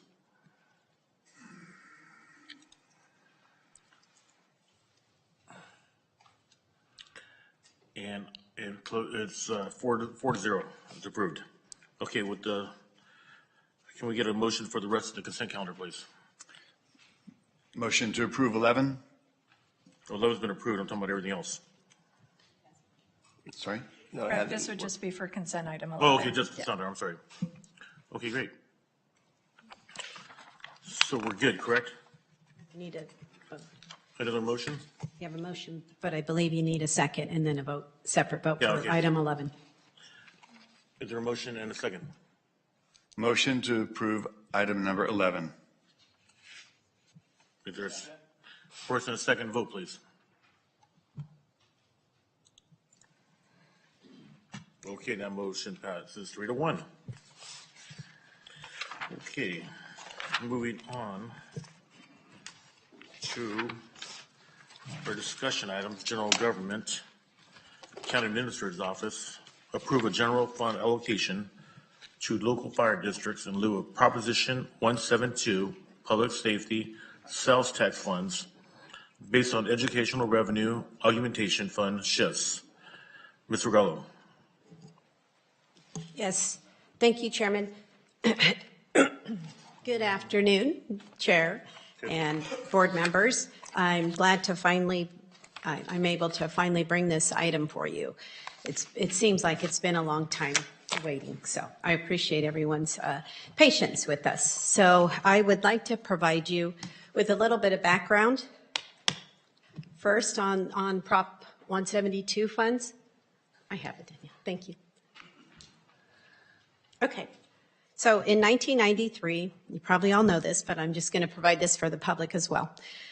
Proposition 172 established a permanent statewide half-cent sales tax to provide funding for qualifying public safety programs.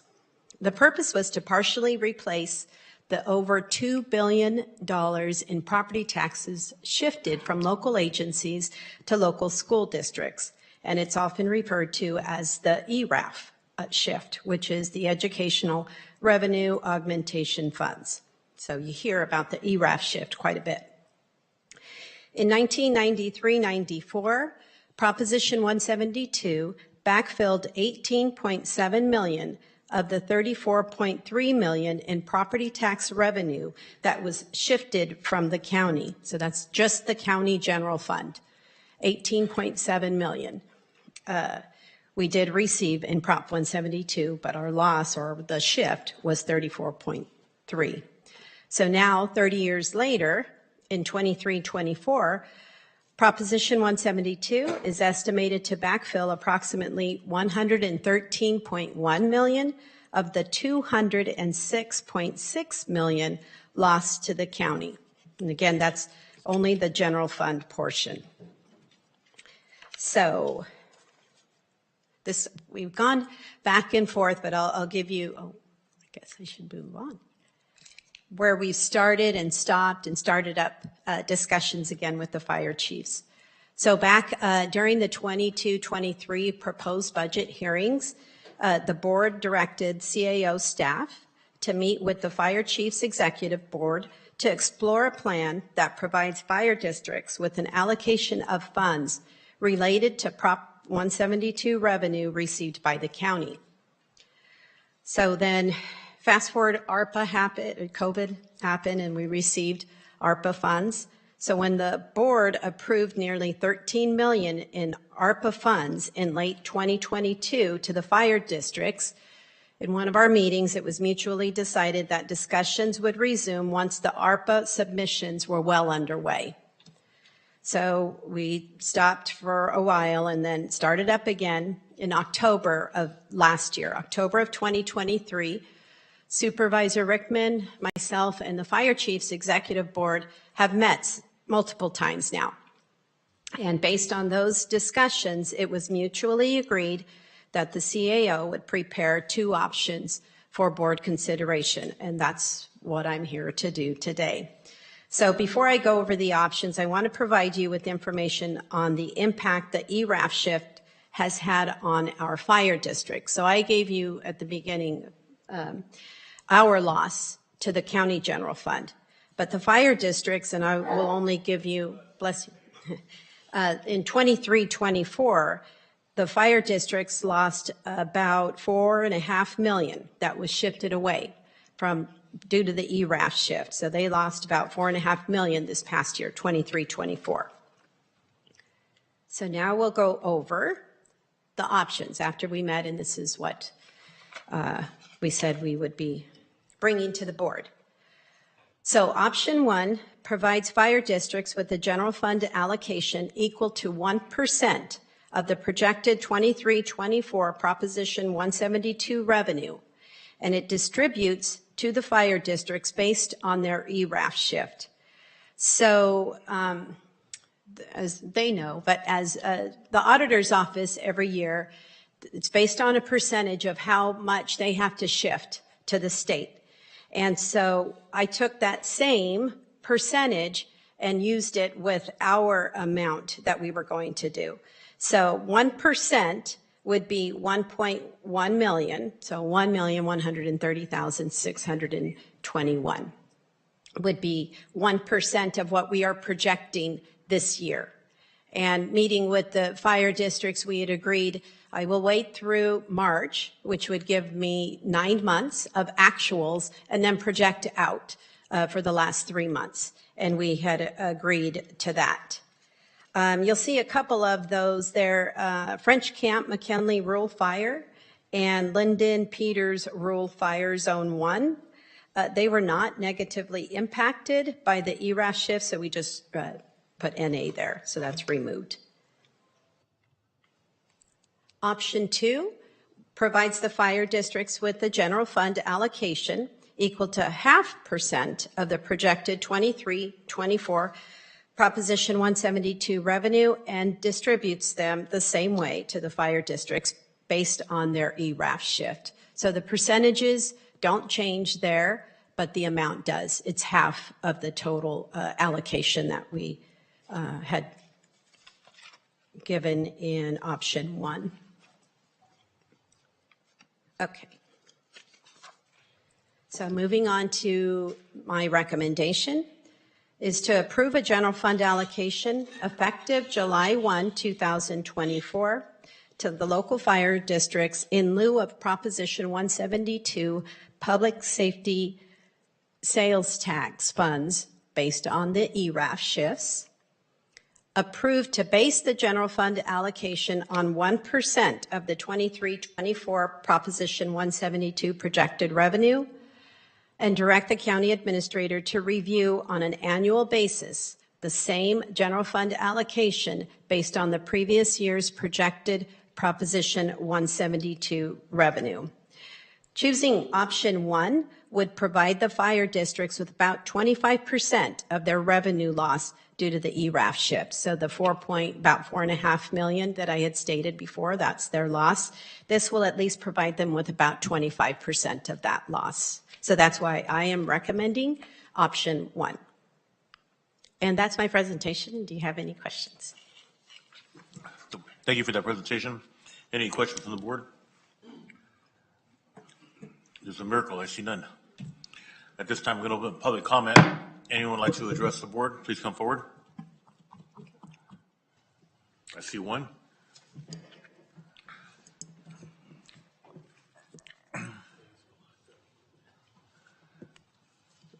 Good morning, Chief. Good morning, Chair Villaputo and Board of Directors. Thank you so much for having this on the agenda today. My name is Eric Walder. I'm the Fire Chief at Waterloo-Murata Fire District. I'm also the President of the San Joaquin County Fire Chiefs Association. Just like to, really on behalf of our association and all the district boards, thank you for putting this agenda back on, working with the fire chiefs collaboratively to come up to an allocation of in lieu of Prop 172 funds that makes a lot of sense, and really applaud the board for looking forward and being one of only about 10 counties in the in the state that recognized that fire districts were impacted by ERAF as well. And for the last 30 years, about 10% on average of all fire districts' revenue has been shifted to education. So being a county that looks forward and takes that into account and putting fire districts in the forefront, we thank you for that. I'd be remiss to say that all our agencies are recommending the option one, but with that, we thank you for consideration and everything you do for the county and public safety in general. Thank you. Thank you, Chief. Anyone else would like to make a comment? I see none. I will close public comment. And there are two members wishing to speak. And the first one would be Supervisor Patty. I beat out somebody else to speak real quick. First off, I want to appreciate and recognize Supervisor Rickman for bringing this forward. I was completely unaware. I had no idea. And I think you had some experience in Tracy bringing this to the board's attention and working. And again, big compliments to our CAO for working with the fire chiefs and bringing this to us. I noticed there's not an option C of a 0.001%.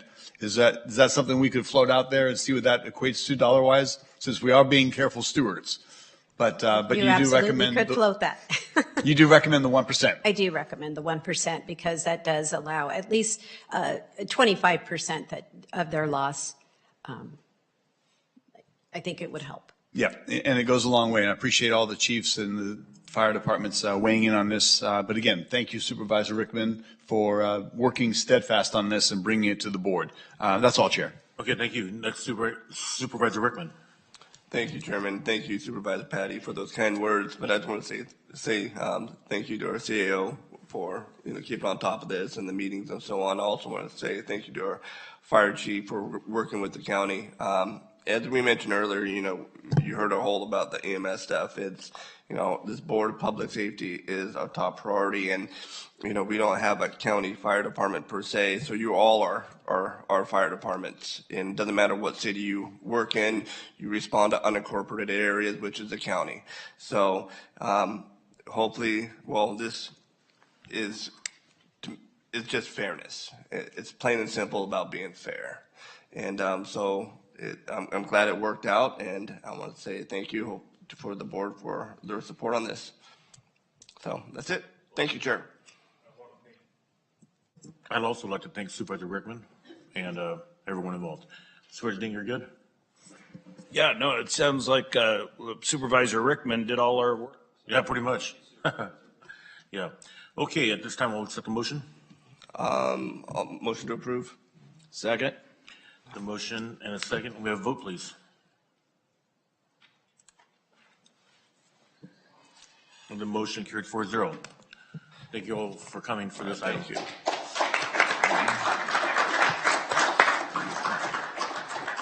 We should all donate and give some money to get Supervisor Rickman a haircut. Okay. What do you guys think? Some polish? Okay, item number 2 has been pulled already, so item number 3, general services. Authorize an affirmative Chairman vote. Villapudua, I apologize. Number 2 is discussion for later in the afternoon. I'm correct. I'm sorry. Community development, discuss potential industrial and commercial design guidelines and provide direction for updating development title regulations specific to industrial and commercial development. Thank you, Rochelle. Good morning, Ms. Jolly. Good morning, Chair. Thank you. Yep. Sorry, we're always a little running down the hill. All right. Good morning, Megan. Thank you to Chair Villapudua and the rest of the board members. We have a presentation by Megan Aguirre today about industrial guidelines in the county and a comparison of what's going on in the cities as well. Thank you. Okay.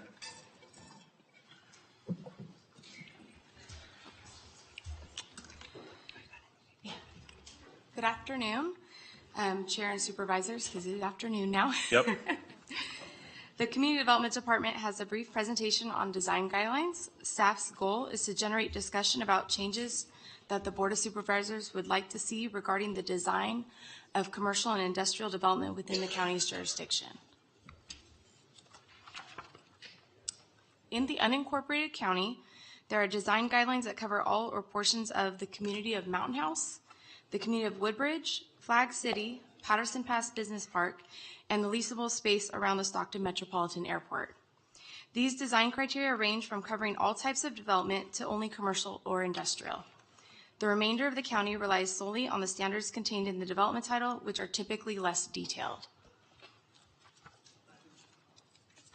Staff reviewed design guidelines for other local jurisdictions to see where there could be room for improvement within the county's standard requirements for industrial and commercial projects.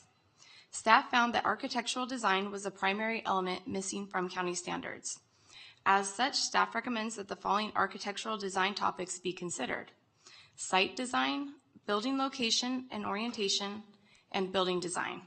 Photos and drawings from 2 of the county's existing design guidelines documents are included on the following slides as visual representations of how these architectural elements could be included.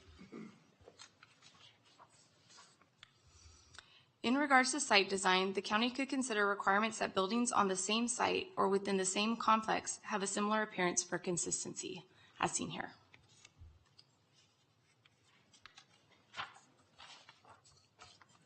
Another area of site design to consider is pedestrian access between buildings for easier navigation. And we see here, wrong part. There's a walkway there, and then over here we have a couple walkways between buildings.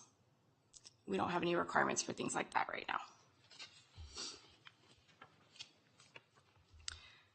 For building location and orientation, design criteria could include increased setbacks for major streets, freeways, and highways, and added space between building entrances and parking areas.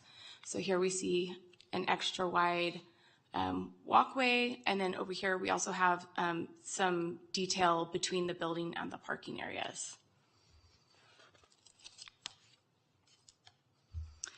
These additional setbacks can also allow for the inclusion of inviting public spaces with features like water fountains, well-lit walkways, and outdoor seating.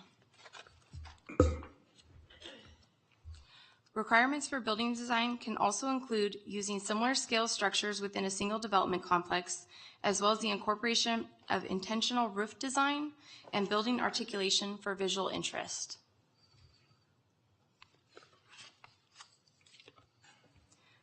Building design can also require the use of multiple types of materials and finishes, such as wood and stone, facade treatments such as canopies over walkways along commercial storefronts, limited color choices for consistency amongst buildings within a community, or even the use of contrasting colors for specific design elements, such as window trim. If the Board of Supervisors wants to pursue adding architectural design criteria for commercial and industrial development, additional consideration should be given when these guidelines should apply. For example, design guidelines could apply to all new commercial and industrial development, or just to larger developments that meet a specific threshold, such as 10,000 square feet in size. In regards to existing construction, would design guidelines apply at all? If so, would the requirements be triggered when a site is expanded or there is a building addition? For site consistency, perhaps existing structures on the same site or within the same complex could receive a minor facelift with new paint or facade treatments. Based on the information provided, Community Development Department staff recommends that the Board of Supervisors discuss potential industrial and commercial design guidelines and provide direction for updating the development title regulations specific to industrial and commercial development. Thank you. This concludes staff's presentation. We look forward to hearing your comments and answering any questions that you have. Thank you for that presentation. We do have one question. Supervisor Patty. Thank you, Chair. Great job bringing forward and just seeing some different photos. I appreciate our development department and Ms. Jolly and staff putting forward some great talking points. And I believe we're doing a development title revision. Is that due back to the board? Yes, through the chair, Supervisor Patty, we intend to bring, well, if you'll recall, we did adopt our comprehensive update in December of 22, and then we anticipated the next couple of years probably doing some cleanup. So we do have one scheduled for later this summer, and this is something that we could wrap into that text amendment as well. Excellent. And I love the choices you've given. There's, some walkways, there's some even, water feature possibilities. And I'm not looking to open up Pandora's box and making this a real burden. However, as pointed out, when you've got, high visibility we want some curb appeal. I'm well aware, we've got some interest for industrial development and growth over here in the county. I've seen blank facade buildings put up, and you ride down through Patterson and on Highway 5, you look over and you're like, yep, there's those great big giant industrial warehouses, and it's unattractive and it's unappealing versus, and Supervisor Rickman just came in, but I know in Tracy, I noticed that buildings had a certain criteria. Speaking with Supervisor Rickman, he said they had put together guidelines that they wanted to see. So I think it would be a fantastic idea. I guess you'd bring back to the board some of the parameters, maybe engage with some of the developers or stakeholders and see what they have. But great job. I'm glad this has come to us, and thank and appreciate our community development department for being forward thinking. So I'm looking forward to supporting this. Great. Supervisor Ding. Thank you, Mr. Chairman. Yes, wonderful job. Supervisor Patty, I can see your fingerprints all over this, so thank you. We don't want to look like the city of industry. I know we're growing. We need to beautify our community. You know, there's been some past development guidelines. I can think of a little town in the north that they built a gas station and they didn't even meet the guidelines back then. So I hope once we do this, we enforce it because it all comes down to curb appeal. And if we want people to visit us, if we want people to do business with us, the revenue will be enhanced along the way. So great job. Thank you. Thank you. Supervisor Rickman. Thank you, Chairman. I know I missed I was listening to it, so I just didn't see my face. But no, thanks for bringing this back. And, we discussed this in depth when I was my previous occupation of being mayor and so on.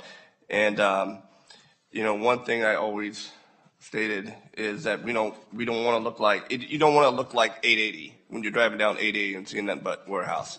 There has to be a design. I mean, there's not only building design, but what you plant, what you can, the elevation and all the different height and so on. There's better than anybody.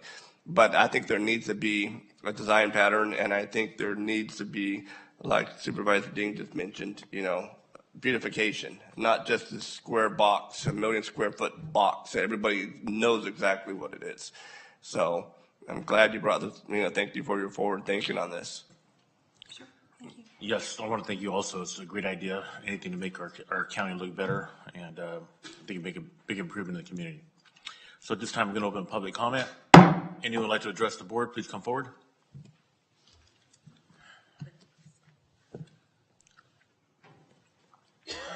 Good afternoon. My name is Lisa Swinyard, and I'm from Thornton. I'm the Municipal Advisory Council Chairperson, and I'm thankful that you guys are putting guidelines together.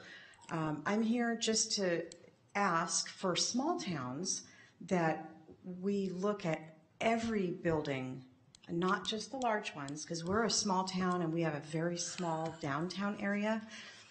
And the California North State University came in and purchased a couple buildings in our town, unbeknownst to anybody, and they put in an animal testing lab in our town.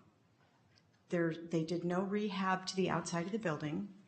They cleaned the whole inside up, did a lot of high-end renovation in there, but it still looks like an unoccupied building.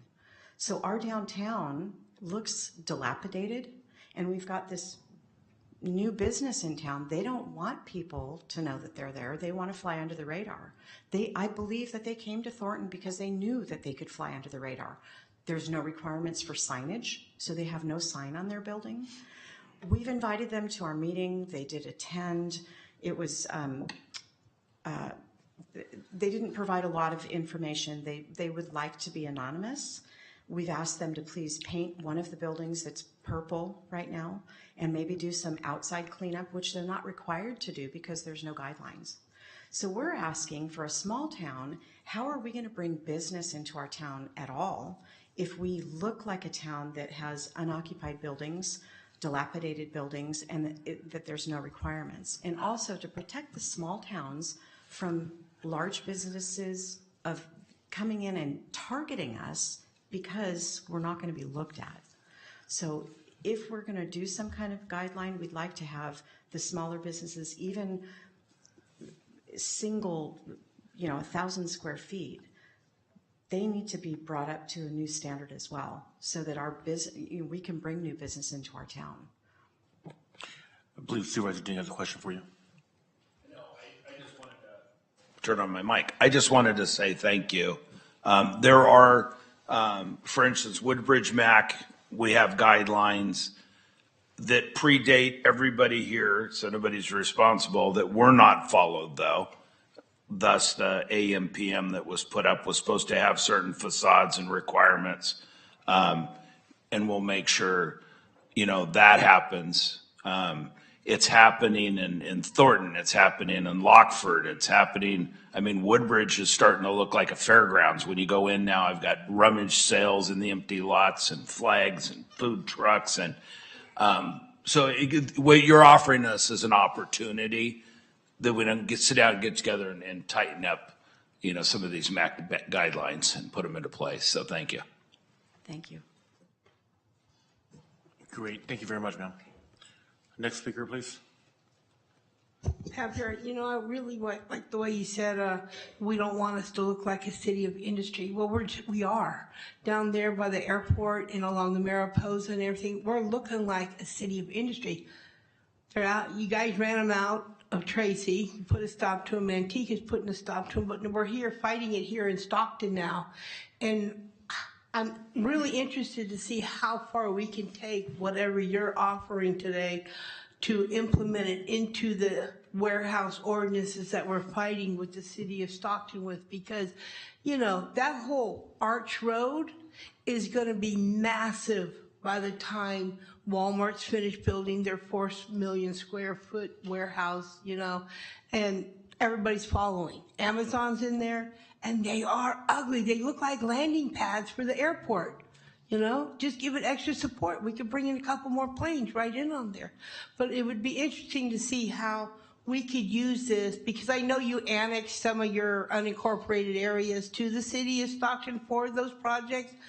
But let's see how we can implement it and help the people in the south side of South Stockton, which is AB 617 Air, on how to beautify some of that warehousing, because we do need green developers, and we're not finding the green developers.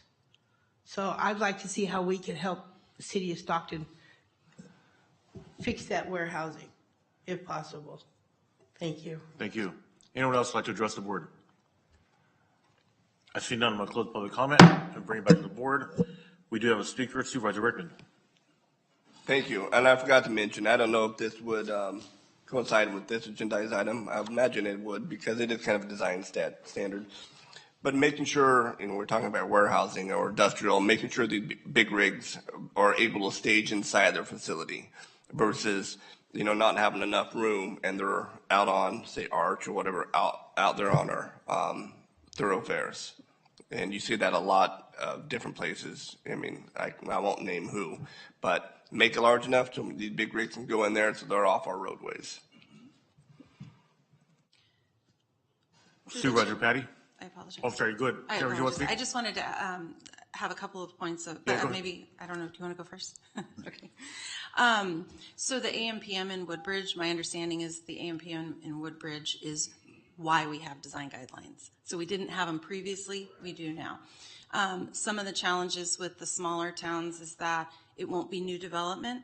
They're moving into existing buildings. And so the question I would have for the board is that the intent is that when someone moves in with a brand new business, do we want them to adhere to whatever design guidelines ultimately end up getting approved? And the reason I'm asking that is because I know we will get people moving into the area that are going to be frustrated with us that they don't own the building.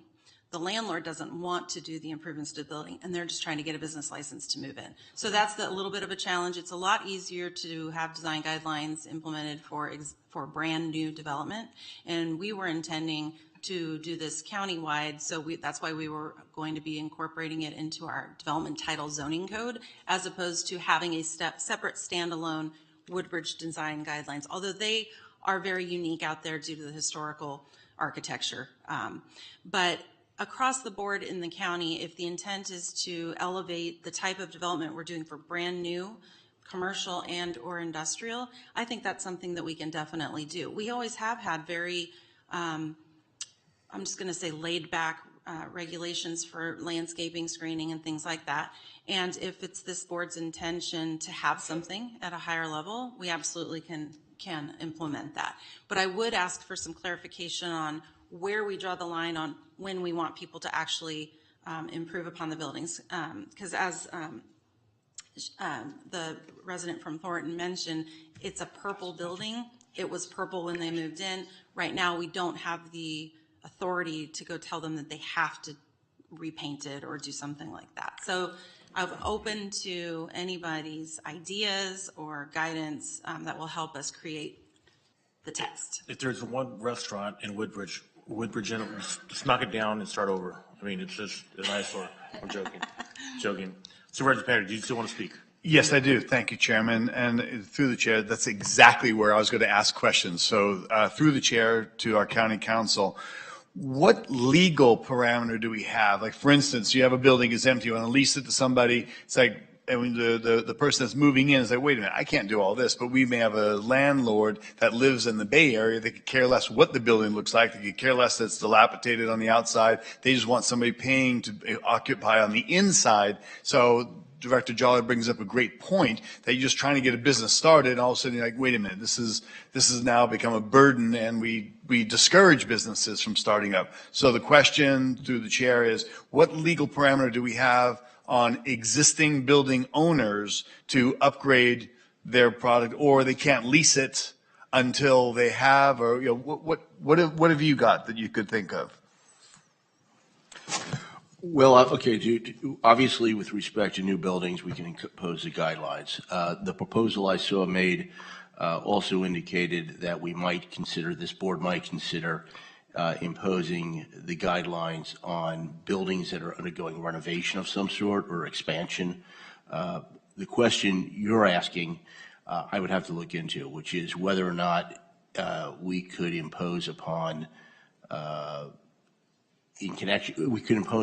business in connection with obtaining a business license in a facility that they're newly relocating to, that they upgrade the facility, or that the landlord upgrade the facility.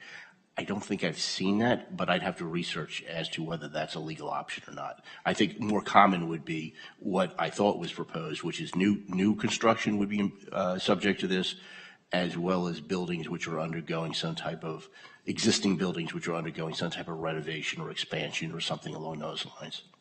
Understood. And yeah, I would appreciate if we do look into that. So let's say you give a building, like you talked about, a purple building in the middle of Thornton, and so you give them, a 3 to 5 year window, whatever we could perhaps legally impose that the landlord must bring it up to the new code that we're requiring. Because I really do believe we need to upgrade, as Supervisor Rickman points out, curb appeal.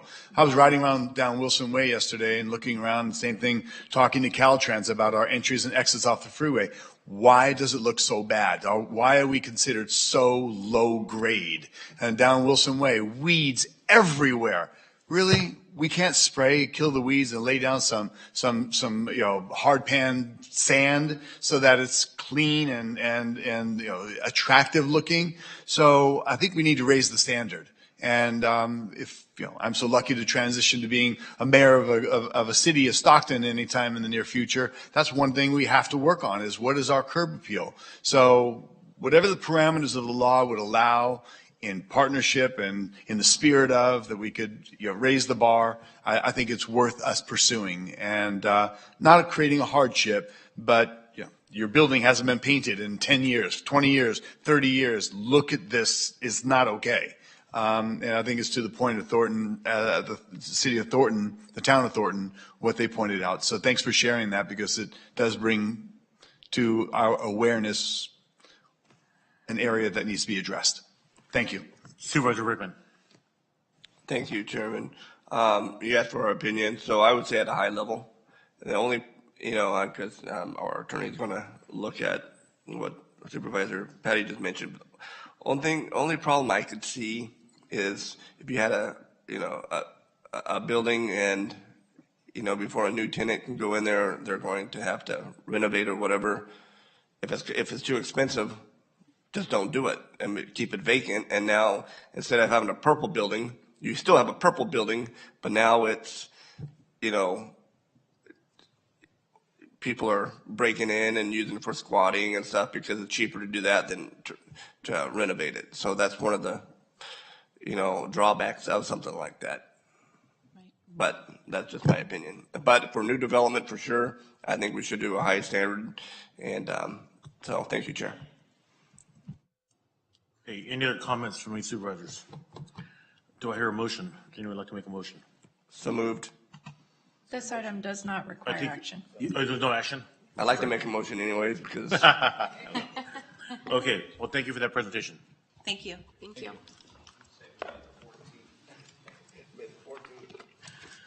Moving on to item number 3, general services. Authorize an affirmative vote for county-owned properties within proposed San Joaquin Area Flood Control Agency, Mossdale Tract Overlay Assessment District 1 and 3. Good morning, good afternoon, I should say. Good How you doing? afternoon, Afternoon. Chairman Villapuva and members of the board. Connie Hard, the Assistant Director of General Services. With me today, I'm joined by Seth Wurzel, with Larson, Wurzel and Associates, a consultant for SJAFCA. The item before you, you've got it.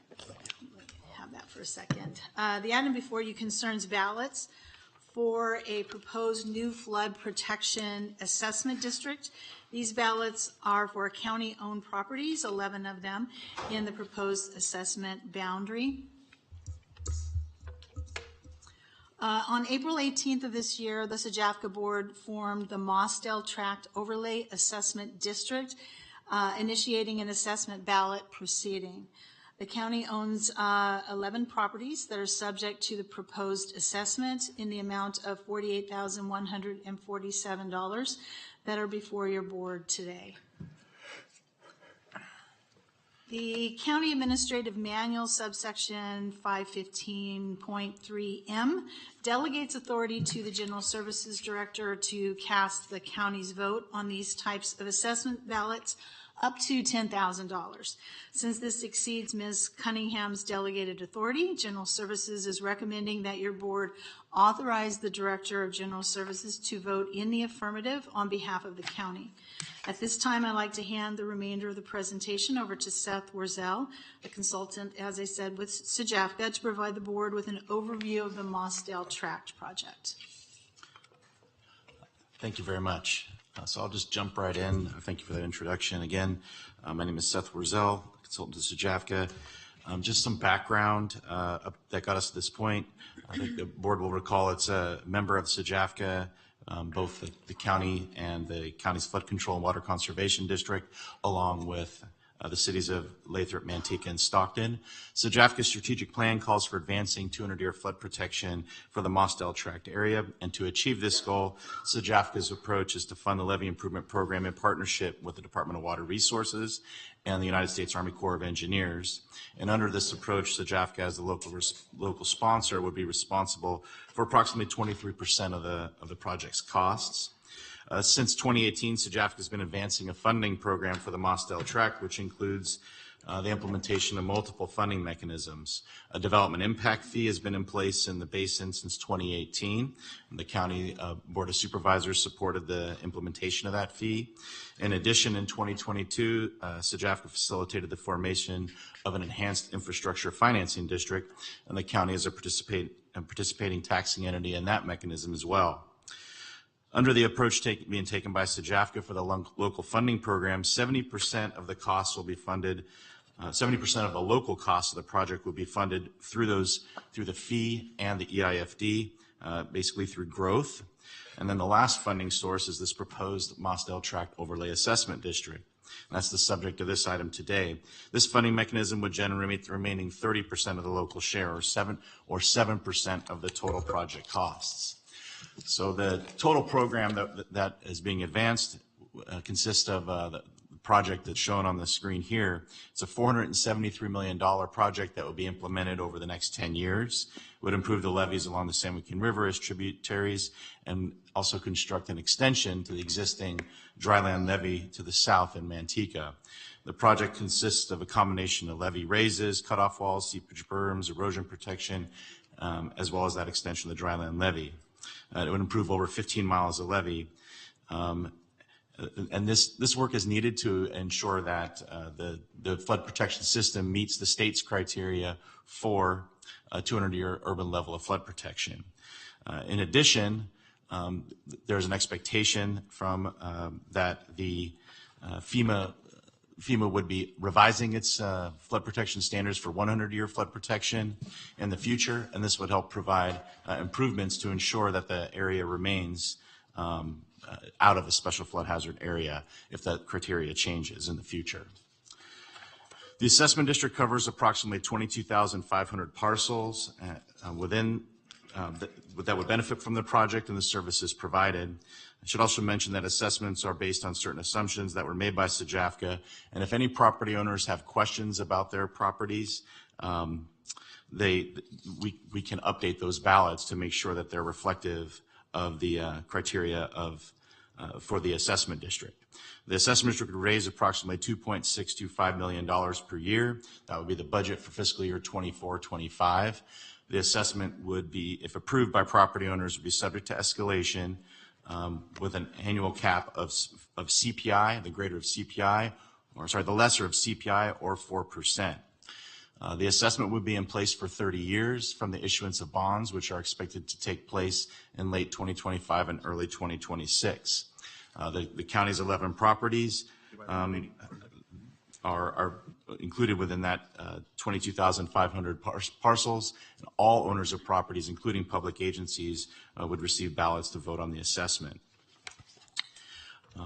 So again, as the Director mentioned, the combined assessment for 24-25 for the 11 county-owned parcels, which are shown here on the map in yellow, is $48,147.12. And as was outlined, the recommendation is was as stated it requires board approval because it exceeds the existing General Services Administrator's delegated authority. And so that concludes my presentation. If there is any questions, we have additional information available to the board regarding the assessment methodology and so forth, if needed. Thank you. I appreciate it. Acting on behalf of our chair, this is such a riveting discussion. We've lost two members of the board, but I will ask any questions at this time. Supervisor Rickman. No, I just want to apologize. I know I keep getting up. I got to go blow my nose or whatever because I'm cold. So I apologize for getting up and leaving the room. Any questions at this moment? Actually, I don't. Okay. Well, opening up public comments. Please come forward. Seeing none, bringing it back to the board, and I know that we will hold. Are we receiving or we need a vote? The board needs to take action on this. We do need to take action. Okay, so I know one of the two will be back momentarily, but I appreciate. I know the effort is part of my district, and we've got some great news from the state. That's given us and allowed us to buy some time for some development and adequate progress, as well as the funding opportunity. That is something that we can maximize this with the support from the property holders and the stakeholders in the region. So Supervisor Ding, I'm not certain if you have any questions, or we're going to entertain a motion to approve. And a simple 3/5 would be good. County Council? Yep. Majority. So moved. Yes. Okay. We have a motion to approve? The recommended motion. Yes, recommended motion. Thank you. Looking for a second? Join me, Supervisor Ding.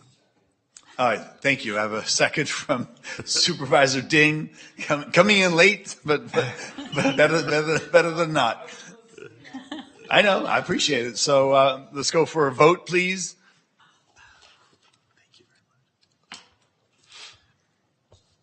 So moved, 3-0, unanimous, fantastic. What a great chance to be back being a chair without all the attacks I was under back then.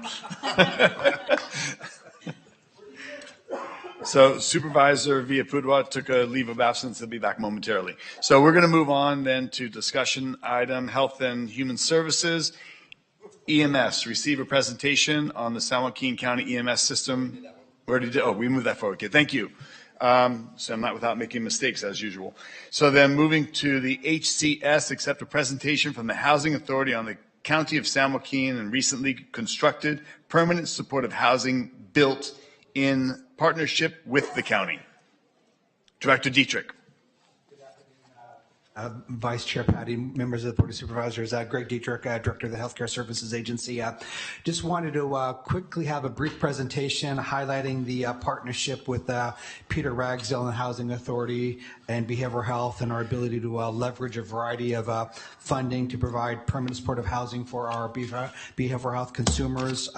Recently I wasn't there. I was on spring break at the time, but there's a ribbon cutting for Park Center, which I think was our third successful item.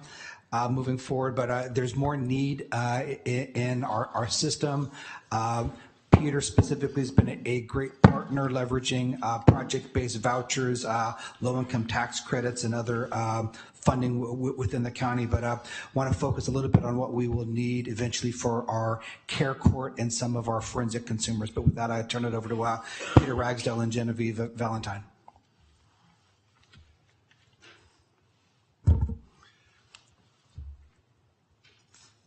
Thank you, Greg.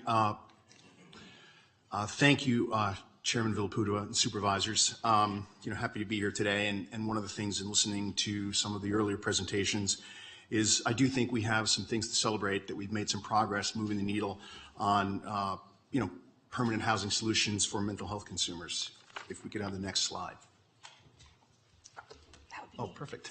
Sorry, I'm Vanna. Just to date, we've created 77 new units and secured funding for an additional 51. As I would correct the record that it was a groundbreaking, not a ribbon cutting, but soon enough we'll get there. Additionally, in partnership with Behavioral Health Services, we've acquired a 30-unit multifamily property, which will, through the BHBH program from DHCS, to house justice involved in care court, potentially around transitional housing. Just in terms of context, again, these are folks that are, diagnosed with significant mental illnesses, potentially co-occurring, and I'll divert to the clinicians on some of those descriptions, but essentially these are folks that are not only in deep need of affordability, but also have services that are delivered through behavioral health. I would mention that not only are, essentially they are behavioral health clients, but again, as Greg pointed out, they are housing authority clients where we're able to provide affordable rents, which is 30% of household income. So essentially, sometimes this isn't clear, but everyone pays rent. It is just that it is affordable, and we think this is some of the ability to move the needle, that not only can people have better outcomes from their health care when simply they have a stable and affordable place to live. Our program encourages wage income. I wanted to mention that 42 households between the existing units are between 18 and 54. Those households have an opportunity. 54. Between 18 and 54 years old. So again, there's an opportunity to encourage wage income through the Family Self-Sufficiency Program. So folks that have rising income or interested in returning to work have an opportunity to develop a savings account as part of the program, where this really provides some of the exits where if we talk about, affordable and permanent supportive housing, that one of the things we have to contemplate is what's next. So this is some financial incentive to have people contemplate encouraging wage income and taking advantage of some of the supports that the Housing Authority can provide. And even as it relates to the permanent supportive housing, where there is some stabilization and, essentially better medical care, more medical care as it relates to SMI, folks can also request, if they need the affordability, a transitional voucher and move on from these properties, essentially freeing up an apartment for somebody else. And as we should mention, that this is a 20-year relationship between behavioral health and the Housing Authority for these units. So as people get served, that unit stays available for the next behavioral health consumer. This was our first project, was a repurposing of the Housing Authority's administrative headquarters on Center in El Dorado. This was a county contribution, adaptive reuse, again, an infill project in Stockton. Not only do we contemplate folks' eligibility in terms of income, and I'd point out that the average household income for these apartments, there's 27 apartments on this property, is about $15,000 a year. And you see some demographics in terms of ages. So again, some opportunity to contemplate, what's next as people get stabilized. Sonora Square was our next project, which we completed in December of 2023. Again, this project contemplated State of California No Place Like Home funds, which was a $2 billion bond in the state of California that's produced about 505,000 units of housing. This non-competitive funding, was challenging to find the right project at the right time. And one of the things that I heard Supervisor Patty just mention, that this was an empty lot in Stockton on the corner of one of the Mariani buildings. So again, we did an adaptive reuse project, as those of you who were at the ribbon cutting did see.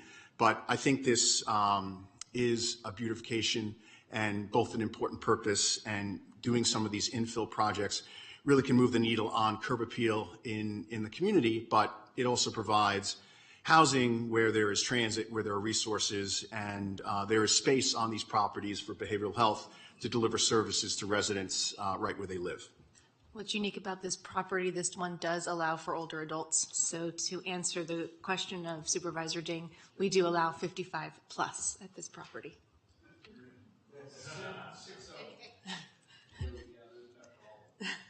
11 total. Who went with orange? The architect snuck that past me, but it definitely stands out. I noticed the same thing at the ribbon cutting for the VA, so I don't know if it's just the modern design, but I guess we had an orange stripe on our building first. Currently, and I was happy to welcome a number of supervisors, we did have our Park Center groundbreaking, which is another infill project in Stockton. And one of the things that we contemplate, all of these properties are in the, I don't know, for lack of a better word, the orbit of 1212 California Street. So even, I believe, from some of the feedback I've gotten anecdotally from Genevieve's staff, that, these apartments offer, some ability for people to be mobile and have services delivered, in a practical place in our community. Not that there isn't need around the county, but these are, again, some of the more challenging cases, I would say, in our community, and this will provide an additional 51 units, both adaptive reuse for a building that was empty in Stockton, but has a mid-century vibe to it, I guess, which I know it came up today, but we will put it back because there is design regulations, so it'll go back because of SHPO and some of the other requirements to maintain some of the architectural detail on the building and facade. And again, we'll add a new construction building in the back and provide 51 units for mental health consumers, including a manager's unit. Finally, which I guess will be our fourth endeavor, is the satellite apartments. This property was a master lease with a private landlord who was looking to move on from the property. UOP delivers services here as well as behavioral health. These are, again, some of the hardest folks to serve.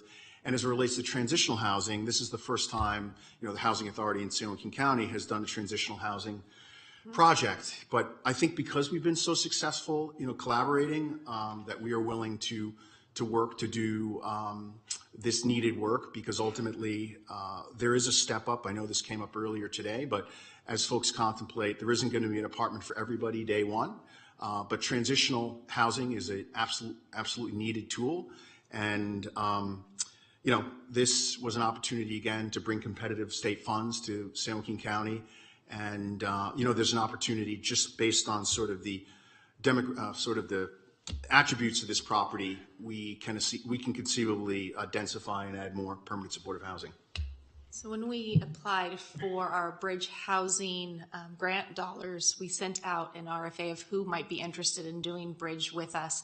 And we had a very small group of individuals willing to work with us because this was specifically for care court participants. And in fact, Peter to my left was the only individual saying, yes, we are willing to think outside the box and work with behavioral health specifically for bridge housing grant.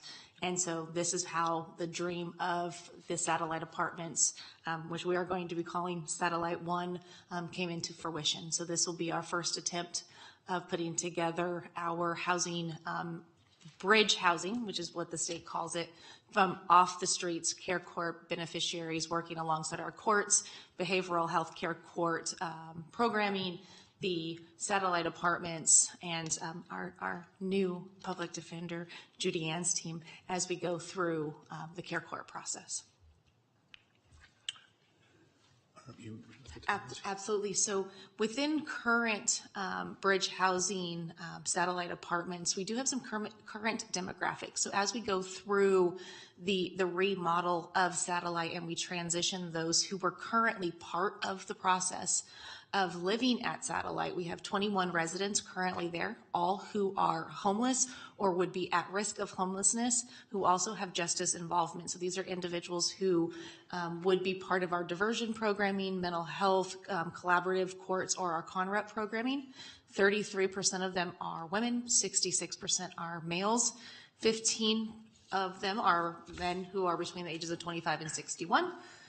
You can see the racial demographics there. 100% of them have mental health diagnoses, and 20% also have substance use. So what we have realized with our pre-demographics of care court, we definitely do see the mental health as the primary and co-occurring at a much smaller rate than what we are looking at from a pre-assessment for care court. You will notice, though, that this is 21 tenants, so we are actually upgrading the units, putting those that do not meet care court eligibility into other units so that we can renovate these units and have those, when we fully launch care court December 1, have the capacity to move into these units. And other parts of care court bridge housing, we are looking for what we're going to be calling bridge transitional homes, so similar to transitional boarding cares in the community, where they're going to be 6 to 8 bed homes in the community, where it's not an apartment complex for those who may not play well with others. So we're looking at a multi-model for our care court beneficiaries. But I do want to thank Peter and our second bridge housing grant participant in the community who agreed to go to the second round of bridge grant with us. The property has a large parking lot in the back of the existing building. The sort of the square out front that has a courtyard is the existing building that was built in 1962. And, you know, with density bonus laws and, you know, have an opportunity to build affordable housing in spaces that occupy, sort of underutilized property, we've done a design to add 37 studio apartments in the rear of this parking lot. Again, this kind of contemplates a design concept. We've had some preliminary discussions with the city of Stockton, which the project is largely conforming. When I say largely conforming, we've had our ERC meeting and it is conforming. It doesn't mean there isn't some input that the city will get by the time we submit designs with support to get to a building permit, but it is feasible. And what we think is that this could be, again, sort of a step-up product from Care Court. Again, this is on 534 North Stanislaus Street, so it's sort of, again, in the orbit of California Street. And, as we contemplate, trying to be as sort of innovative as we can, a parking lot where you have consumers that don't own vehicles, it just sits there underutilized. So from that perspective, we thought this is a potential opportunity and essentially could put around 68, 67 units ultimately on the property. And I just add, this is blending and braiding some of the funding. It mentions proposed or potential funding sources. Here where Proposition 1 passed, so we'll be moving from the Mental Health Services Act to the Behavioral Health Services Act. In our current 3-year Mental Health Services Act plan under community supports, we have $5.7 million still dedicated toward permanent supportive housing. We need to move that money within a certain time frame or it will revert. And that's what we're proposing, and that will be coming to this board, I believe, the first meeting in June as part of the 1-year revised of that plan. Neighborhood preservation, we've blended and braiding. You probably saw that on some of the prior slides, use of permanent local housing allocation, homeless housing assistance program dollars, and maybe even the county granted the Housing Authority $10 million for home key applications. We went through an appeals process, but ultimately did not get an award for a French camp facility. 5.5 million of that 10 million went towards Park Center, maybe an opportunity to use some of that ARPA funding here. And as Peter mentioned, it looks like the city of Stockton, along with neighborhood preservation in this COC, has some HAP around $3 that need to be earmarked by the end of this calendar month. So we're looking to blend and braid some of the funding. I know in the other projects, Peter's been very successful as a partner with us getting low-income tax credits and leveraging. But my goal is to get this done quicker rather than later, because I think at this point, the next round that we could really apply for low-income tax credits is April of next year. And as Genevieve mentioned, care court's coming up. And Peter, correct me if I'm wrong, you're also looking to use factory modular for that 3-story stack? Potentially, this is a stick-built model, but again, from a timing perspective, both are on the table as we contemplate design. But these numbers contemplate a stick-built product. I'll just close. I think we built a strong partnership with Peter, personal relationships, trust, and I know they went to transitional housing, which is very atypical, but I think we have a partnership that is bearing fruition to getting us where we need to go, moving the needle. Thank you. And to the chair, if I could make one more comment, I would also mention that both for Park Center and for Sonora Square, the city of Stockton has also been a partner. They are, obviously get the benefit of having these services and housing in the city of Stockton, so I want to make sure that I mention that. Well, thank you for mentioning that. And if I may, just at the last bit of this, so satellite and knowing that we do not know what our care court numbers are as behavioral health and looking at our cohort 1 with care court eligibility, we are anticipating being able to serve within satellite 1. So looking at what our current units are, but transitional housing only allows for 18 months. So if we are not proactive, once those actually graduating care court or those who choose not to, behavioral health can be fined if we are not actively finding housing supports. So if we are looking at this from a proactive perspective, being able to have a phase 2 of care court eligibility housing, that is going to be in a much better state for us as behavioral health for those care court participants or those who fail out of care court, so that we do not get sanctioned and fined, in order to make sure that they do have housing supports. And that is part of care court law. So we want to make sure that we at the Behavioral Health Department are looking at it from a much larger perspective of how do we partner, but how do we also make sure that there is a permanent solution for those who may be part of the care court continuum.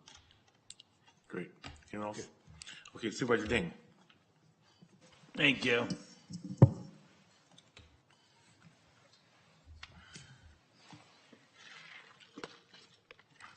I guess my biggest problem, okay, first off, don't take this as a direct, you have your job. Your job is to build housing, not to solve our homeless problem. That's what you're directed to do. So, although I do have, I'm looking at the satellite too, it's $400,000 per unit. So yeah, my ire goes up when I'm trying to figure out, where the hell is all this money going to? And I really would refrain from saying, and we built a personal relationship. It just doesn't sound good. I mean, I got to tell you, that's what the public thinks. They think this is just one big campaign We have created one of the biggest industries in California is now homelessness. We've created millionaires all over the place, and you don't take down big corporations. And people look at this and they're wondering, why would anybody put any into this? People are getting rich off of this. So please don't take this personally. You're the only one that stepped up to the plate. You're doing your job. But we have to determine, how do we measure success? Success, although we need the units, that is not our goal. Our goal is not, it's the bodies that are coming out. Are they on a stretcher or are they going to a job? How exactly are we spending $37 million, I think was the last three you just went through, if you add them all up? What did we get out of it? It's why the governor is so much trouble right now, because he can't tell you where the hell the money went. And we need to know when this money runs out, and I'm telling you, this train's hitting a wall and our money's coming to an end, and we look back and we go, where did all the money go? What did we get? We got 100 and what did that add up to? 60 and 30 for us. And then that 18 to 54, let me remind you, 22 years ago when we started the whole work fair program and we were talking about able-bodied men and women, well, that's the majority of the units that we're building right now is for 18 to 54 that should, if they're mentally capable of working, and we have different areas there, those are the people that we need to move from. I love the new word. There's a new group out there called Breadcrumbs. It's Johnny. I don't know if you're familiar with him. He was associated with the Access Center for a while. But people there's an entitlement problem. He said, the biggest problem I have right now is I'm moving people into jobs and they're pissed because all they want me to do is sweep the floors. And he's going, you're starting from square one. I already have a house. I have a free cell phone. I've got everything I need. Why should I go get a job? We need to figure out how we're going to measure success.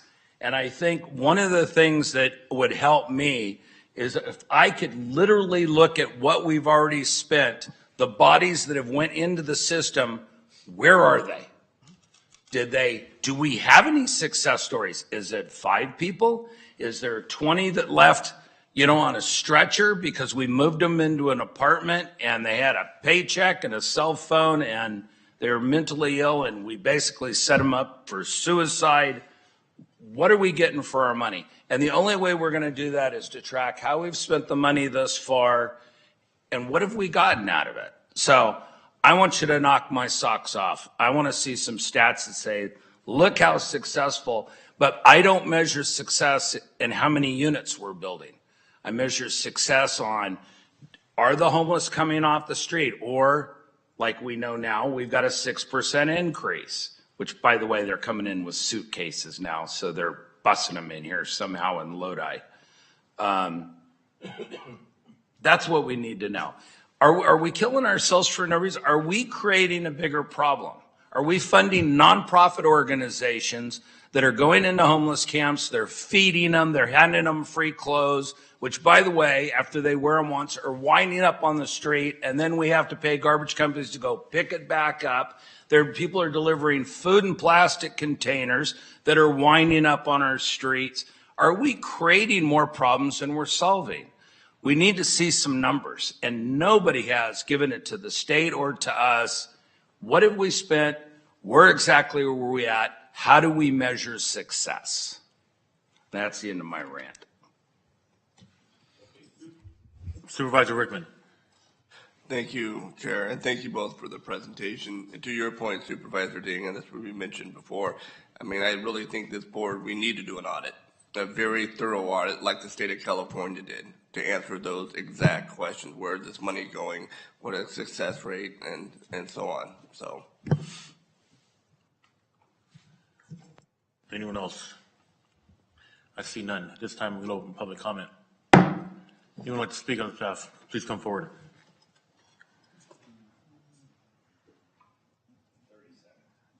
What? Yeah, I love you too. Hey, look, no, because you guys know who I am and you guys know what I fight for the most. Success at what level? You got a degree. You've got years of experience in building. You've got years of management, years of restaurant. You've got everybody at their own level of what they're best at. Me, I thank you all for appointing me to two of the greatest boards in our county, okay? I am the chair on that board and the vice chair on that board, and I get the privilege of just being a part of housing individuals. Not all of them are going to be able to sweep a floor. You know that. I know that. You know what I mean? There are success stories. When you have a success story and you have a person with a mental health challenge and they're housed and they stay housed, to some of those, that is the greatest success story we can think of.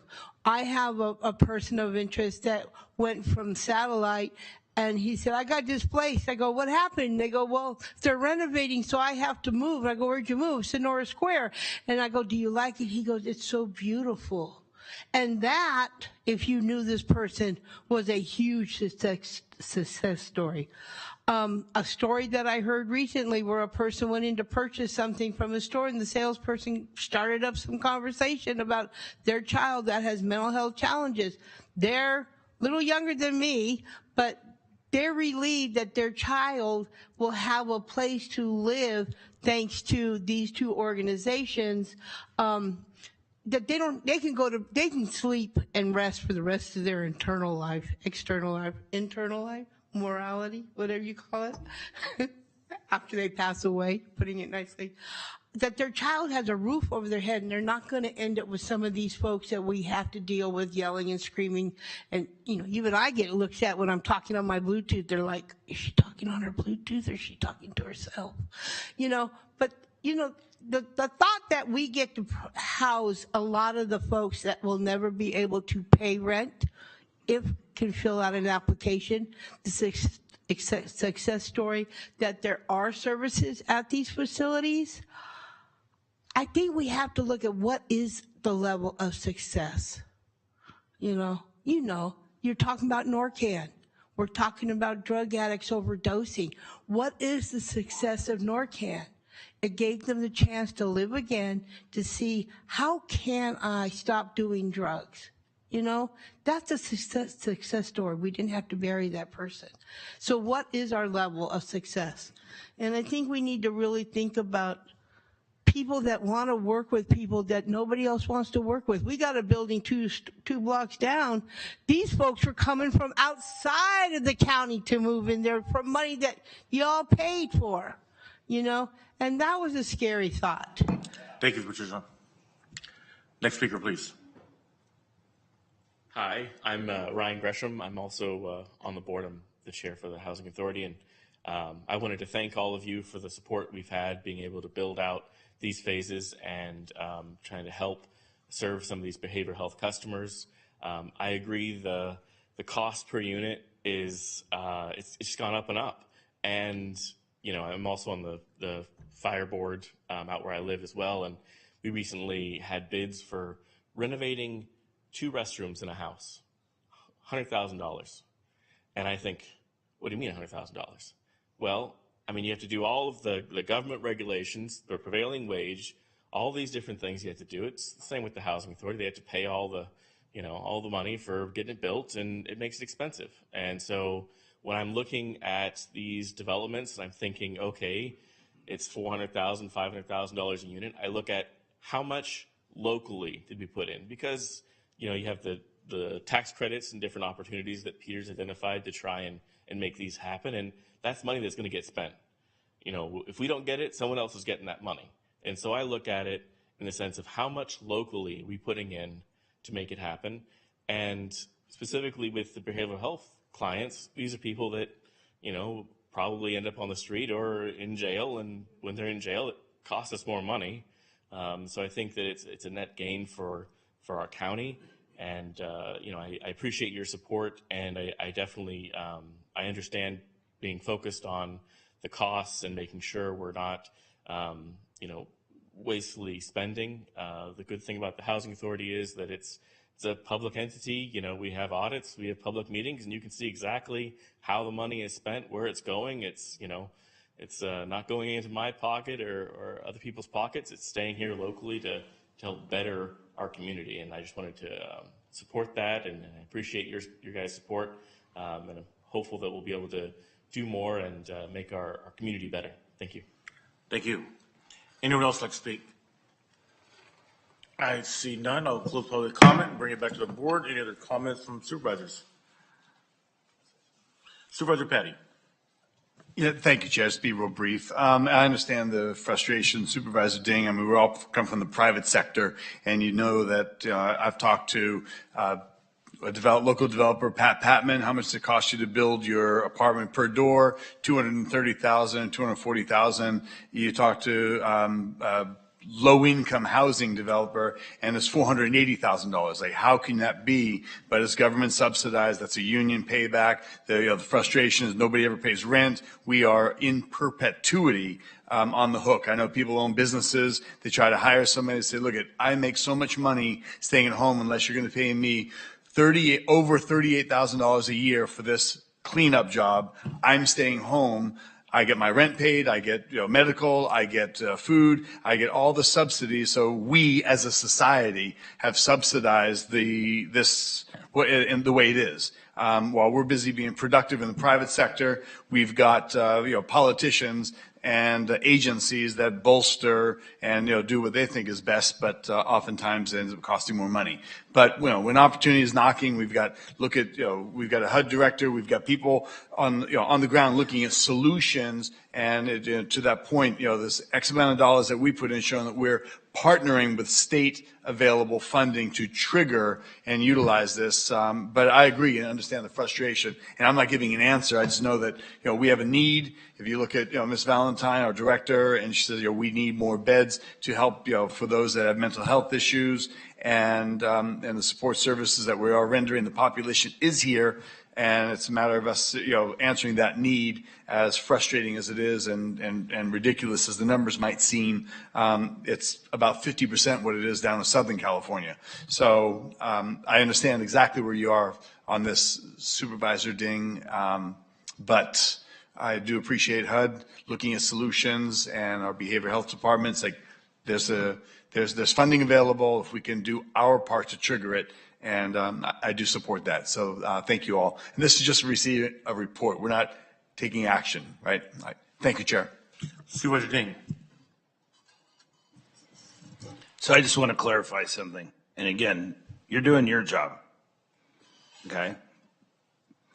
When I'm not hanging out with you guys at fancy, little dry bread lunches like we have back here, you probably wouldn't want to hang out with the group I hang out with like on a Monday or Sunday night, which are all recovering addicts.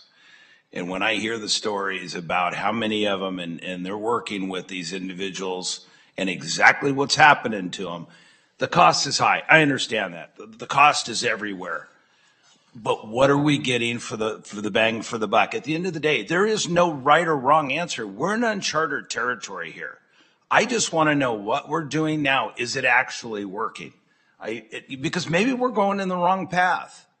There's a guy named Johnny I was talking to last night, and he was talking about one-door policy. And he said, I tried everything possible to find an easier way. And my mom wouldn't open that damn door. Nobody would open that door, and he finally went to Team Challenge, which I can't even imagine, 18 months. But that was his only option. And so he's working with recovering addicts, alcoholics right now, and he says the biggest problem he has is entitlement. He says they've got their free phone, they've got their free place, and he says, and they're dying on him. I mean, they're literally dying on him because they've got nothing to do. They don't want to take the job because they're too good for it, or they've lost their way. My concern is it's not the 40, 50, 60 million. It is, but are we being successful? Are we killing people by helping them out? At the end of the day, it's like parent. You can be a Disneyland dad and be Mr. Nice Guy, guilty a lot of times, or you can be tough mom. At the end of the day, who's the kid going to appreciate when he grows up? And I'm starting to worry that we're really not doing the service that we need to do. We have a moral and ethical obligation to take care of people in this county that cannot take care of themselves. And I completely understand that. We take care of loose puppies on our street more than we do people that need it. And we're working on that. This board's, I think, in the county, we've been very successful in moving forward with our, long-term mental health projects and so forth, and we're getting there. What starts concerning me is if we're spending all of our time on these 18 to 54 able-bodied individuals that could be out working, what are we doing? Are we doing more damage than good? We won't know the answer to that until we actually start putting, pen to paper and we start tracking these residents and what happened. And that's all I'm asking for is accountability. Okay, I see no other supervisors. Oh, go ahead, Jay. It's not, Okay, go ahead. Through the chair to Supervisor Ding. So part of Prop 1, as the changes of Prop 1, there has been a few change in terms of accountability and transparency for behavioral health, which I agree with you is a wonderful thing. Because as a therapist and as someone who has dedicated her entire life, I think oftentimes we have provided too much therapy and we have no longer taught grit. And so oftentimes I tell my staff on a regular basis, how do we actually provide good work, not just work? So what we have as a behavioral health department, what we have already done is we have provided a shift in one of our scope of work of one of our analysts. And their entire job for the next year is analyzing every single one of our behavioral health programs through our own SMART goals to determine which programs are providing good treatment, right treatment, and appropriate treatment so that we as a department can ethically and morally determine which programs we can consolidate and which programs should actually survive with Prop 1 changes and realignment changes. So that way I can look all of you in the face and say which programs are moving forward and which ones are not in order to financially be sustainable, but also be able to say which ones are the right programs at the right time, at the right resource. So yes, we are doing that. For a Prop 1 transparency report, but we also do have dashboards at this moment in time with very specific data measures that I can provide you of where we do have successes, where we do have failures, and where we can improve, which I have absolutely no problem providing to you now, but we are 100% committed to make sure that we are providing a better system because I agree with you. We as a system, we as a society need to refocus on what we are doing and why we are doing it. Good, Peter. Go ahead, please. Thank you. I think it's a very fair question, Supervisor Ding, and just one thing that pops out to me is that I think one of the things that makes this unique is we're not clinicians. I mean, I can build the property and behavioral health has a right of referral to all of these units for a minimum of 20 years, and the properties are affordable for 50 years. And what I think is unique is that we have competencies as a federally chartered, a federally funded agency, where we can bring the operating responsibility comes back to us. But I look at it to say that apartment serving one person for 20 years, I would agree would be a failure. But to the extent that people have clinical success, the housing authority, the county for its investment has an apartment for the next person, the next person, the next person. And I believe that does happen. But I also think what is unique is that we have a competency around getting units built, which everybody knows is challenging in California. And we have a service partner that can actually make that happen. So I think in this particular case, believe me, we could take the same property and build it in Georgia, and it would be a third the price. Not disputing that. Everything is expensive in California. But one of the things that I, at least from my standpoint, and I've heard Supervisor Rickman mention many times, is that I have an inch of paper from a CPA that has to audit our books, not only the projects but well as the housing authority, and I can tell you to the penny where everything went. And I have a local accounting firm that signs off on that and puts their signature on it. But what I do think is unique is that apartment is built, it is there for a long period of time, and I think I define success to say it isn't serving one person forever. It is giving people the opportunity, especially at the ages we just described, 18 to 54, with possibilities. The status quo, I think we all agree, is unacceptable, where people are untreated and unhoused and on street corners. So anyway, thank you. Yeah, I see other supervisors, and I guess this is just a report, so we're motion, and thank you very much for that report. Greg, thank you very much, and Peter, again, thank you. Thank you. Moving on to item number 6, Public Works. Approve the Country Club Boulevard Complete Streets Quarter Plan, First District, Best District, and we'll go from there. I don't see anybody from Public Works, though. Here he comes. And here they come. We're all the red carpet. You got a 10-minute proposal here, Yeah. whatever this is. Yeah, it's incredible. We're done. I'm sure it is. 10 minutes is good. Yeah. Pretty nice. You're gonna like this, though. It's pretty nice. Right here. 10 minutes, guys. Max. Yep, no problem. Yep, we'll be less than that. You gotta get back to a kickball game, right? Right.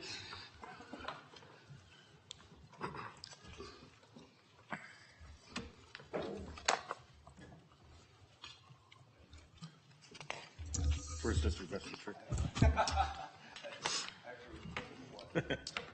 Good afternoon, Chair Villaputo and board members. Today we are pleased to present the Country Club Boulevard Complete Streets Plan for your consideration.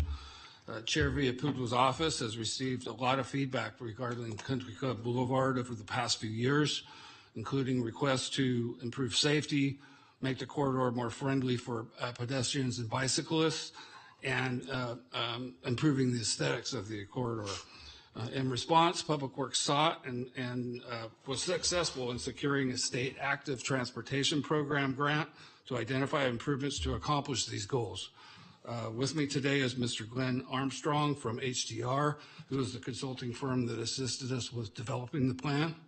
Mr. Armstrong will provide a brief presentation outlining the process to develop the plan and the recommended improvements to Country Club Boulevard. At this point, I'll turn it over to him. Thank you, Director members of the board. It's my pleasure to be here today.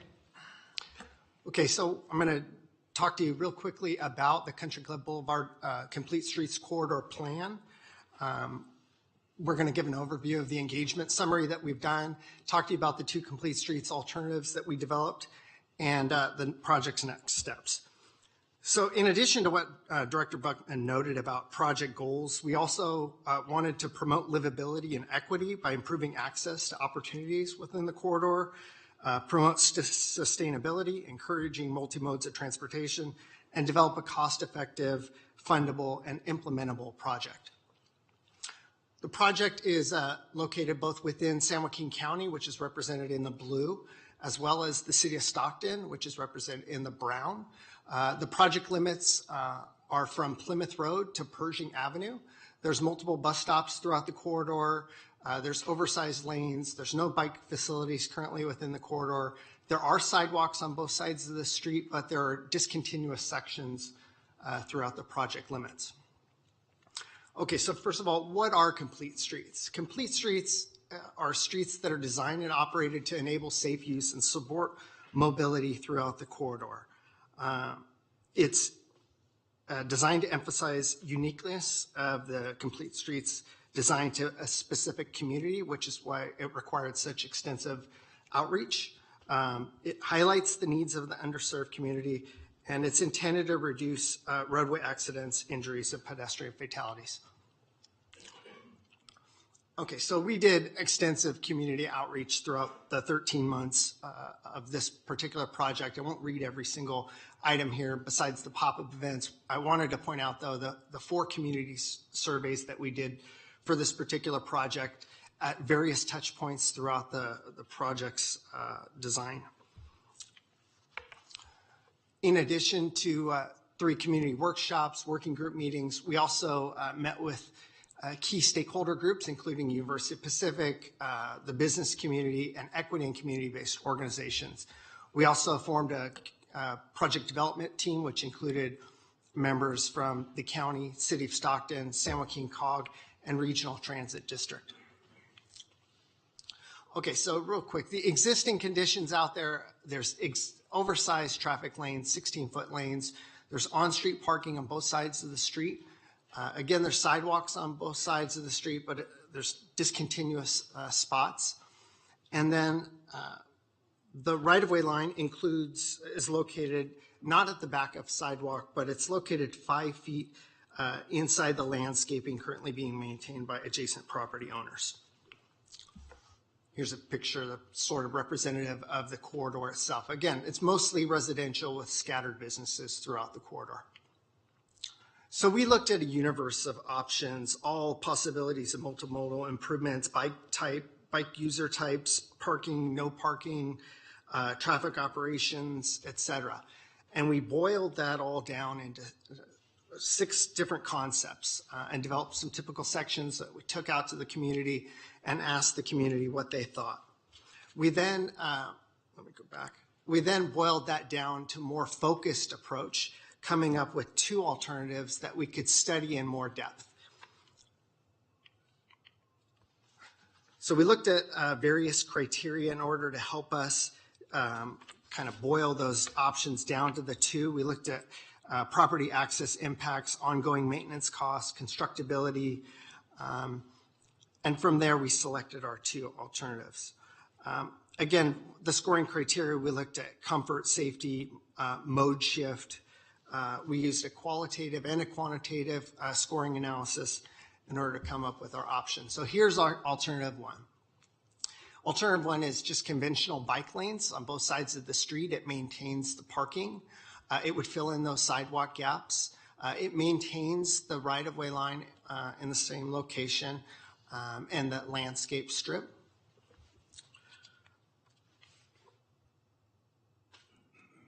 Here's a before picture of sort of the central location throughout the corridor. This is Country Club and Mission, where we're looking at scattered businesses throughout.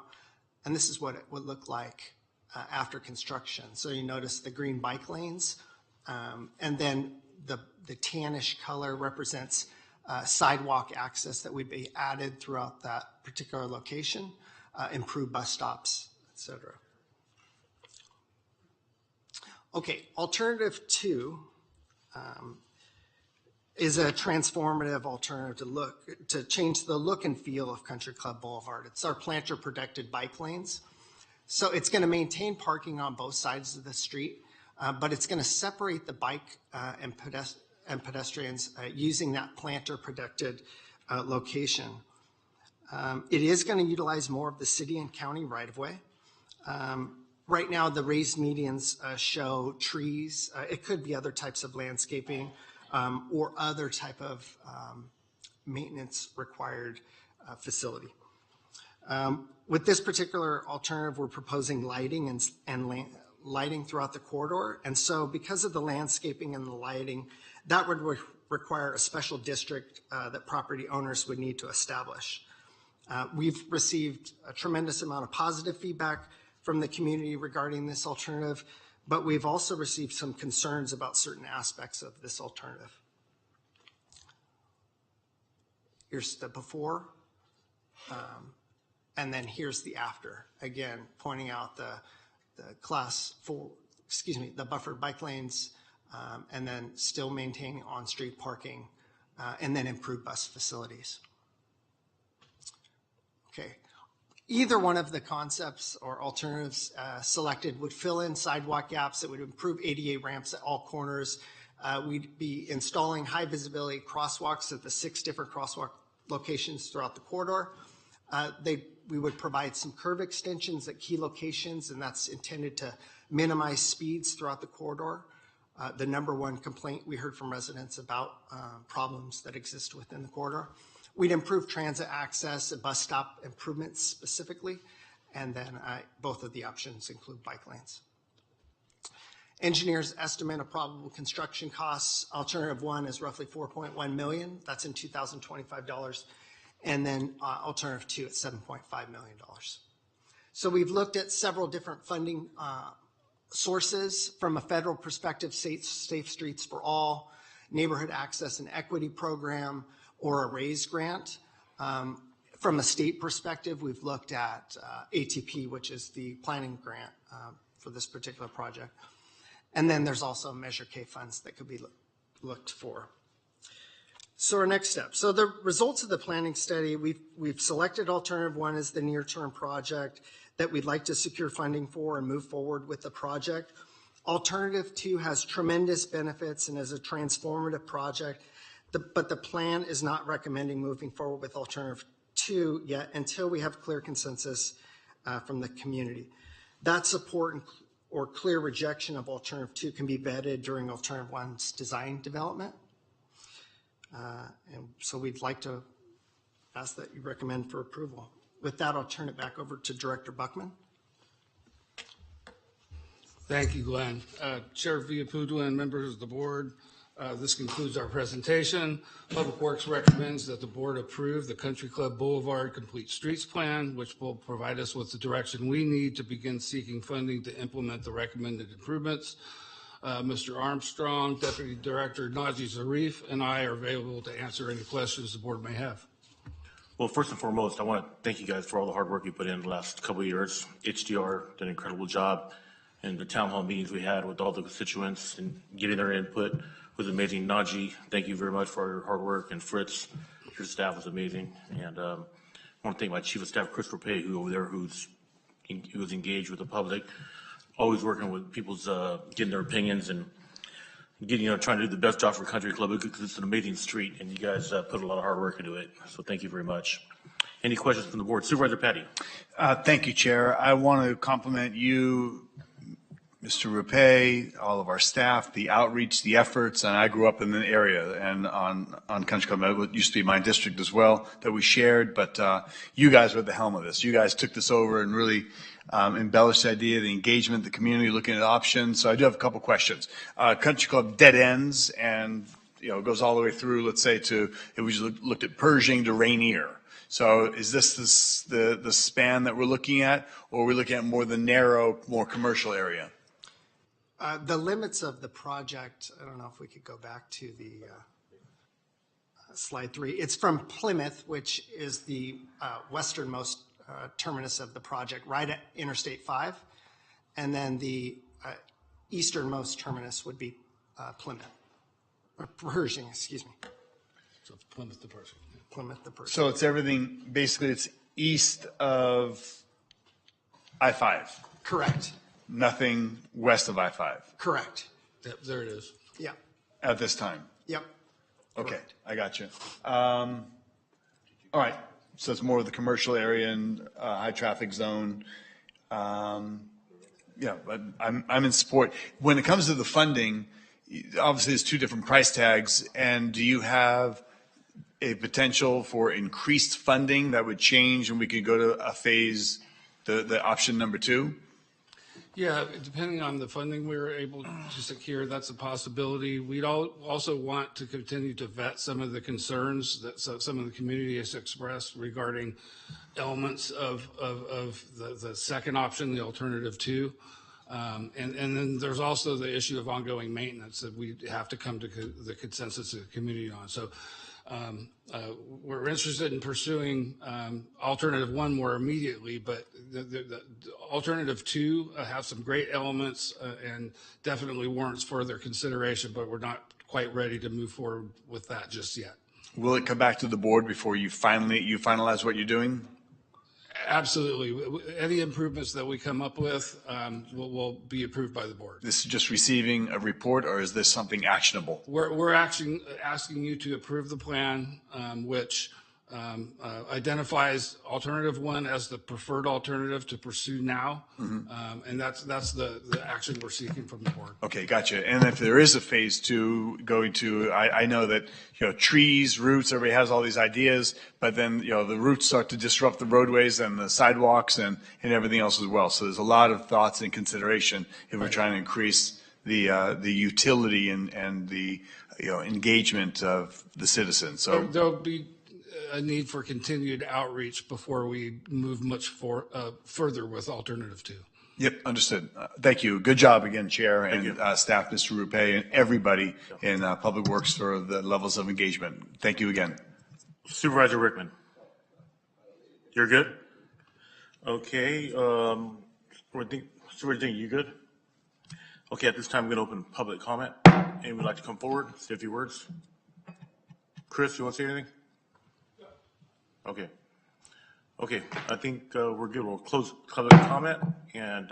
Motion to approve, Chair. Okay. Is there a second? Second. Okay, great. I just want to say thank you again, guys. Amazing job. Thank you. Of course. Okay, great. The first and second vote, please. And it is approved 4-0. Great, thank you. Yeah, thank you, guys. Thank you. Okay, moving on to supervisor comments or committee reports, I believe. Is that correct? Oh, the 1:30. I'm sorry. God darn it. My bad. Director Jolly, how you doing? Hi. Forgot all about that. Good afternoon. Okay, good afternoon. Let me read this one here real fast here. Okay. I think we knock it out, huh? Report that. He said, should we take a lunch break? And I said, no.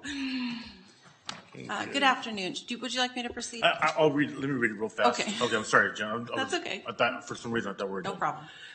Community development, a public hearing to consider the Planning Commission's recommendation to approve Mountain House Master Plan Text Amendment number PA 240044 and a specific plan text amendments numbers PA 240045, 46, and 47 relative to the job housing ratio and policy.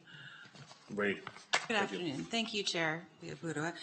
Jennifer Jolly, Director of Community Development. I have with me today Brad Wall, who works for JB Anderson Consulting, who will have a presentation. Just as a reminder, this presentation and action today is required to move forward with items that are scheduled for next week's board hearing as well. Thank you. Thank you, Director Jolly, Mr. Chair, and members of the board. Once again, my name is Brad Wall with JB Anderson Land Use Planning. My first time with the clicker. There we go. So this project follows on prior board action that I'll touch on again with the next slide. But it would amend, we propose to amend the Mountain House Master Plan and 3 specific plans with regard to the jobs housing ratio policy.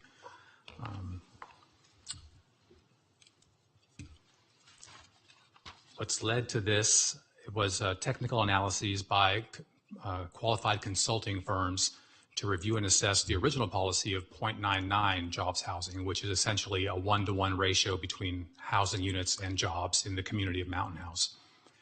In 2020 and 2022, the Mountain House Community Services District worked with Cosmont Consulting to assess the state of the jobs housing balance as the community began to build out. And then around the time that certain developers were proposing to change land uses from commercial to residential, the county determined that it would be appropriate to kind of back check that work. The county hired economic planning systems to peer review the Cosmont analyses. And all of that work landed with this very similar conclusion that a more appropriate jobs housing ratio is about 0.76 rather than the 0.99. If you recall, back in March, the board did adopt a board order to accept that economic planning systems report and direct staff to amend the policy documents, which is the subject of this item. So this is a slide from that economic planning systems report that just summarizes all of these prior studies to show that the Cosmont analysis led to a 0.75 recommendation. The EPS document actually has 2 scenarios. Their 0.76 is the more conservative approach. And by that, I mean, if you adopt that 0.76 as compared to the 0.69, it would reserve additional acreage relative for non-residential development. So in other words, we wouldn't want to move the pendulum too far the other way and allow an opportunity to remove too much non-residential acreage from the community's planning documents. So that's a very short synopsis of what's happened. And with that, the recommendation is to approve the Mountain House Master Plan Amendment application and the specific plan amendments applications as well. and be happy to answer any questions you might have. Sorry, Supervisor Rickman. Thank you. And this doesn't affect in the very beginning slide, what is it, commercial to industrial or whatever it was. What's the first slide that you had up there?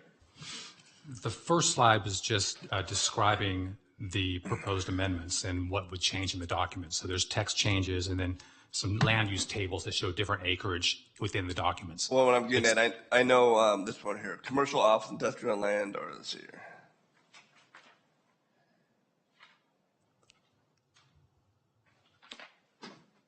Okay, that's fine.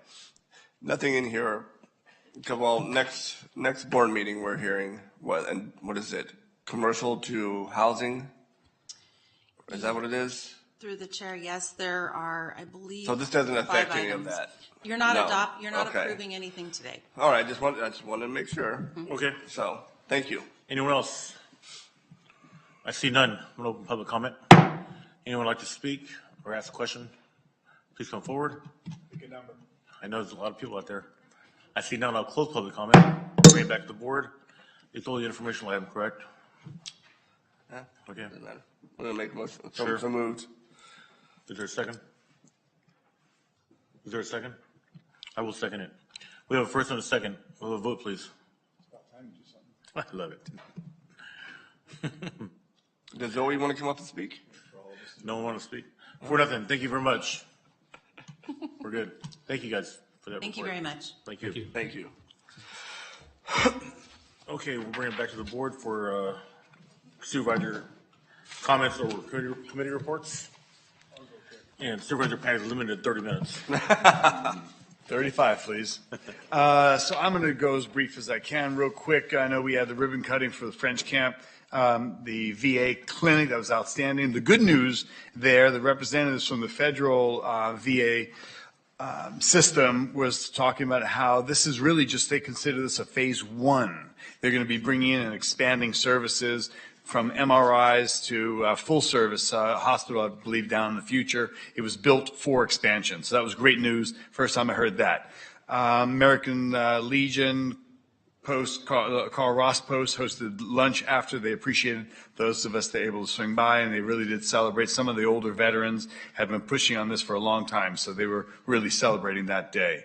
Myself, Chairman Villapudua, Supervisor Rickman participated in the Sage Village ribbon cutting on February 25th. It's a homeless shelter French camp that serves those with serious mental health and substance abuse issues, giving them a place to go, up to 32 people. What was interesting, the first is the very first of its kind in the state of California for 180 days.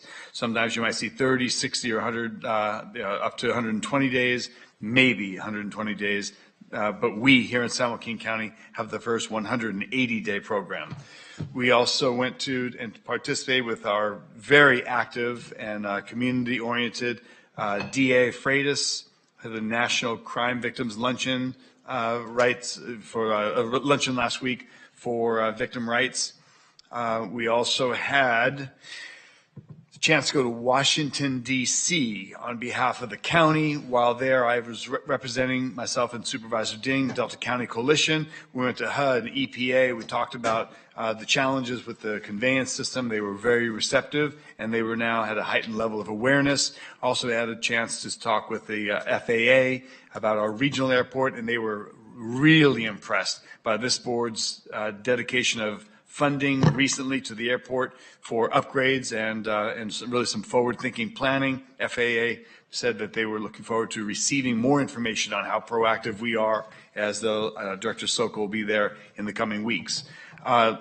Pretty much one of the most memorable things we've done that was very touching is to be there on behalf of San Joaquin County. There was a K-9 memorial event, and K-9 Duke, who we lost in service last year, was memorialized. His handler was there, and it was fantastic to see other handlers also be there in the community. There was a bike ride nationwide, probably 100+ riders to get there in honor of the K-9 heroes that were lost this last year. So we had yesterday the opportunity to go to the Public Works pancake breakfast and just meeting, and a lot of our staff in Public Works is always fantastic.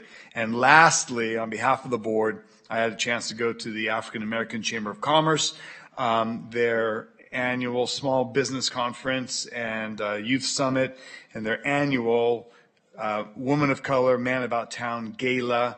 We gave certificates to all the recipients, and they were glad that I was there on behalf of the board and get some nice touching words in support of the recipients.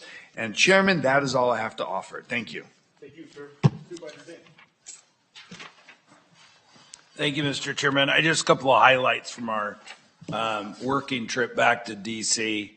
I wanted to highlight one of the, we had obviously representatives from all the cities there, and one of them from each city seemed to recognize, really wanting to build working relationships. City of Lodi's having homeless issues, and they still haven't figured out, who they're supposed to coordinate with the county on. For some reason, the population isn't recognizing city-county lines, so they keep crossing them. So I thought that was one of the greatest parts of the trip, is being able to communicate with those other individuals in the different cities and collaborate on ways we can work together. I had a great meeting with Senator Padilla, which, by the way, I did not know. His first job out of college was a counselor at UOP. So he has some ties to the area. Fantastic staff on ag, energy, and homelessness over there, and he'll be making a trip out here in the next couple of months so we can look at the hydrogen facility, which seemed to be a big high point in our trip to DC. It'll be one of 2 hydrogen plants in the United States that is, shovel ready and ready for conversion. So that's exciting as well. I followed up on since we're talking about mental health and behavioral health, is the 16-bed limit cap. And the Napolitano bill doesn't seem to be going anywhere for some reason. Individuals in DC don't seem to have the stomach to want to take on that challenge. So we're working on a waiver right now for California on that. So a very productive trip, and nothing better, though, than to spend time with my fellow supervisors. Love it. Supervisor Rickman? Thank you, Chairman. I won't mention everything that it seems like we all did something together. But hey, happy Mother's Day. Belated happy Mother's Day to all the great moms out there. Washington, D.C., great trip. Part of Council of Governments. I think we had about approximately 70 people go, and it was, I think we had a representative from every city and some allied agencies like the Port and RTD and so on.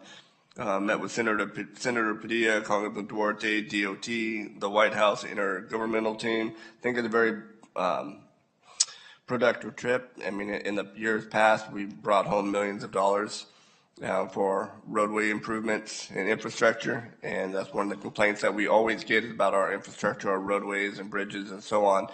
And this is just a way for us to go meet face to face with our federal counterparts and hopefully get some money. So it was good, and it is nice, the camaraderie with the supervisors and stuff, us all working together, excuse me, as a team, and had an opportunity, like Supervisor Patty was saying, to go to the National Police Officer Memorial, and very sombering, you could say, very impressive. It was great to see our San Joaquin County represented in such force out there to honor and remember our Canine Duke. This week is National Police Week, so we have our Sheriff's Department down there, the horse team, and a lot of members down there. So we wish them well, and God bless those who sacrificed their life or gave their life in the service of our community. You'll never be forgotten. And let me see, what else do we have here? I think I will leave it at that. We had a lot of different DARE programs, but I'll end with this. I just want to give a shout out to our new Ripon Fire Chief, Eric DeHart. And that was at the end of April. He's our new Ripon Fire Chief. Welcome to San Joaquin County. Great guy. Ripon's a great department. Look forward to working with him and Ripon throughout the years. So thank you, Chair. Okay, great, thanks. I think you guys got covered it all. So, County Councilors, anything to report going into closed session? No, I'm not anticipating anything. Okay, great. You guys have a great rest of your day, and we'll see you guys in next Tuesday. Right, I bet you can't wait, huh? I love it.